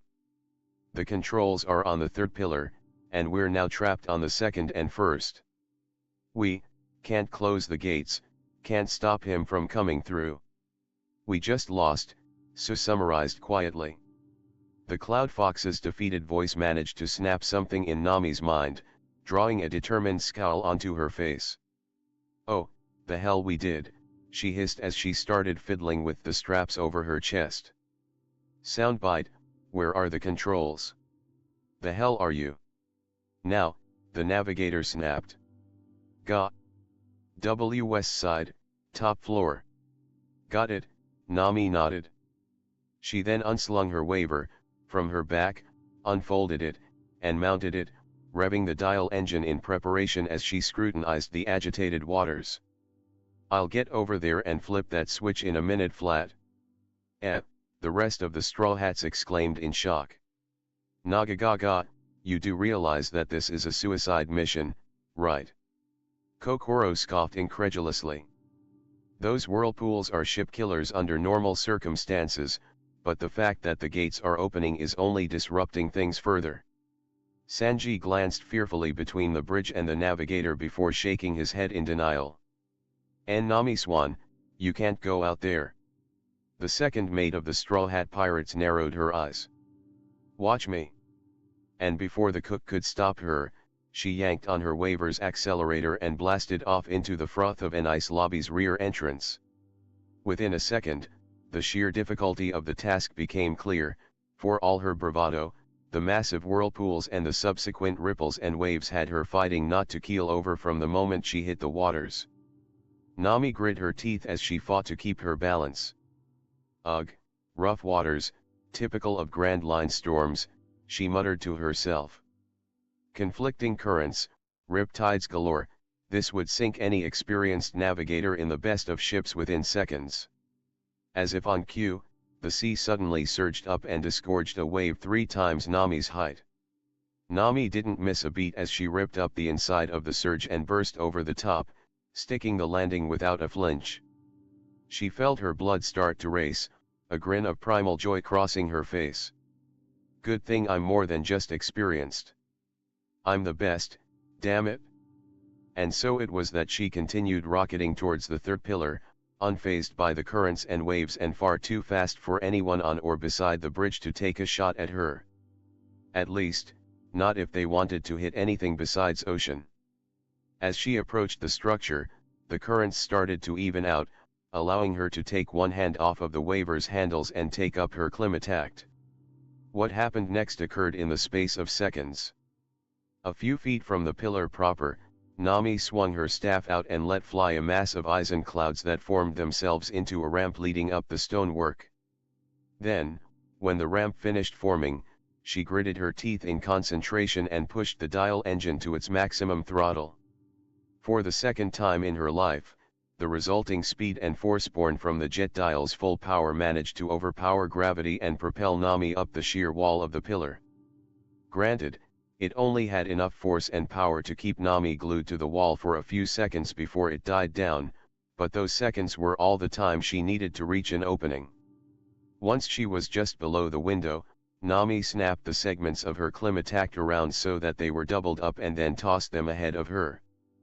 The blast of the cyclone tempo launched her out from the wall, but before she could go too far, she caught the batons as they boomeranged back and snapped out the section with the Eisen dial, an arm of iron clouds shooting out at the pillar. One swift jerk of her fingers was all it took to reel the arm in and ram Nami through the window waver first, granting her access to the gatehouse in a shower of broken glass that drew the attention of the small group of Marines, 8, to be exact, stationed within. The second the waver's wheel touched down on the floor, Nami accelerated again and ran down half of them in a semi-controlled charge before swerving to bleed her momentum off and bring herself to a halt. Then, without missing a beat, she leaped off her mount and pounced on the nearest Marine, lashing out with her fully extended climatact. A strike to the gut got one doubled over enough for her to ram her knee into his forehead. From there, a spin of her staff forcefully disarmed the two who'd managed to draw their guns, and a firm smack against each of their temples disoriented them enough for her to flip them off their feet. The last of them managed to draw his sword before Nami could stop him. He tried to cleave her in two with an overhead swing, but Nami caught the attack with her staff and diverted it appropriately before spinning around him so that she was squarely in his blind side. The soldier tried to spin around to keep track of her, but that just gave Nami the angle she needed to ram her elbow into his jaw and knock his brain for a loop. She followed up with a That fist made to me a his nose, ramen. which laid him out flat. The navigator took a moment to get her breath back before lashing her heel out with a grunt of exertion and kicking the blatantly obvious lever in the room into the opposite of its current position. Did he finish Nami stocking? took a moment to let a sense of victory wash over her as the mechanisms in the room spun and a bone-rattling clunk shook the air around her. Damn it. Fuck, I forgot Then she had to take a minute to keep have the from game pissing going. herself I when had an it on another impossibly window. loud bellow rattled I had her it on world and another her window very in my existence. dumbass. Nami remained works frozen fine for for a me while while I eat. longer in the tense silence before shivering. So happy that we have a literal mountain of metal between him and us, she muttered to herself. She spared just enough time to frisk the unconscious Marines before blasting out a few bolts of lightning at several important-looking parts of the gate mechanism, before turning towards the direction she knew was south, positioning her staff again. Cyclone tempo. And blasting the poor, doomed wall into pieces. Nodding contentedly as sunlight streamed through the hole, she formed another ramp, this one better defined than the last, before remounting her waver, taking careful aim and gunning the engines. With a renewed roar and a burst of hyper-pressured air, the cloud scooter shot up the ramp and launched her through the air. 15 seconds later, she stuck the landing on the larger remaining portion of the bridge and skidded to a halt before her stunned crewmates. Nami propped her fist on her hip as she adopted a smirk. So, she purred. How'd I do? The memory of Cross and Soundbite's jaws all but cracking the bridge as they unhinged would be one that would stay with Nami for the rest of her life. Oh. Bulletin but, you, and the, with, my, you. Obviously, it was taking a significant amount of effort to restart my brain after that.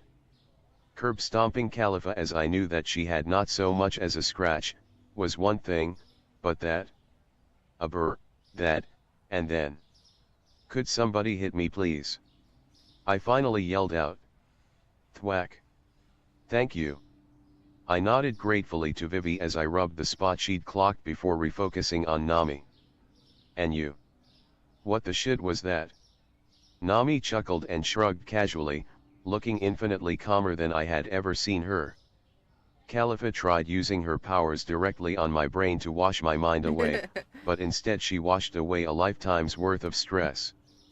And I guess it just made me a lot less hesitant about doing things, you know. I goggled at her for a moment more, then blinked. Does that mean you don't Acabo feel de like leer hitting me? el texto del Cupa y Nami dice micro scrutinized en me vez de for a mic. moment, and then shrugged as she looked back at our opponents. For now, anyway. But at the moment. She grinned eagerly as she popped a thumbs up. Now that the gates are closed and the Marines can't get to us, how do we? She trailed off as she noticed our hesitant expressions. What? Yeah, see, that's the thing. Soundbite hedged uncomfortably as he gestured with his eyes talk. Nami slowly turned her head and then winced at what she saw. So, some got through, huh, she said as she observed the titanic silhouettes that were steadily approaching us. The Vanguard, to be specific, Boss chuffed as he exhaled a menacing cloud. That Sengoku fellow must really want our heads, because those ships slipped through as soon as there was enough space, and another got its prow crunched trying to go through when you closed it. Just how many are there? Frankie muttered as he thumbed his sunglasses onto his brow. 10 in all, carrying 10,420 soldiers in total, Soundbite provided grimly. In command are Vice Admirals Strawberry, Yamakaji, Doberman, Anigamo. And Momanga, I muttered out under my breath. The usual suspects, TCH. I then raised my voice as I addressed everyone present. I suggest that you all get ready, it looks like we're going to be facing the Buster Call after all. A shiver of fear ran through everyone as they exchanged nervous glances. I then deepened my scowl as another thought came to me, and I looked up and past the approaching assault force. Of course, I growled grimly. That's only until the rest of the Marines on the other side of the gates managed to force them open. That got everyone to stare at me in shock. What? Nami stammered. Cross, are you insane? Those gates are at least a dozen times bigger than the rest of an ice lobby put together. Even with Sengoku with them. Scrang. We all jumped as a sound akin to an off-kilter gong vibrated throughout the air. We all looked around in confusion for the source of the noise before freezing as one as we noticed it. Specifically, as we noticed the presence of a fist imprint the size of a mountain in the, to reiterate, flag emblazoned metal horizon. Right, what was I thinking?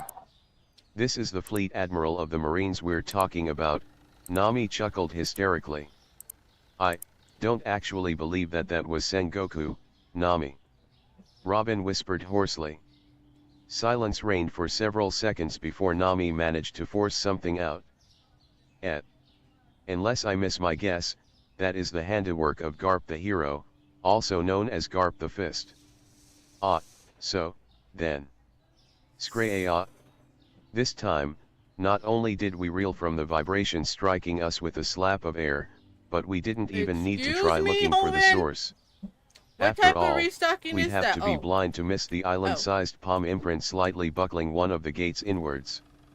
Now, Help you out. that looks like something Sengoku would do, Robin concluded lamely. I silently observed the imprints for a second before cracking my neck to the side. Well. I snorted. At least they're going out of their way to keep things interesting. My crewmates looked incredulously at me before each heaving weary sighs of defeat. Ugh. Of course, we should have known that it couldn't just be as easy as beating all these reinforcements, or the expected 10 battleships, Vivi bit out as she worked her way to her feet, her words contrasting the wry smile she was sporting. So, great tactician, what's the strategy here? I took a few moments to run the situation through my head before nodding. Well, first. Kaboom. I jumped when a massive explosion rang out, and a glance to the side revealed a plume of smoke to be rising from the waterfront, right, where the seastone fence was shut. They're already starting their bombing run, damn it. I cursed before snapping a look at Soundbite.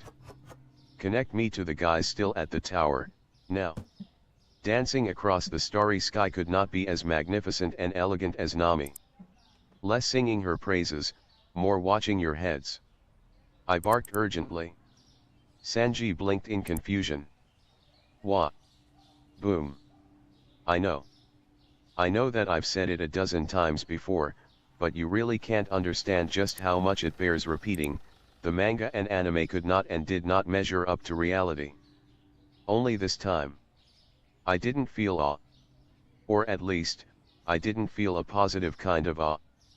Because really, the sight of half of a 30-story tall skyscraper crumpling like a soda can before falling into the abyss, what else could that kind of an image evoke apart from a stab of awe-inducing despair? Once the remains of the building fell out of sight, all that remained was an all-devouring silence. The Tower of Justice. Konis whispered numbly. It's gone. What the hell is this? Lasso breathed. Endgame, I bit out before addressing Soundbite. You guys alright? I see a field, a beautiful field filled with golden flowers. Oh, and there's my mother, waving for me to come join her. Usopp's dead on his feet, but other than that, we're fine, Zoro replied. We're lucky they didn't aim lower. Oh, trust me, they will, I growled venomously as I eyed the ever-advancing fleet of doom. Look, we're out of time and options, you guys need to get your asses into the tunnel and make your way to the bridge, ASAP. But wait, what about Lucci? Sanji demanded. Luffy's still fighting him, right? How are we? It'll handle itself. I interrupted.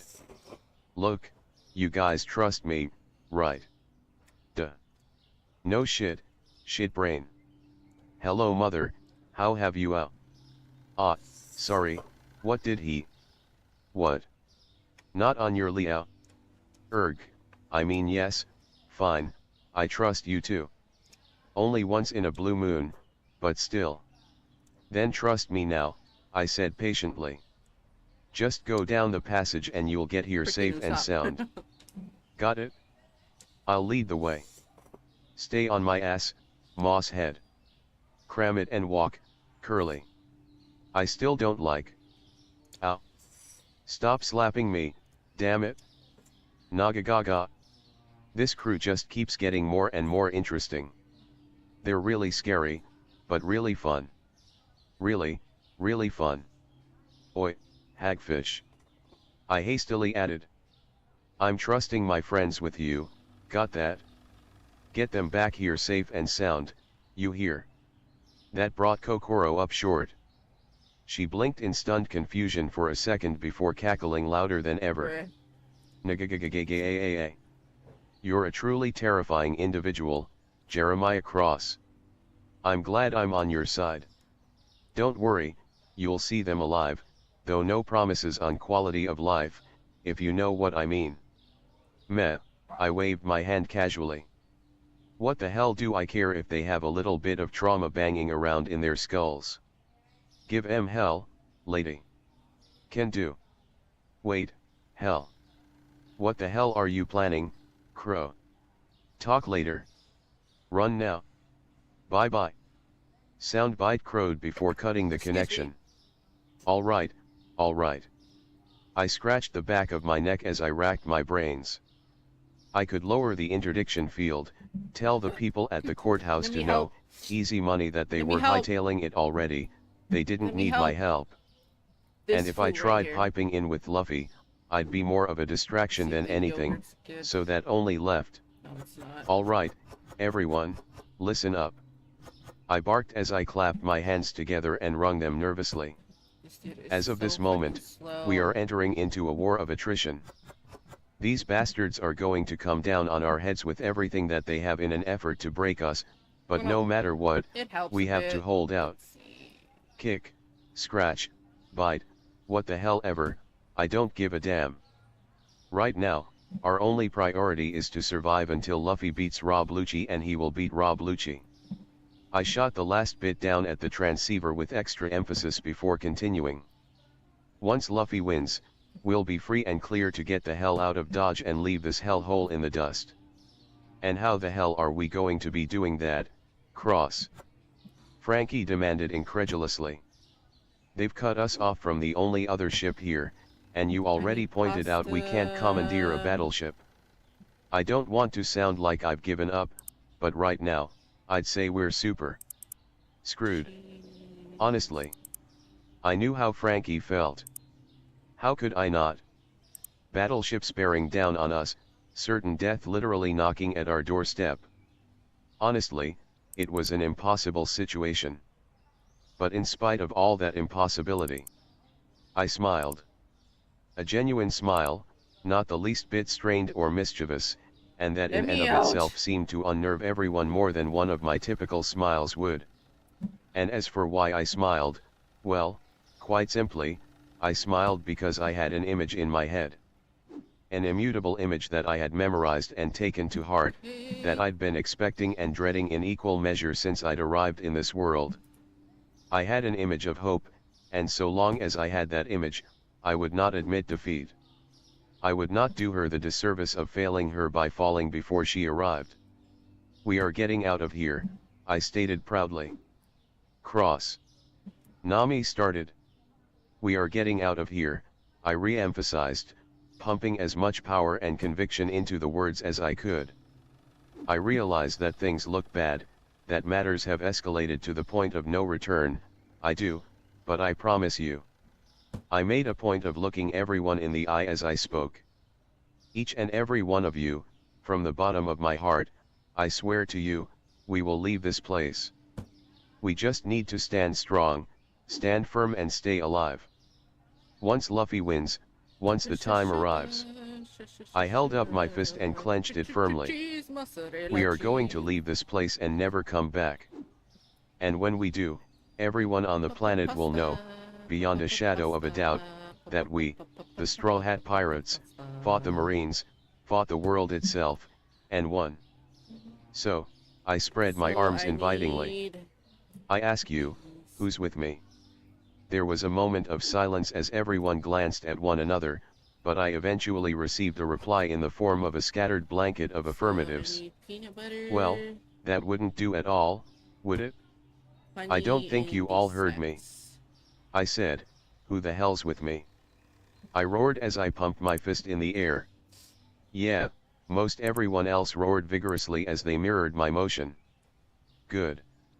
My smile wavered slightly as I looked around. Because it's crunch time. And indeed it was. While 3 of the battleships were splitting away and undoubtedly headed for the train station and 4 were moving to encircle the island proper, the remaining 3 battleships were slowly but steadily approaching the Bridge of Hesitation and moving to surround us.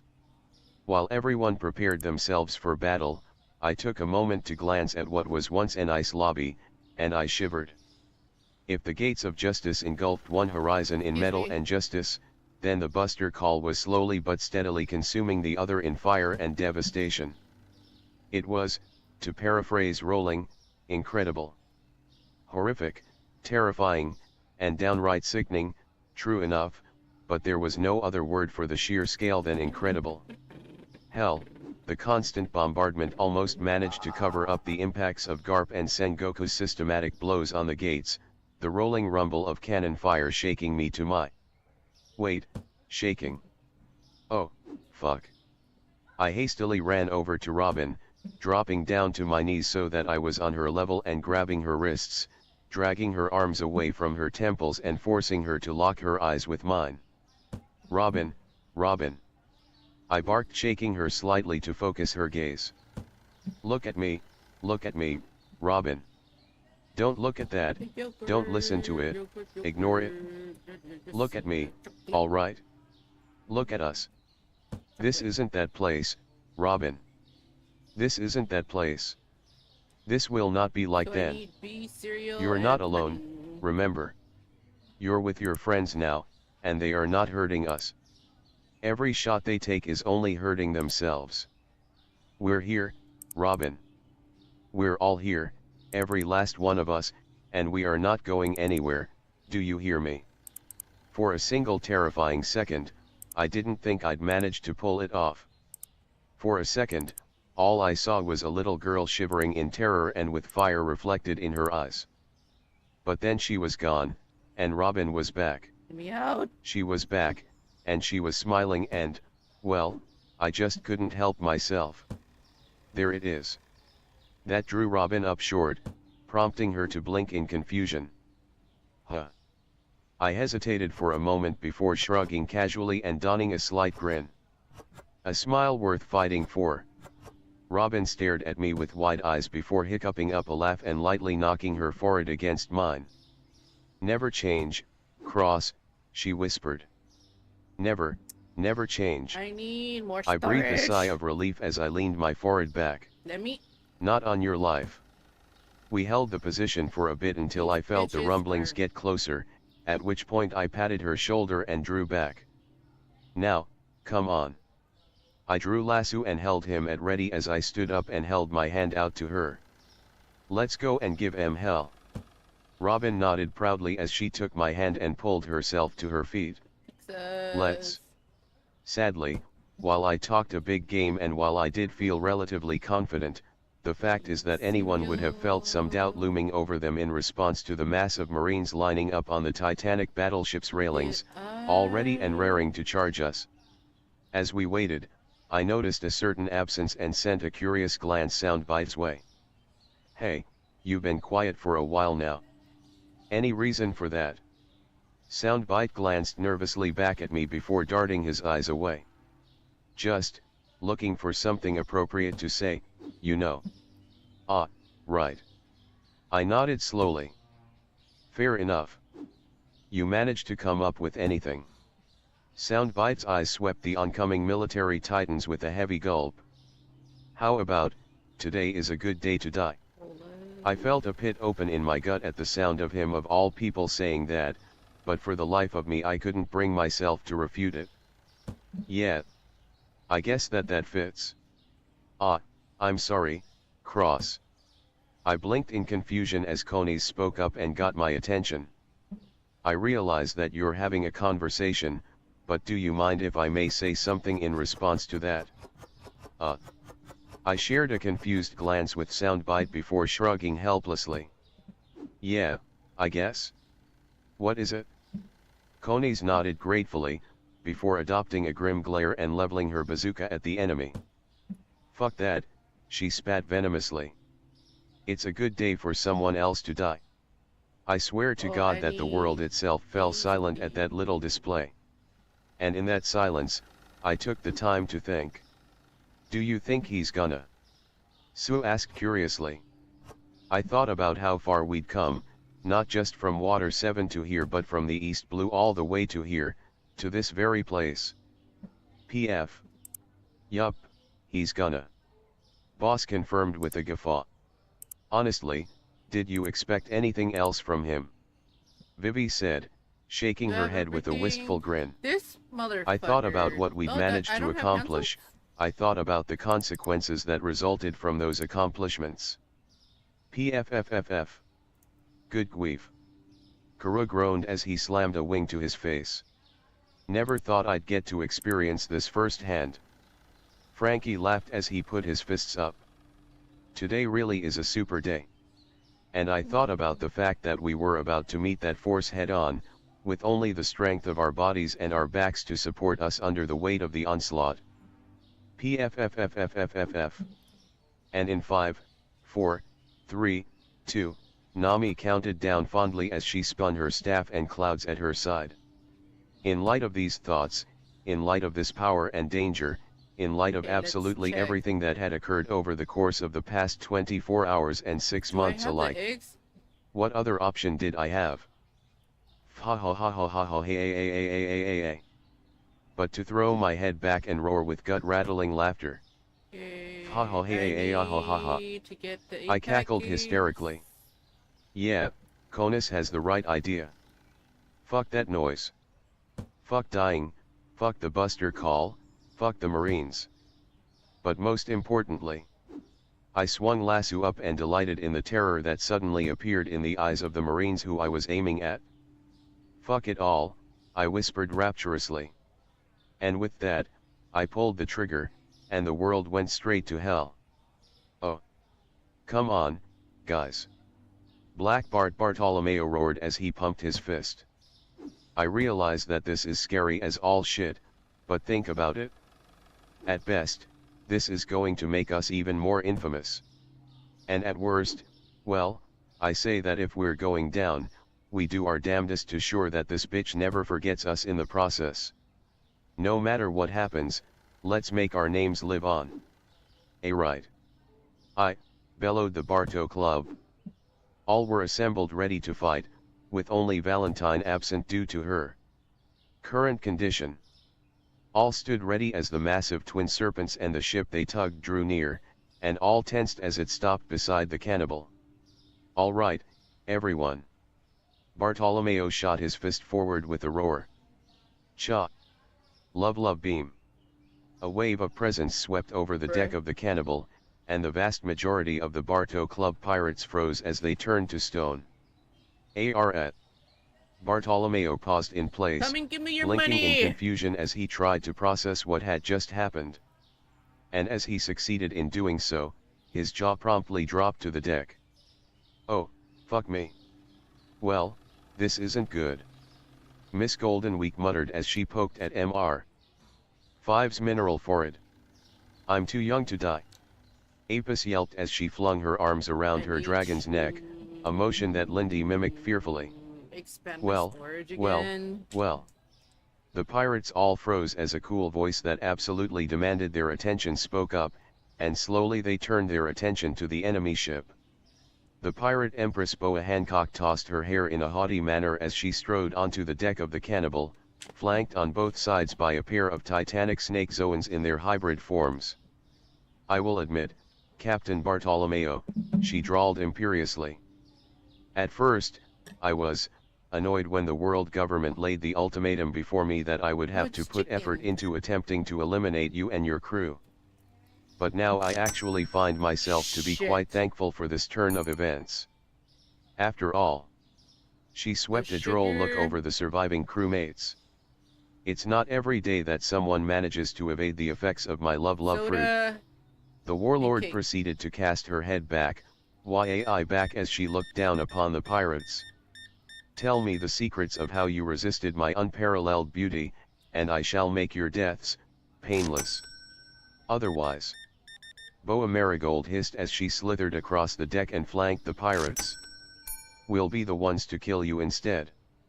Trust us, Boa Sandersonia snickered sadistically as she mirrored her serpentine sister, picking up a stray barrel with her tail as she went.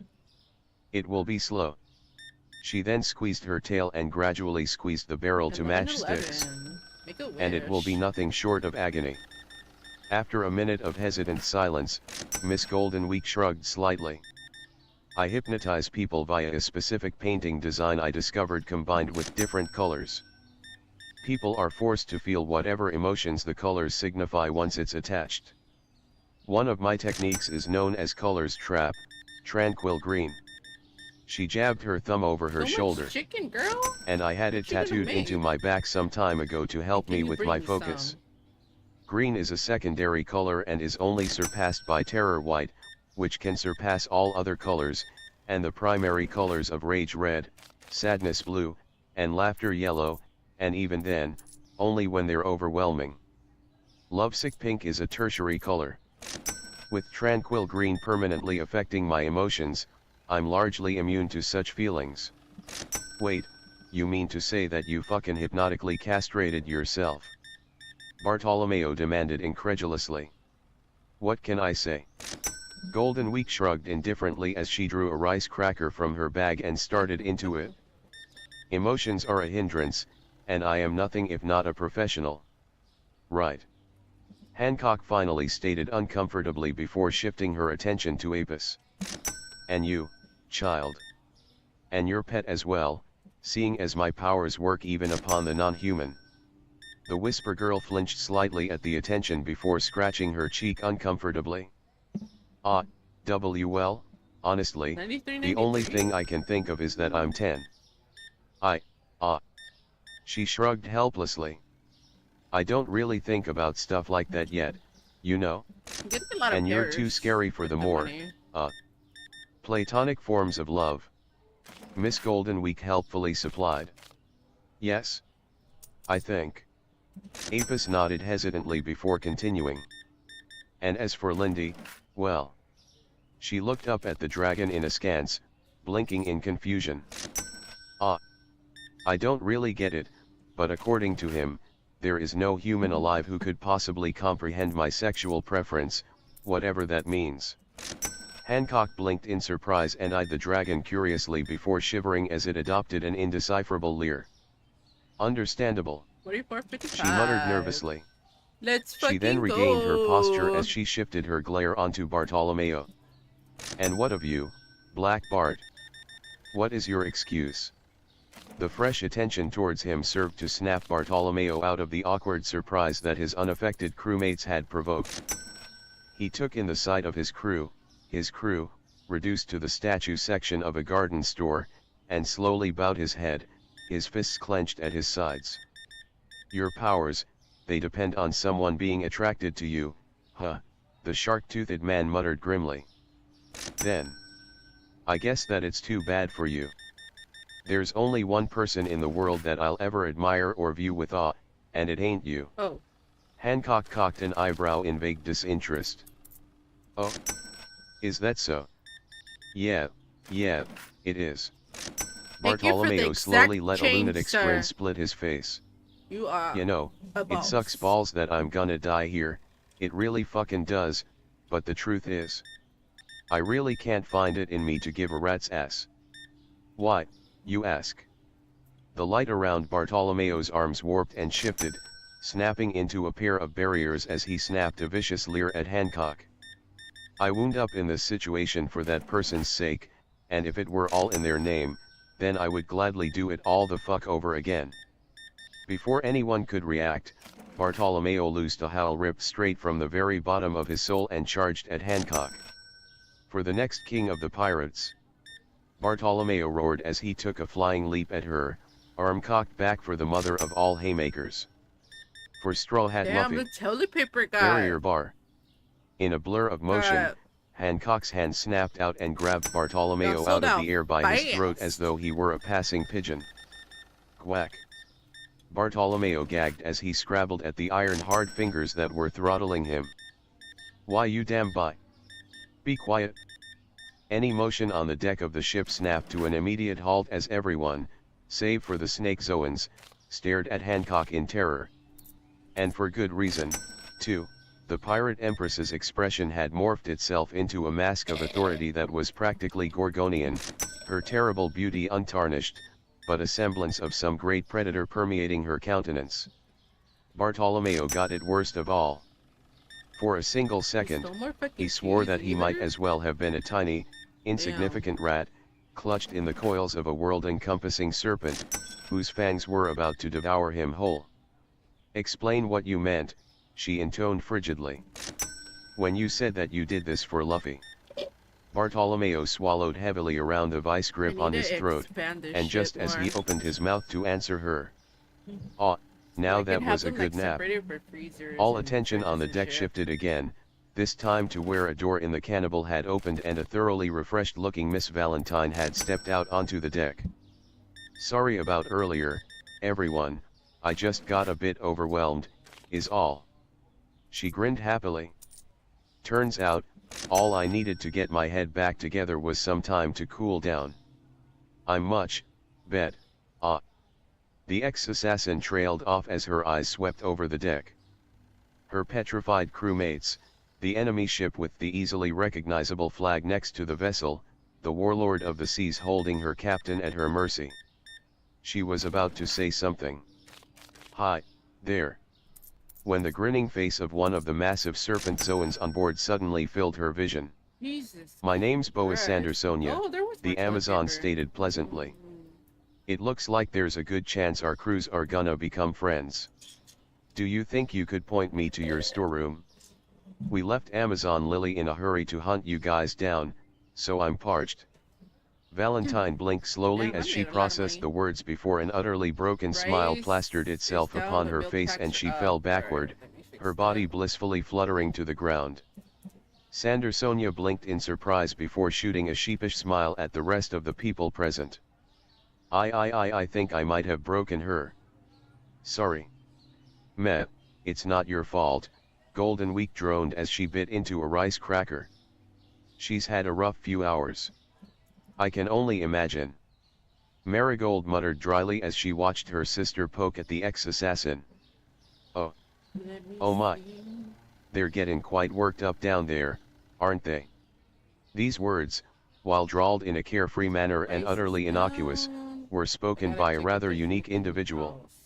Said individual was about 15 feet in height, lanky in such a manner that he appeared both non-threatening and menacing, and was clad in a bright yellow striped suit.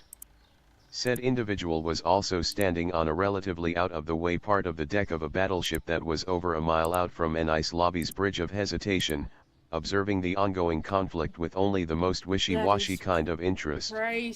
Said individual's name and title were Admiral Borsellino, codename Yellow Monkey, Kizaru. The Admiral whistled appreciatively as a particularly sizable explosion blossomed on the deck, downing about 2 or 3 dozen Marines at once. They're really giving it their all, huh? And they're only Paradise Pirates?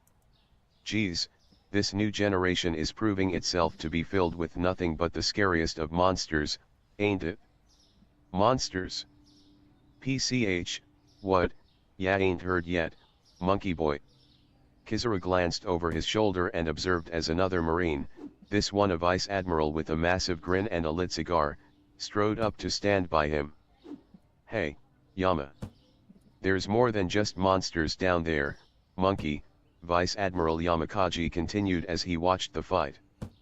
Apparently, that their crew's got its own fair share of demons, too. Kizaru shook his head slowly. Monsters and demons, what scary people. Yeah, some of the scariest. Yamakaji's grin widened slightly as he glanced up at the Admiral. But you're scarier than all of them, Incha. Stronger too. You could end it all right now, couldn't ya? Kizaru hummed non-committally for a moment as he scratched his 5 o'clock shadow before I nodding. think so. Yeah, that's true. He held up his palm towards the battlefield, the very center of his hands starting to glow. I could wipe 'em all away in the blink of an eye, the bridge too. He then shifted his fingers so that he was pointing a finger pistol, the digit unerringly following Jeremiah Cross's head across the distance as a bulb of light built up on the very tip. Or I could just kill them all one by one before they even knew what hit them. He then proceeded to lift his arm higher, and then used it to scratch behind his head with a sigh. But I don't know. That all seems like a lot of useless hassle.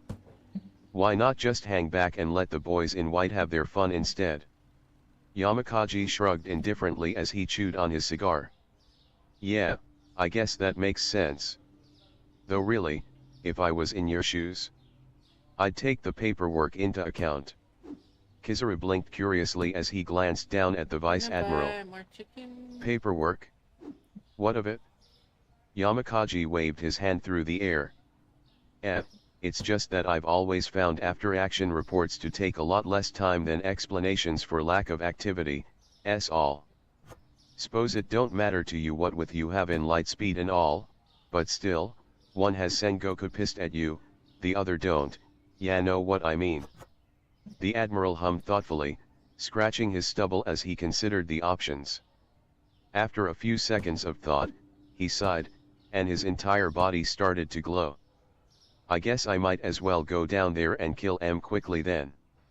A slightly predatory sheen crept into Yamakaji's grin. Sounds good, Tommy. Oh. Hey, soundbite. Remind me why you're not acting like the god of noise you apparently are and blowing out all of these bastards' eardrums. Nami demanded as she slammed a wave of iron cloud into a group of Marines. You actually think that these shit stains are the cream of the crop?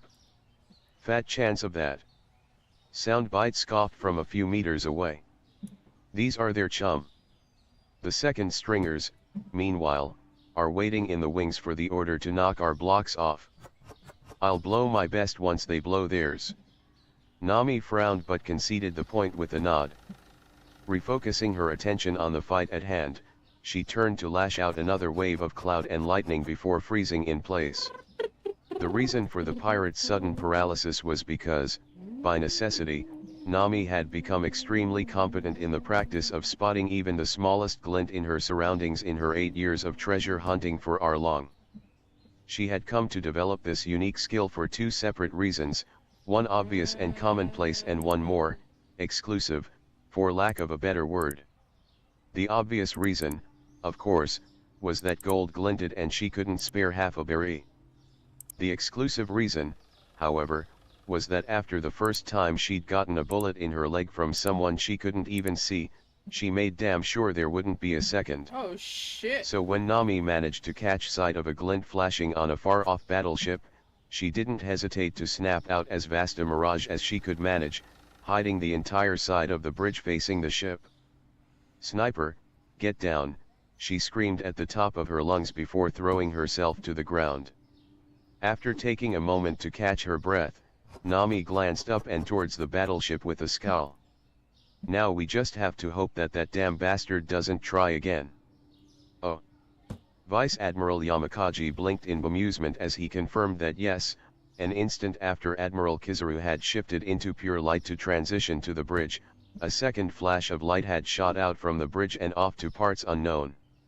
Acting on a hunch, the Vice Admiral drew a spyglass through his coat and peered through it, looking for, yes, that shimmer right there was definitely the light-refracting natural phenomenon known as a mirage. Which only meant one thing. Well, shit, Yamakaji sighed wearily as he returned his spyglass to his coat. With great care, he extracted a baby transponder snail and punched in a number. Wonder where the hell he wound up this time. Fleet Admiral Sengoku. Now, I know that you're rather upset right now. Get to the point, Vice Admiral Yamakaji. In case you haven't noticed. Skrrrrong. The Vice Admiral shivered in terror as the next palm imprint appeared in the gates, even deeper than the previous hits. Nothing can make me angrier than I am now. Well then. I'm afraid that Admiral Kizaru forgot to look before he leaped in his eagerness to join the fight-in. As such, his attempt to utilize his sacred Yata mirror to reach the bridge of hesitation just went awry thanks to a ER. The Vice Admiral coughed into his fist. Unfortunate turn of events. In short, we have no idea where he is, but going by his angle, I'd say Admiral Kizaru is no longer anywhere near an ice lobby. The barest moment of silence followed, and Yamakaji made the prudent decision to hang up his snail. The silence stretched on for another couple of seconds. Well, looks like he took that well after all, the Vice Admiral mused to himself. Scrong. The Marine then jumped in shock when another impact sound rang out. Only this time, it was rounder than the others. And higher? Yamakaji swallowed heavily, his smile gone and cold sweat trailing down his forehead as he gnawed on his cigar. I really hope that you're enjoying yourself wherever the hell you are, Kizaru, he muttered. Because when you get back, you're gonna wish that you'd stayed. Oh. The Red Line, an insanely massive wall of stone that circumnavigated the world. Impossibly tall, impossibly wide, and impossibly impassive. Over the timeless years of its existence, this geological marvel and nightmare has seen countless entities smash into its side and meet their doom, splattered over the unmoving stone. Most of those entities, though, were such things as sea kings, ships, and island whales. Today may have been the first time a lone person had tested their bodily integrity against the might of the Red Line. Note to self. A pained voice wafted out of a newly formed and relatively large crater in the face of the continent. First, outlaw the presence of any mirrors or other reflective surfaces anywhere that I'm assigned. Second, oh, yo. I yelped as a salvo of musket fire crackled through where my head had been a half-second prior. A series of explosions followed, from lasso if the recoil shaking my left arm was any indication, and I took a moment to process our situation.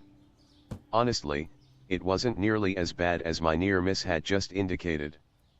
Between Nami's area attacks, Robin littering the battleground with her arms, and Frankie bull rushing every big group that tried to form up with fists and cannon, the Marines attacking us had no cohesion whatsoever.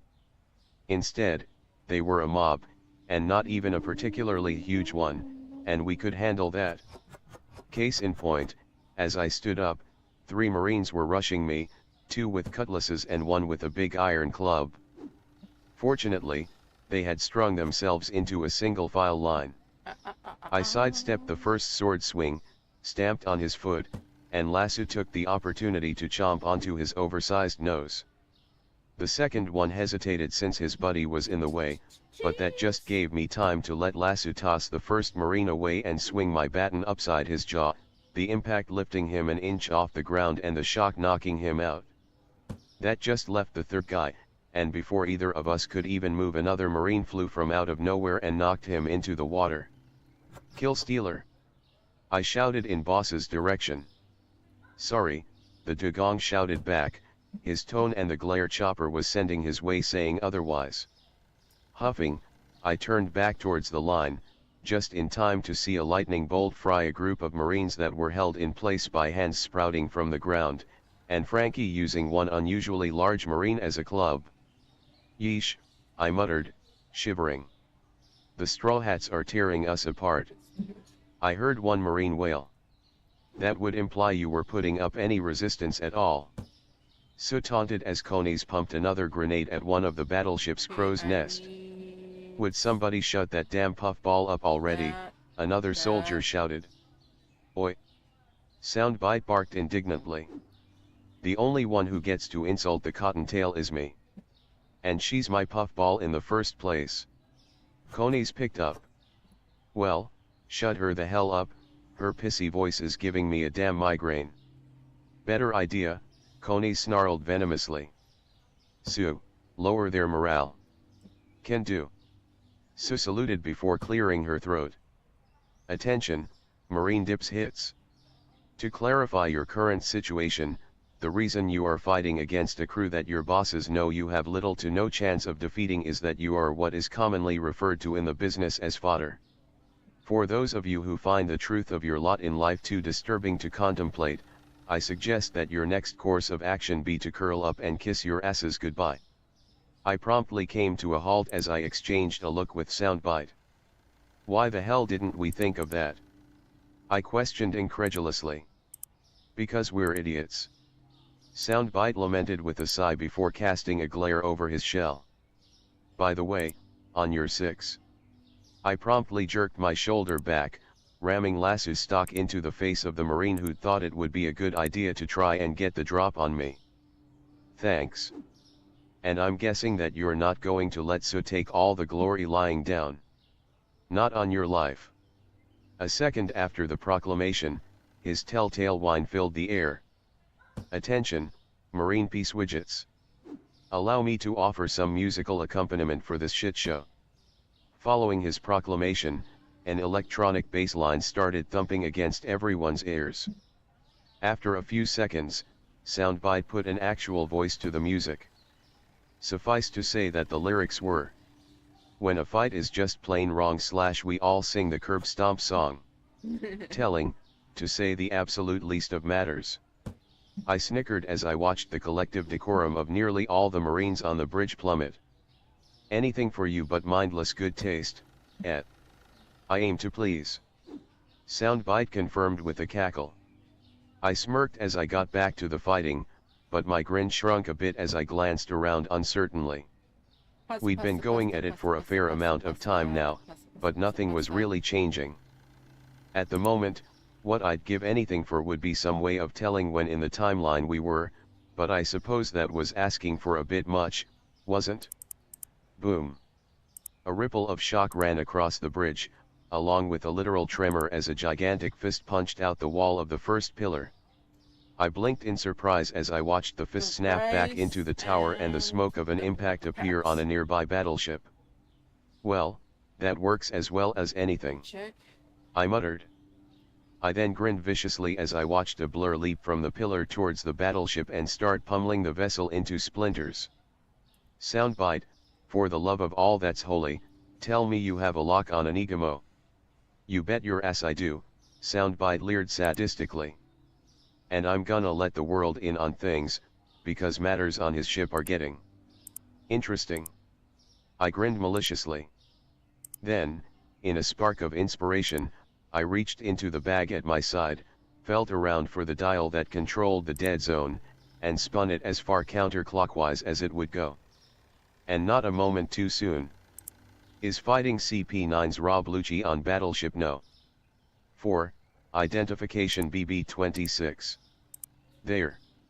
The soldier who was speaking winced as Luffy put his inflated fist through what I could only assume was the ship's powder room, going by the size of the explosion. They're tearing the ship apart. Humph.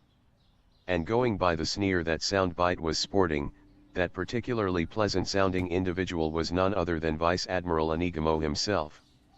If it's Rob Lucci, then chances are he won't die. And strong as Straw Hat might be, he doesn't have moonwalk. There was a click of a transponder's mic being picked up. All gunners put vessel number 4 in your sights. Fire in 5 seconds. The sheer matter-of-factness in the bastard's voice as he condemned countless soldiers to a pointless demise sent shivers running up my spine, but I got one hell of a thrill out of the fact that the entire bridge froze as the announcement swept over them. One soldier on Anigamo's ship, however, was rather more animated. Let's go! But Vice Admiral, sir, the poor doomed man protested. Why, you can't be serious. There are more than 1,000 of our soldiers on that ship. If we BLAM. The gunshot and subsequent death gurgle were audible in the near-perfect silence. Does anyone else? Anigamo growled. have a problem with doing whatever it takes to stop one of the world's most dangerous criminals. The silence that followed was thoroughly telling. That's what I thought. All cannons fire at will. Krak boom. The detonation of Battleship No. 4 was titanic. And observed by countless shell-shocked Marines at that. Did they just, a nearby soldier whispered. Yeah, they did. Soundbite nodded solemnly, his eyes tracing a particular speck as it flew through the air and back to the bridge. And only 2 survivors at that. That was. He shuddered in revulsion. Not fun to listen to. At least they never knew what hit them. I snorted darkly as I tore my eyes away from the pillar and refocused on the Vice Admiral's ship. And neither will he. I adopted a sadistic grin as the whine that pierced the air indicated that Soundbite had gotten my meaning. Hey, Vice Admiral Anigamo. Do you mind if I quote you on that little line you used earlier when you executed that Marine in cold blood? I then made a show of slapping my forehead. Oh, wait, now I remember. We're live, so it's a bit late to be asking that, huh? My bad. Smile, moron. You're on Candid Snail. Soundbite announced. Jeremiah Cross, Anigamo's voice growled. That's my name. I live to see the day that it's worn out. I mock saluted. And while I have you, would you care to share your rationalization for, well, you know, sacrificing an entire battleship and the 1,000 lives still on board it? I prayed that the response I got would serve to bury the bastard. TCH. Rationalization. And as the spider scoffed incredulously, it was clear that I would not be disappointed. Why would I have to rationalize anything, you damn pirate? I had a clear shot at ending the life of a criminal, and I took it. There was nothing wrong with my actions, it was simply common sense. So what if I had to sacrifice a few lives in the pursuit of it? Those men forfeited their lives in the name of justice when they chose to take up our banner, and they'll serve it as the Navy sees fit. One way or another. I positively relished in the sight of several dozen Marines staring down at their uniforms in naked horror. Wondering how far I could push the buck, I tilted my head to the side as I took on an innocent expression. Is that so? Well, I suppose that makes some measure of sense with your soldiers, they knew they were possibly giving up their own lives. I allowed a demonic grin to spread across my face. But what about the lives of civilians? My heart soared as Soundbite's second-hand scowl deepened. Shut the hell up, you damn spider. Before skipping a beat or 3 when a world-shaking roar erupted from the direction of the thoroughly pummeled gates of justice.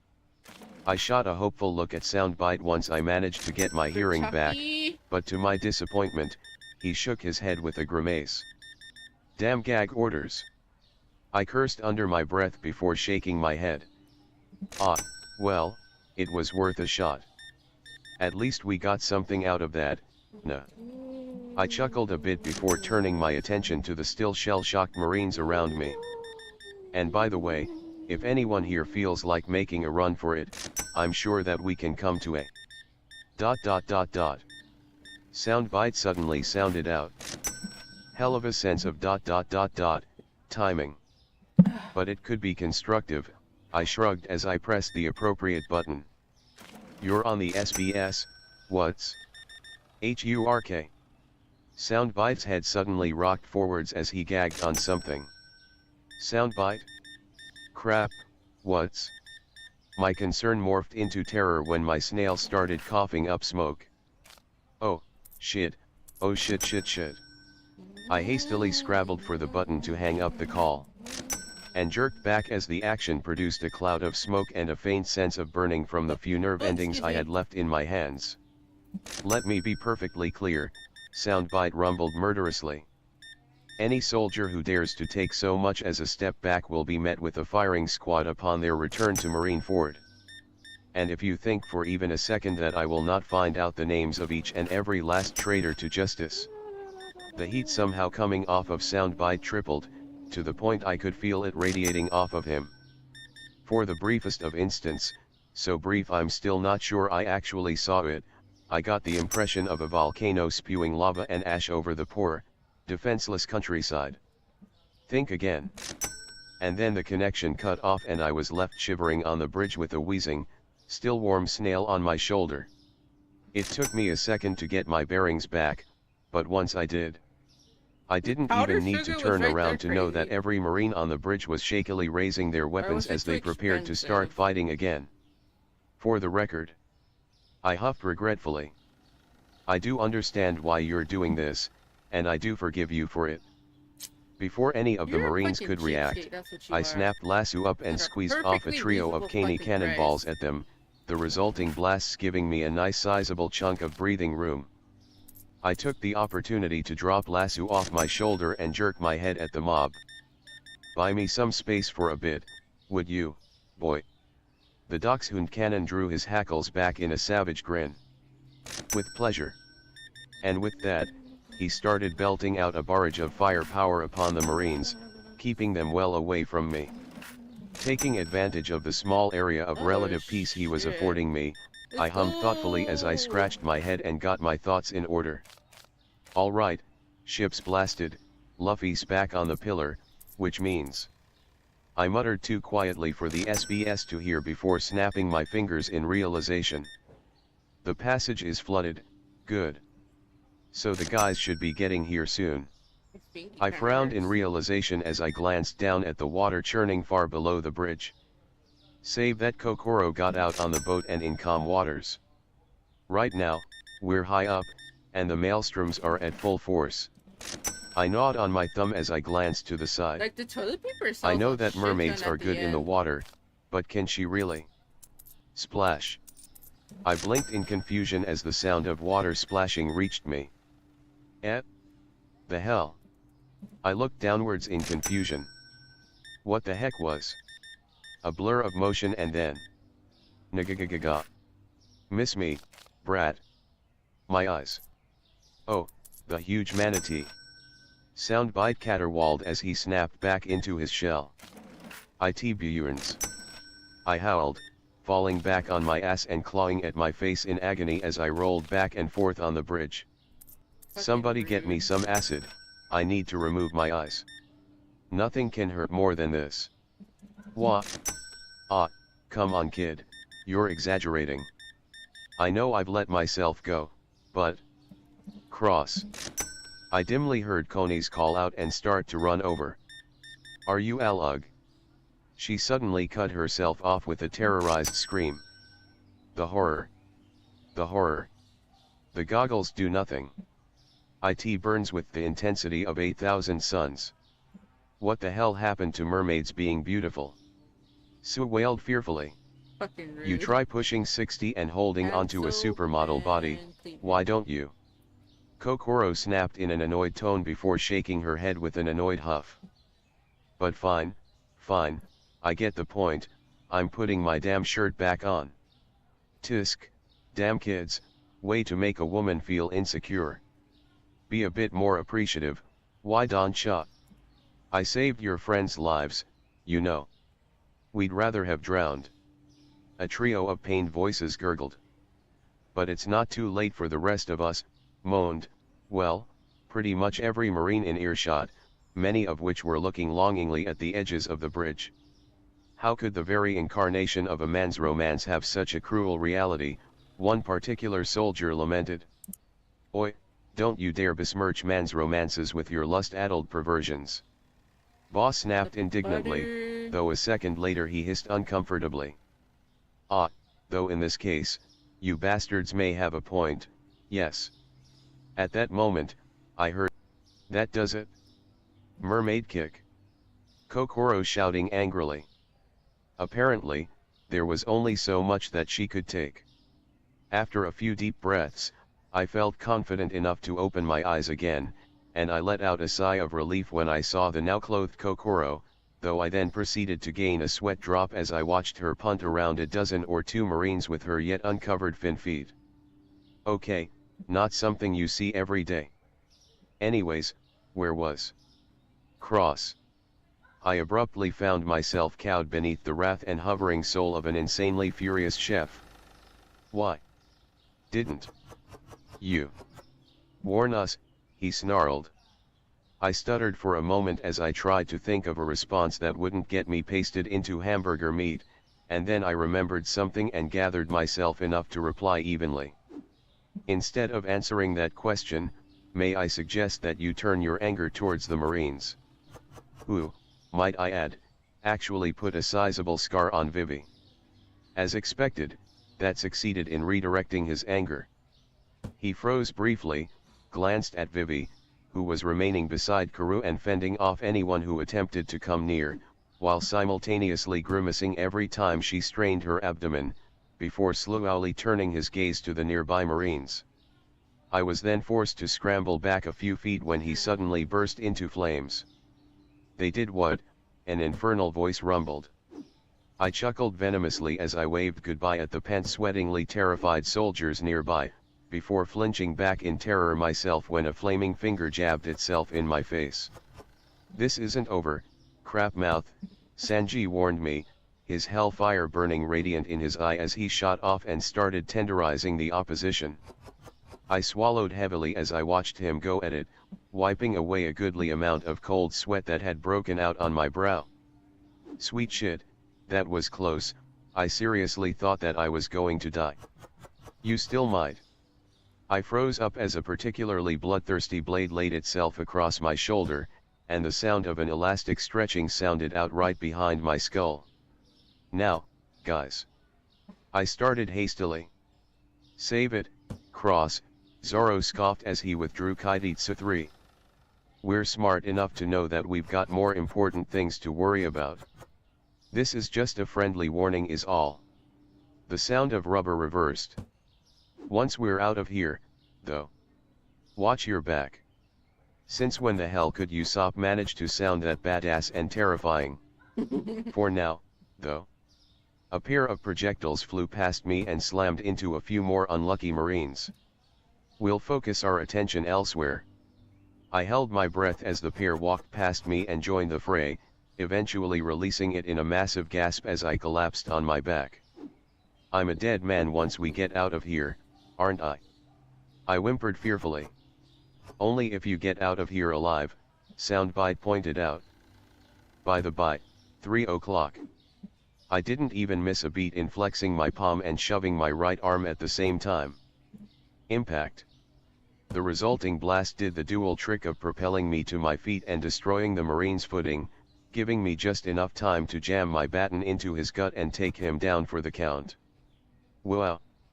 Chimney breathed in awe as she poked the stunned soldier's cheek before shooting me a sunny smile. "You look and act like you're all weak and stuff, but you're actually pretty scary, huh, mister?" "Nagagaga." Kokoro chuckled heartily. "That's a pirate's life for you, Chimney." "That's a pirate's life for him."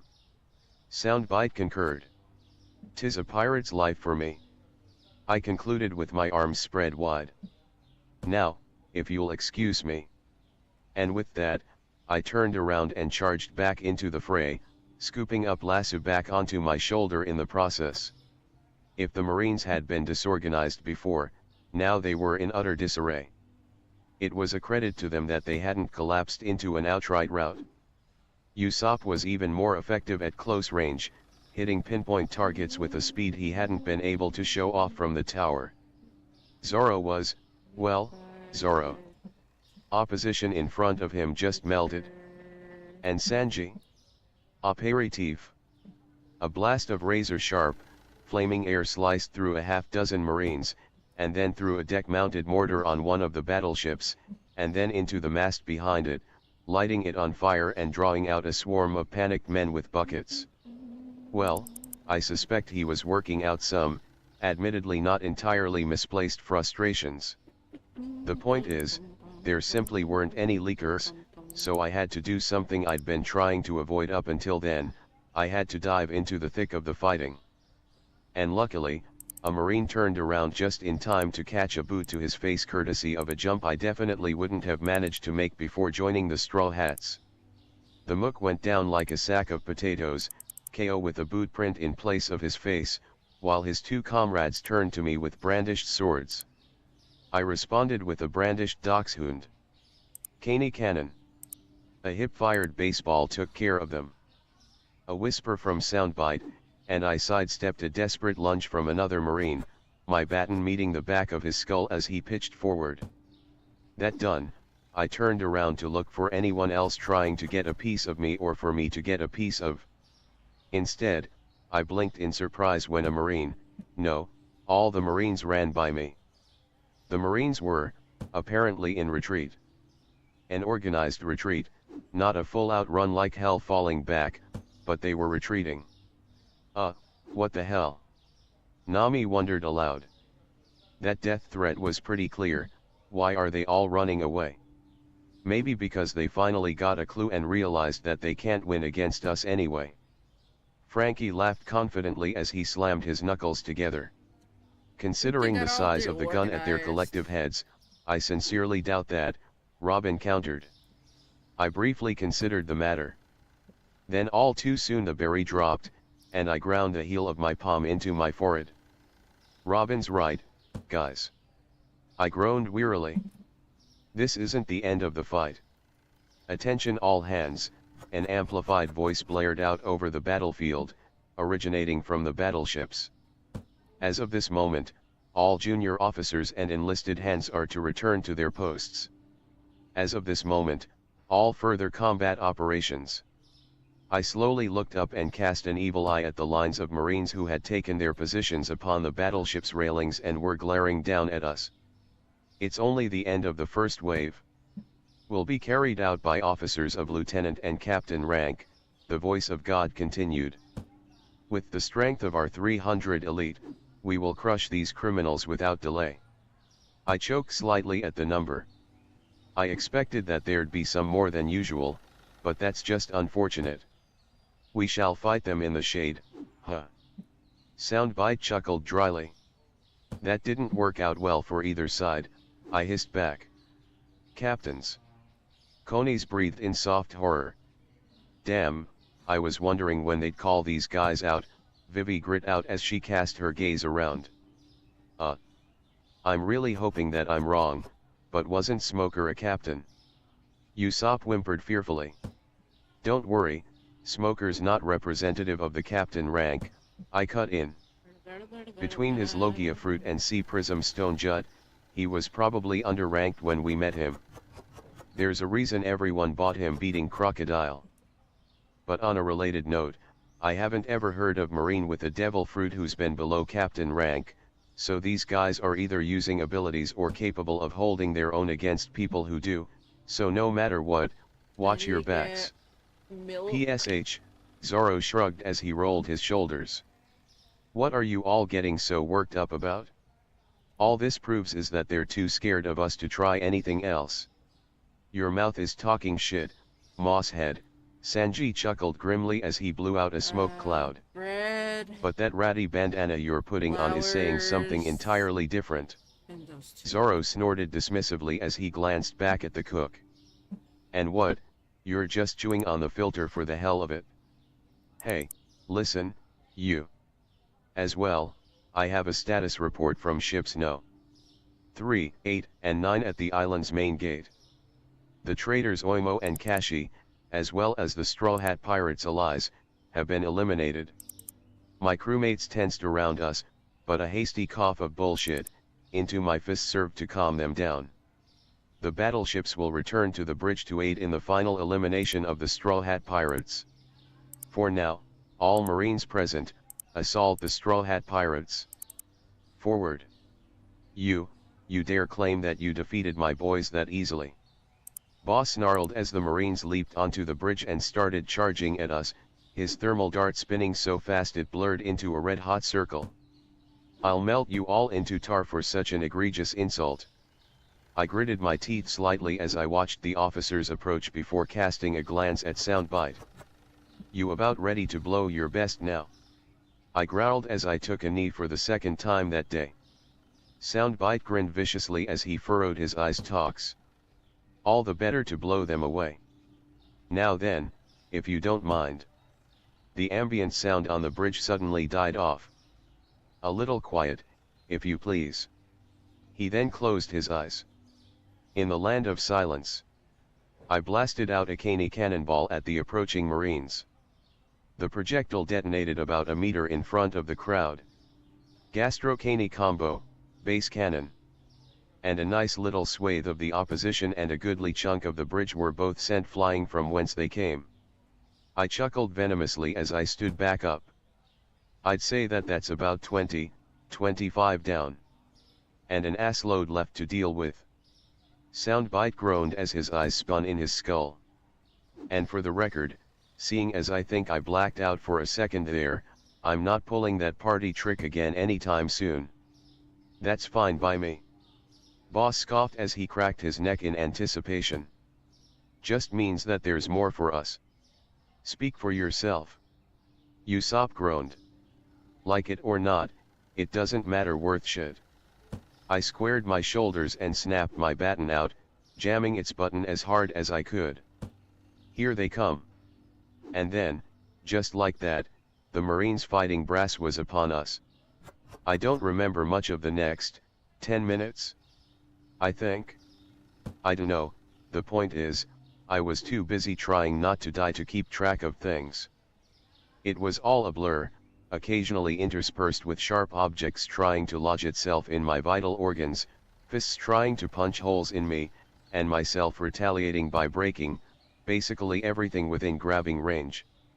Alyaburna had nothing on the sheer and utter mosh pit that the Bridge of Hesitation had become, because in the end, while Alyaburna was damn bad, at least there I was something to be ignored in favor of more important things, namely killing each other. Here, taking me and my friends' heads off was that more important thing. And as if the definite spike in quality and the relative spike in quantity of enemies weren't bad enough. Cross, duck. Whoa shit.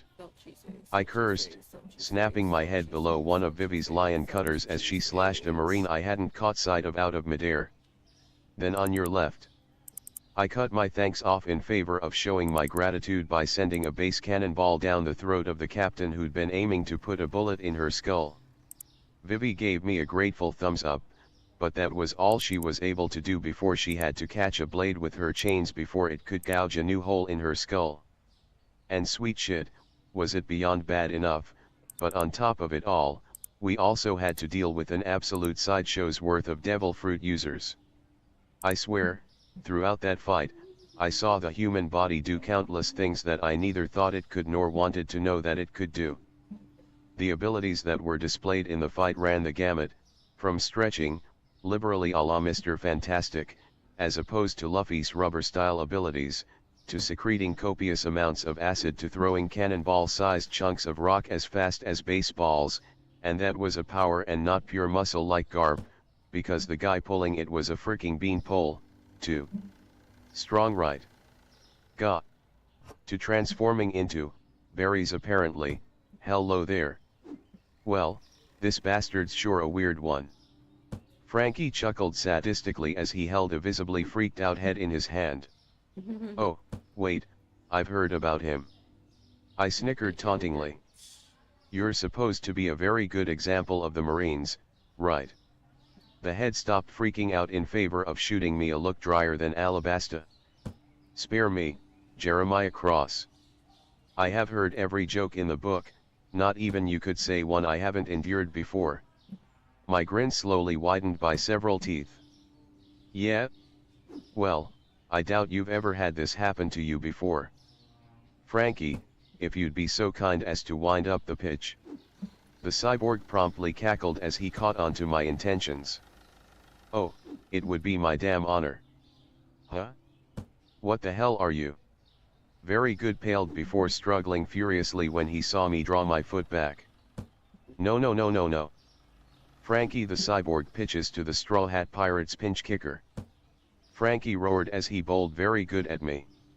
I waited until he was right where I wanted him and then I think I got punt. everything. I roared, swinging my foot forward. Thwack. Gagh. And right into the berry man's chin, sending his head flying up and away. He's outta here. Soundbite crowed ecstatically. Yes. I pumped my fist with a victorious hoop. Get another one of those. It's a grand slam. Number 6. The Straw Hats do it again. Fine. The crowd goes wild. Cross, on your left. Hoggies. I cursed, only just managing to catch a crab claw with my baton before it could snip my face off. Make that they go wild er. And as Alright, for are you we Ed. good for now? I paused and blinked in confusion as I looked the guy over in confusion, specifically focusing on his forehead. The hell? A crab claw and? What are you, some kind of a goat man with one of the crab fruits or a crab man with one of the goat fruits? Why don't you go to hell and find out, the Marine snarled as he raised his other claw-shaped arm. I promptly sobered up and hit the Marine with a dry look. Why don't you go first? I'll get this next. I then activated the baton's lightning function, allowing me to deep fry the bastard and slam my forehead into his, dropping him for the count. I chuckled to myself as I straightened back up and started spinning my baton in my fingers. Guess he forgot about the taser. Sucks to be him. Guess you forgot about the current situation you're in. I blinked in confusion. What? Then there was a familiar swish of air, and I found myself holding onto only half a baton, which was itself starting to crackle ominously. The Marine who'd cut my baton in half smirked as he leveled his sword at my face. Sucks to be you, huh? I stared numbly at the bisected rod of metal before slowly looking up at the Marine. That was a gift, I stated slowly. It is truly incredible how little I give a damn, the captain drawled. Now, put your hands above your head and... I don't, I interrupted him with a dry chuckle. Think you quite understand what I'm saying to you? Allow me to re-emphasize. I promptly whipped my other hand up and blasted my flash dial in his face, with Soundbite amping it into a straight-up gastro flash. God, the Marine howled, clawing at his eyes and ears. That was, I snarled, stepping up and grabbing the Marine's collar. A gift. I then stuffed the baton's remains, which were starting to reek of ozone, down the man's shirt. You bastard. I capped it all off with a roar as I kicked the self-same bastard in the gut and knocked him into his comrades. It was thoroughly cathartic to see him fry everyone who he came in contact with as a result of the undoubtedly fractured thunder dial he was carrying discharging for a final time. Unfortunately, I couldn't take the time to linger on the site because for all that it felt nice to get some vengeance for my fucking baton, the events also meant that I was without a melee weapon. An advantage the Marines were eager to capitalize on when some jackass with a blade too long for me to catch with my gauntlets or lasso started taking wild swings at me. I only just managed to throw myself to the side and dodge the happy bastard, and he would have chopped my head in two if I didn't grab up the nearest of many stray swords and happen to lock blades with him. Shit. I bit out as I locked hilts with the bastard and held him off. As if matters weren't bad enough, I just so happened to catch a telltale flash of green out of the corner of my eye, spiking my blood pressure a few more degrees out of sheer terror. Sorry about this, Grak. I grunted forcefully as I shoved back against the bastard and took a swipe of my own. Mockery of swordsmanship I'm pulling, Zoro, but currently my options are kind of limited. The last line was bit out as I swung Lass's bulk down like a club. Zoro responded with a dry scoff. Trust me, Cross. Gah. I felt a surge of relief as our crew's swordsman did me the courtesy of finishing my opponent off before my blood froze as I caught sight of what he'd finished him off with. I have no room to complain at the moment, Zoro muttered acridly as he heft the forcibly appropriated standard-issue marine cutlass he was wielding. I glanced down at the black sheath hanging at his side in concern. Yobashiri, is it? Zoro followed my gaze to the hilt before shaking his head. Bloodied, badly, Bitch. but ultimately For 20 unbowed, bucks, you give he me a growled hundo. around Watto. I The am bastard not snuck a touch in breaking before I your noticed and honeys. took a good chunk of the blade Please. with him in the process. He grit his teeth as no small amount of what was presumably rage drew a shudder from him. It's whole, but I won't know how bad it really is until I've had a blacksmith look at it. I nodded in relief at the news, before tensing uncomfortably as a thought occurred to me and I glanced around. Everyone. Status updates, now. How are you holding up? Could be better. Nami reported from the shroud of iron cloud sheet erected, Usopp and Kones periodically poking out their weapons out to take potshots at clusters of marines. I'm doing fine, but Usopp and Kones are running out of ammo. I'm not doing so hot, either. Frankie reported, punching a marine right in the face, and right as he pulled it back, his hair deflated, flopping in front of his face. Oh damn, the chicken ran out Damn so it. fast already? I never should have given you that cola earlier. Weapons left. The loud clicking sound that sounded out did not inspire any confidence. You need to hire another hell. another I'm starting to run busboy. out of my cherry blossom explosives. Chopper provided next. I can probably make more, but... He suddenly stumbled out of the blue and only managed to keep his head on account of a quick swap from heavy to brain points. Damn, the salt's gone too? Shit. I know this is a bad time, but I might have overestimated the duration of my stimulant. No kidding. Vivi groaned, $100 for visibly $20, fighting to bruh. stay standing. Sanji was there to pick up her slack in seconds, but the fact that he was fighting with a black leg rather than a blazing one wasn't encouraging in the least. I know I might consistently put on airs of strength, Robin huffed as she kept her eyes clenched shut and arms crossed, systematically snapping limbs and joints across the bridge. But the human skeleton is astoundingly resilient. She flinched as blood started to trickle down from her palms. Even I have my limits. You all are total wusses. Boss laughed uproariously as he bodily flung a marine into his comrades. I mean, come on. Where's your fighting spirit, eh? After all, to face impossible odds, standing defiantly to the end and eventually emerging victorious. He drew his fists back as he adopted an intense stance. Is that not one of the purest and most sublime definitions of a man's romance? Six Oceans pistol. The dugong pounded his fists forwards, blasting a nice, sizable opening in the enemy's lines before keeling forward and panting heavily as he rested his fists on the bridge. On second thought. Boss huffed wearily. I might, be starting to see, where you're all coming from, geez. Even boss admits it? We must be in trouble, Lasso huffed heavily. And by the way, I know that this might be a bad time, but I'm starting to reach the fume stage myself. We getting out of here anytime soon or what? I glanced nervously up at the gun before gritting my teeth and brandishing my weapons prominently. We just need to hold out until Luffy manages to beat Lucci. Once that fight finishes. Cross. Even in the midst of the madness, Soundbite's tone brought me up short, and one glance at his dumbstruck expression was all I needed for my guts to fill with ice. Soundbite slowly turned his eyes to me, his gaze full of numb disbelief. I think it just did, he breathed in horror. It took a moment for the implications to sink in for me, but once they did, I ran like a bat straight out of hell, charging down the length of the bridge towards the flame-engulfed horizon.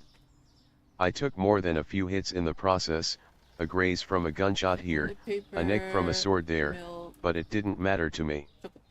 Nothing mattered to me other than getting to where the Marines had blasted the bridge to the first pillar early on, to getting within sight of the secondary battlefield, to catching sight of my.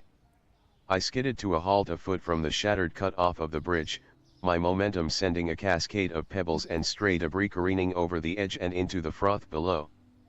But I didn't pay it any mind, in favor of witnessing the horrifying sight before me. Captain. I breathed weakly. It was, almost like a scene straight out of hell. Luffy, just lying there in a pool of his own blood and only barely twitching, Lucci standing above him and huffing heavily as he caught his breath. My mind briefly stalled as I observed the scene, but I quickly managed to kickstart my brain back into work. And once I did, I didn't consider the enemies behind me who my crewmates were cutting down. Purchase another I didn't rat. contemplate how this was different from canon. No, I got this. I didn't think about how Usopp should have been the one standing here and not me, and I didn't think about how he was supposed to make a triumphant return and give Luffy the strength to go on either. I didn't think about any of that. Rather, the only thing that I thought, Luffy. I screamed desperately, my voice cutting through the cacophony and echoing through the void. Was that my captain was down, and that more than anything in the world, he needed to get back up right the hell now.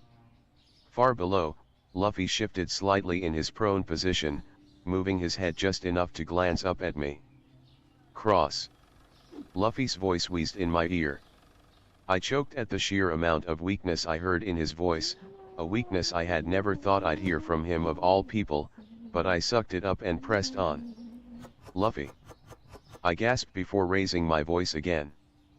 Damn it, Luffy, what the hell do you think you're doing just lying there? You need to get up, damn it.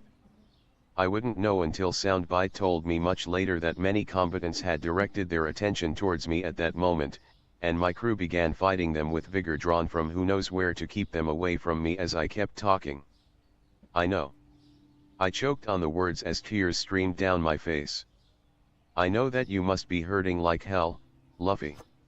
It's so obvious, and I know that you fought as hard as you can. I bowed my head and shook it miserably.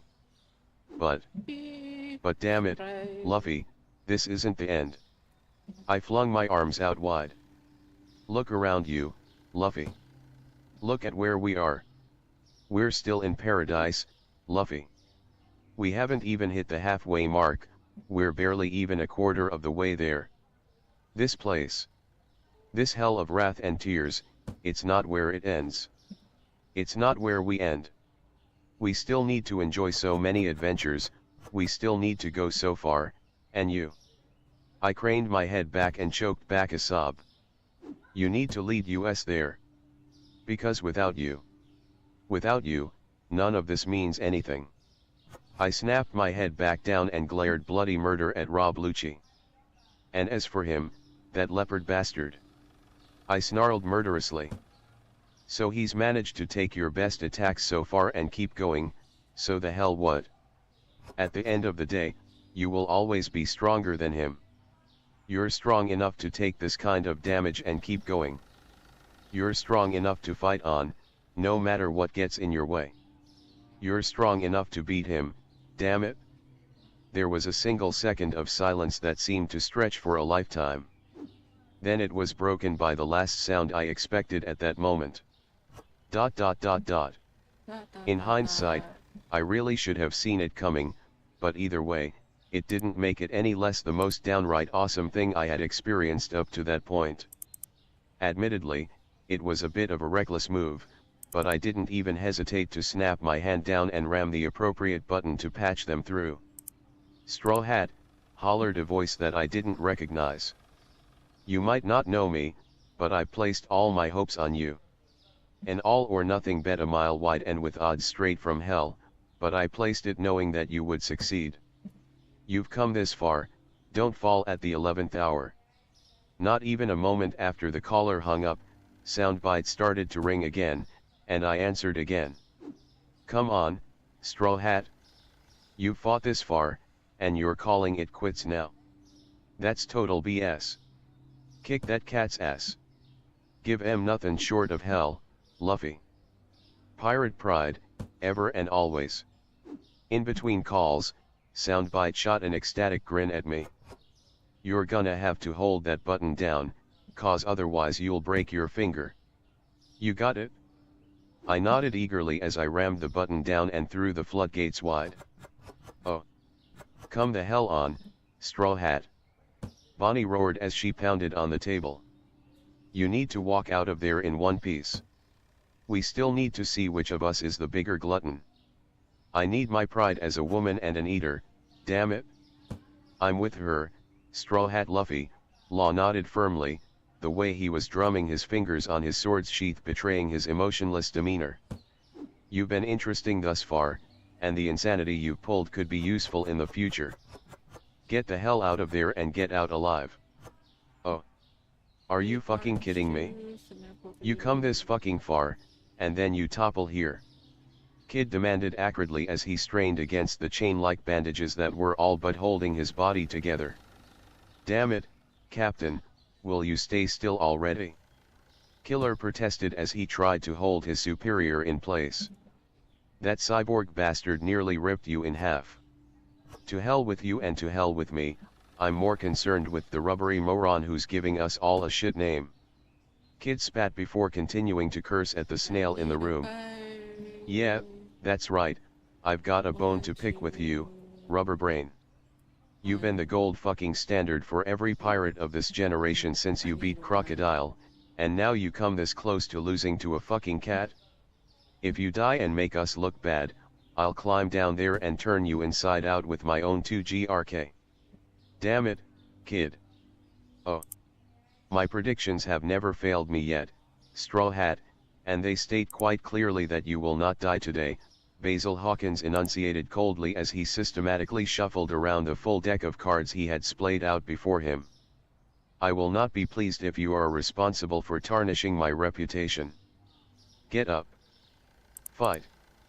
Win.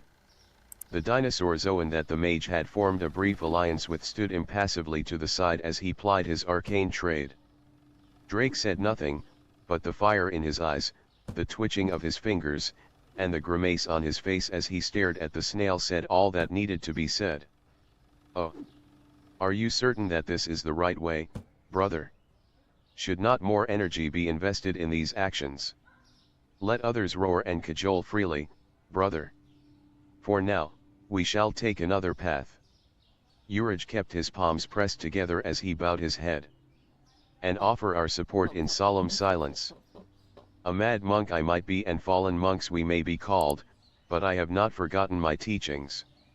While the rest of the world offers support in an earthly manner, we shall seek it from the heavens.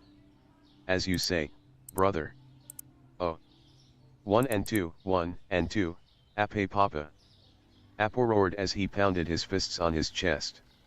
1 and 2, 1 and 2, the rest of the on-air pirates shouted back as they beat their instruments in sync with their captain. Louder, damn it. Apo howled at the sky. Let them hear us. Make them hear us all the way in Marijoy. Do it, Straw Hat. Captain Dudong shouted, slamming his fists together. I'm speaking to you captain to captain, fighter to fighter, man to man. If you can beat me, you can beat damn near anyone. Don't you dare disgrace me now. Fight it. Fight. Fight. Fight, the rest of the great Kung Fu fleet chorused. Oh. You provided me with an inestimable opportunity, Captain Straw Hat Luffy, Capone Gang Beak drawled as he looked over a golden ingot he was holding, taken from one of the countless stacks of similar ingots that surrounded him. And now, I owe you a debt of gratitude that I will require many years to repay. The gangster pirate exhaled a heavy cloud of smoke as he replaced the ingot he was holding and cast an eye to the snail in the room. I do not forget my debts, Straw Hat. As such, I am ordering you to live, so that I can settle my tabs once and for all. It's that simple. Water. Oh. Kick his ass, Luffy. Captain Black Bart Bartolomeo and Warlord Boa Pirate Empress Hancock cheered in unison. Or at least, they tried to cheer, anyways, their words slurred by a degree of inebriation that was made clear by the luminescent blushes they were both sporting. And they were far from the only ones, either, seeing as the crews of both the Cannibal and the Perfume-Yuta had congregated to throw one of the most roaring parties in the history of the Calm Belt. Granted, things had been a bit awkward at first in spite of, or more likely because of, their captain's shared enthusiasm, but the tension had died a swift death once the booze got brought out and started flowing. While most of the two crews were celebrating with extreme eagerness, some of the crewmates were a little restrained in their reactions. Mr. 5, being one such example of reticence, watched the two captains drunkenly swaying together as they supported each other. Never thought I'd see the day where I'd get to see a warlord get sauced up close and personal. Considering how I can't recall ever seeing my sister so much as look at a drop of alcohol in my entire life. Marigold deadpanned. That goes double for me. I see. Jin drawled as he cast his gaze about before nodding his head to the side. While on the other hand, seeing as she's only drunk a few mugs, your other sister is a lightweight. Marigold cast a flat look at Sandersonia as she watched her sway about in her hybrid form, undulating her elongated torso to cause the drawn-on face there her own doing, most likely to dance. No, she can handle alcohol just fine. It's the atmosphere that goes straight to her head. And seeing as Hancock never attends any parties whatsoever, I'm left as the designated drinker who keeps everyone in line. However, her melancholy mood slowly shifted to a smile as she watched the party, from her sisters liberally enjoying themselves to Marguerite chatting animatedly with Apis to Valentine greedily drowning what little sanity she had left. Admittedly, this is quite fun. It's nice to let loose and relax every once in a while. Dare I say, refreshing. She punctuated the last word with a shake of her mug.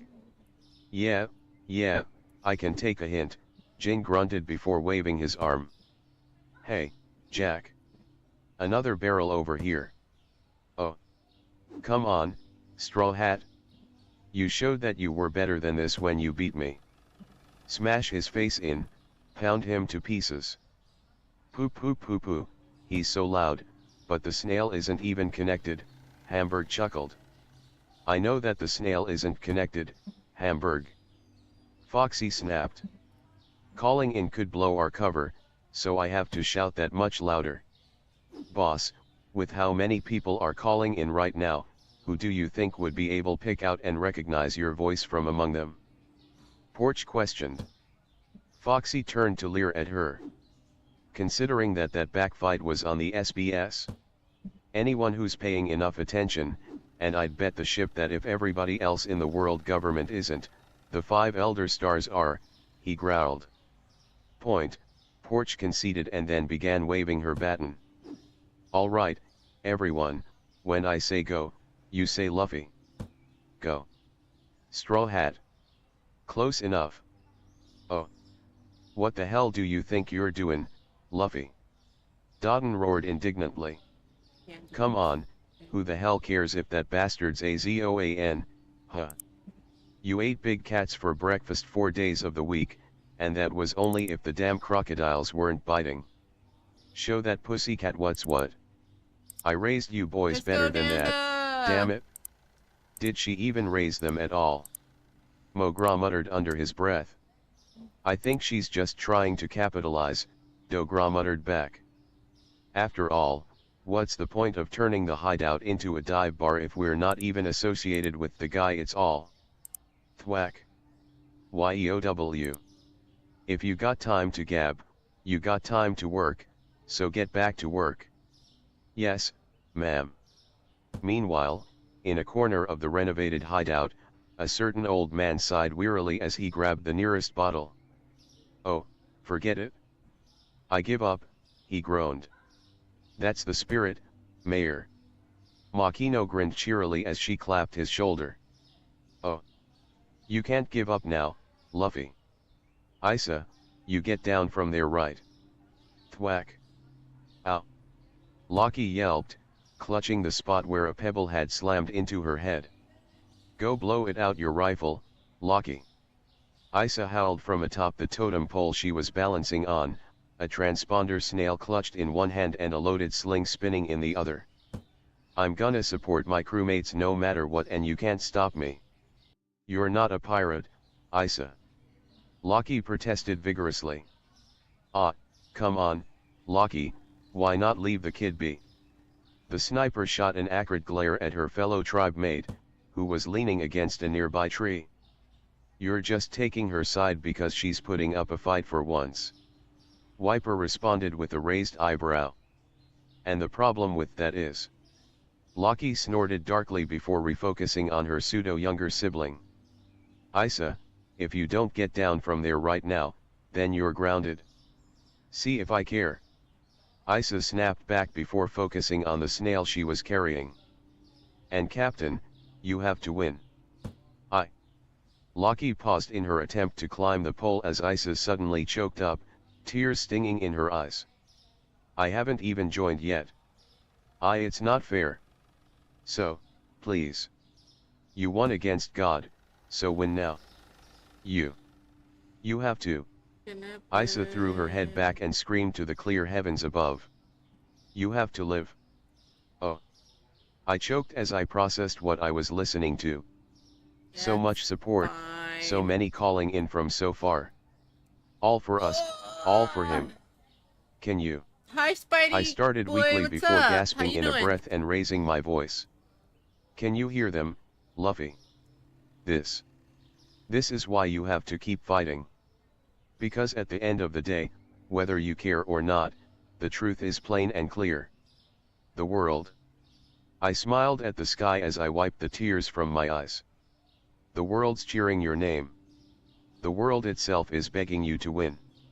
So that's why. That's why no matter what, you can't. I sucked in as deep a breath as I could, and then I roared. That's why no matter what, you can't lose, Luffy. You can't lose. Oh. Rob Lucci growled as he heard Jeremiah Cross's words ring out, and so many others joining the chorus. Yeah, actually put in another But it didn't skinny matter. fridge there. Straw Hats will had been impressive, but he, Lucci, had used his trump card. No amount of cheering would be able to gear. Second. His eagerness was gone now. As the leopard Zoan turned back to face the only opponent in his life that he would ever willingly deem an equal, he felt only rage and incredulity. But above those, a foreign emotion had crept into his mind, an emotion whose visits he could count on one hand, fear. And as soon as that fear flared, it transformed into renewed rage. You can still move, he snarled vehemently. I won't give up. Luffy bit out, through all his pain and all his blood. Until you go down. Let's go, Luffy! Lucci's scowl twitched minutely, for more reasons than just rage. Life return, release, he huffed, allowing his compressed muscles to expand out to their fullest and relieving some measure of his pain, however incremental. I'm going to crush you, each and every one of you, in 1 second. With that, the Zoan flashed forward at the pirate and unleashed a barrage of practically simultaneous finger pistols. Spots GRGH, he snarled audibly as rubber knuckles perfectly countered every one of his own shots. Without a word, Lucci flashed back a foot, giving himself a moment's pause before reappearing in Luffy's face, fists outstretched and at the ready. The flash of fear in the pirate's eyes was supremely satisfying. I won't fall for that AGAI. Lucci's tail lashed out, snaring Straw Hat by his waist for the moment he needed to channel the bulk of, if not all the energy he had left into one final attack. Ultimate radius, Lucci snarled.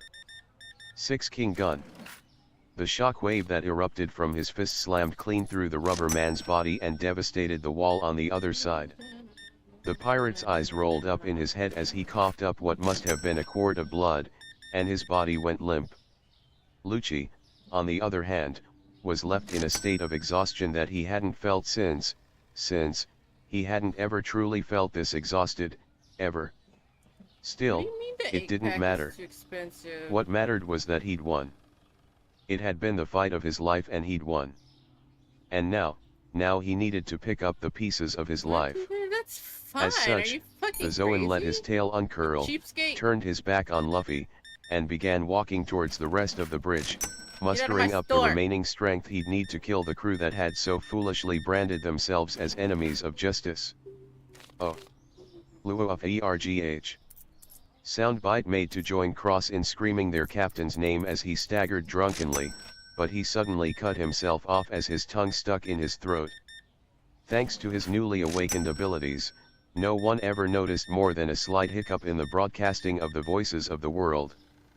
Thanks to everyone looking everywhere but at him, no one noticed his gaze coming slightly unfocused. And thanks to the sheer cacophony that was shaking the world at that moment, no one heard the hiss of static that filled the air. Oh. As Luffy swayed back and forth on his feet, all he could think of was pain. It hurt, so much. Not just one part of him. Not just his chest, not just his arms, but everything. Standing hurt, breathing hurt, seeing hurt. It all just hurt so bad. Luffy was strong, incredibly strong, but even the strong had their limits, and he'd reached his. And so, with little choice left to him, Luffy slowly pitched backward and his mind started to fade into the black. But that was as far as he got. Hey. Hey, kid. Can you hear me? Luffy groaned weakly in the affirmative. Hat. Yeah, that's what I thought. Look, kid, I know that you're going through hell right now, but you can't give up, alright? You're not done yet, not even close.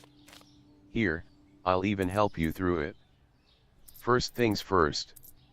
Get back on your feet. Luffy groaned again, but in spite of that, he gritted his teeth, surged his everything forward, and forced himself back to where he was standing. Good, that's good. Alright, next, that gear second of yours.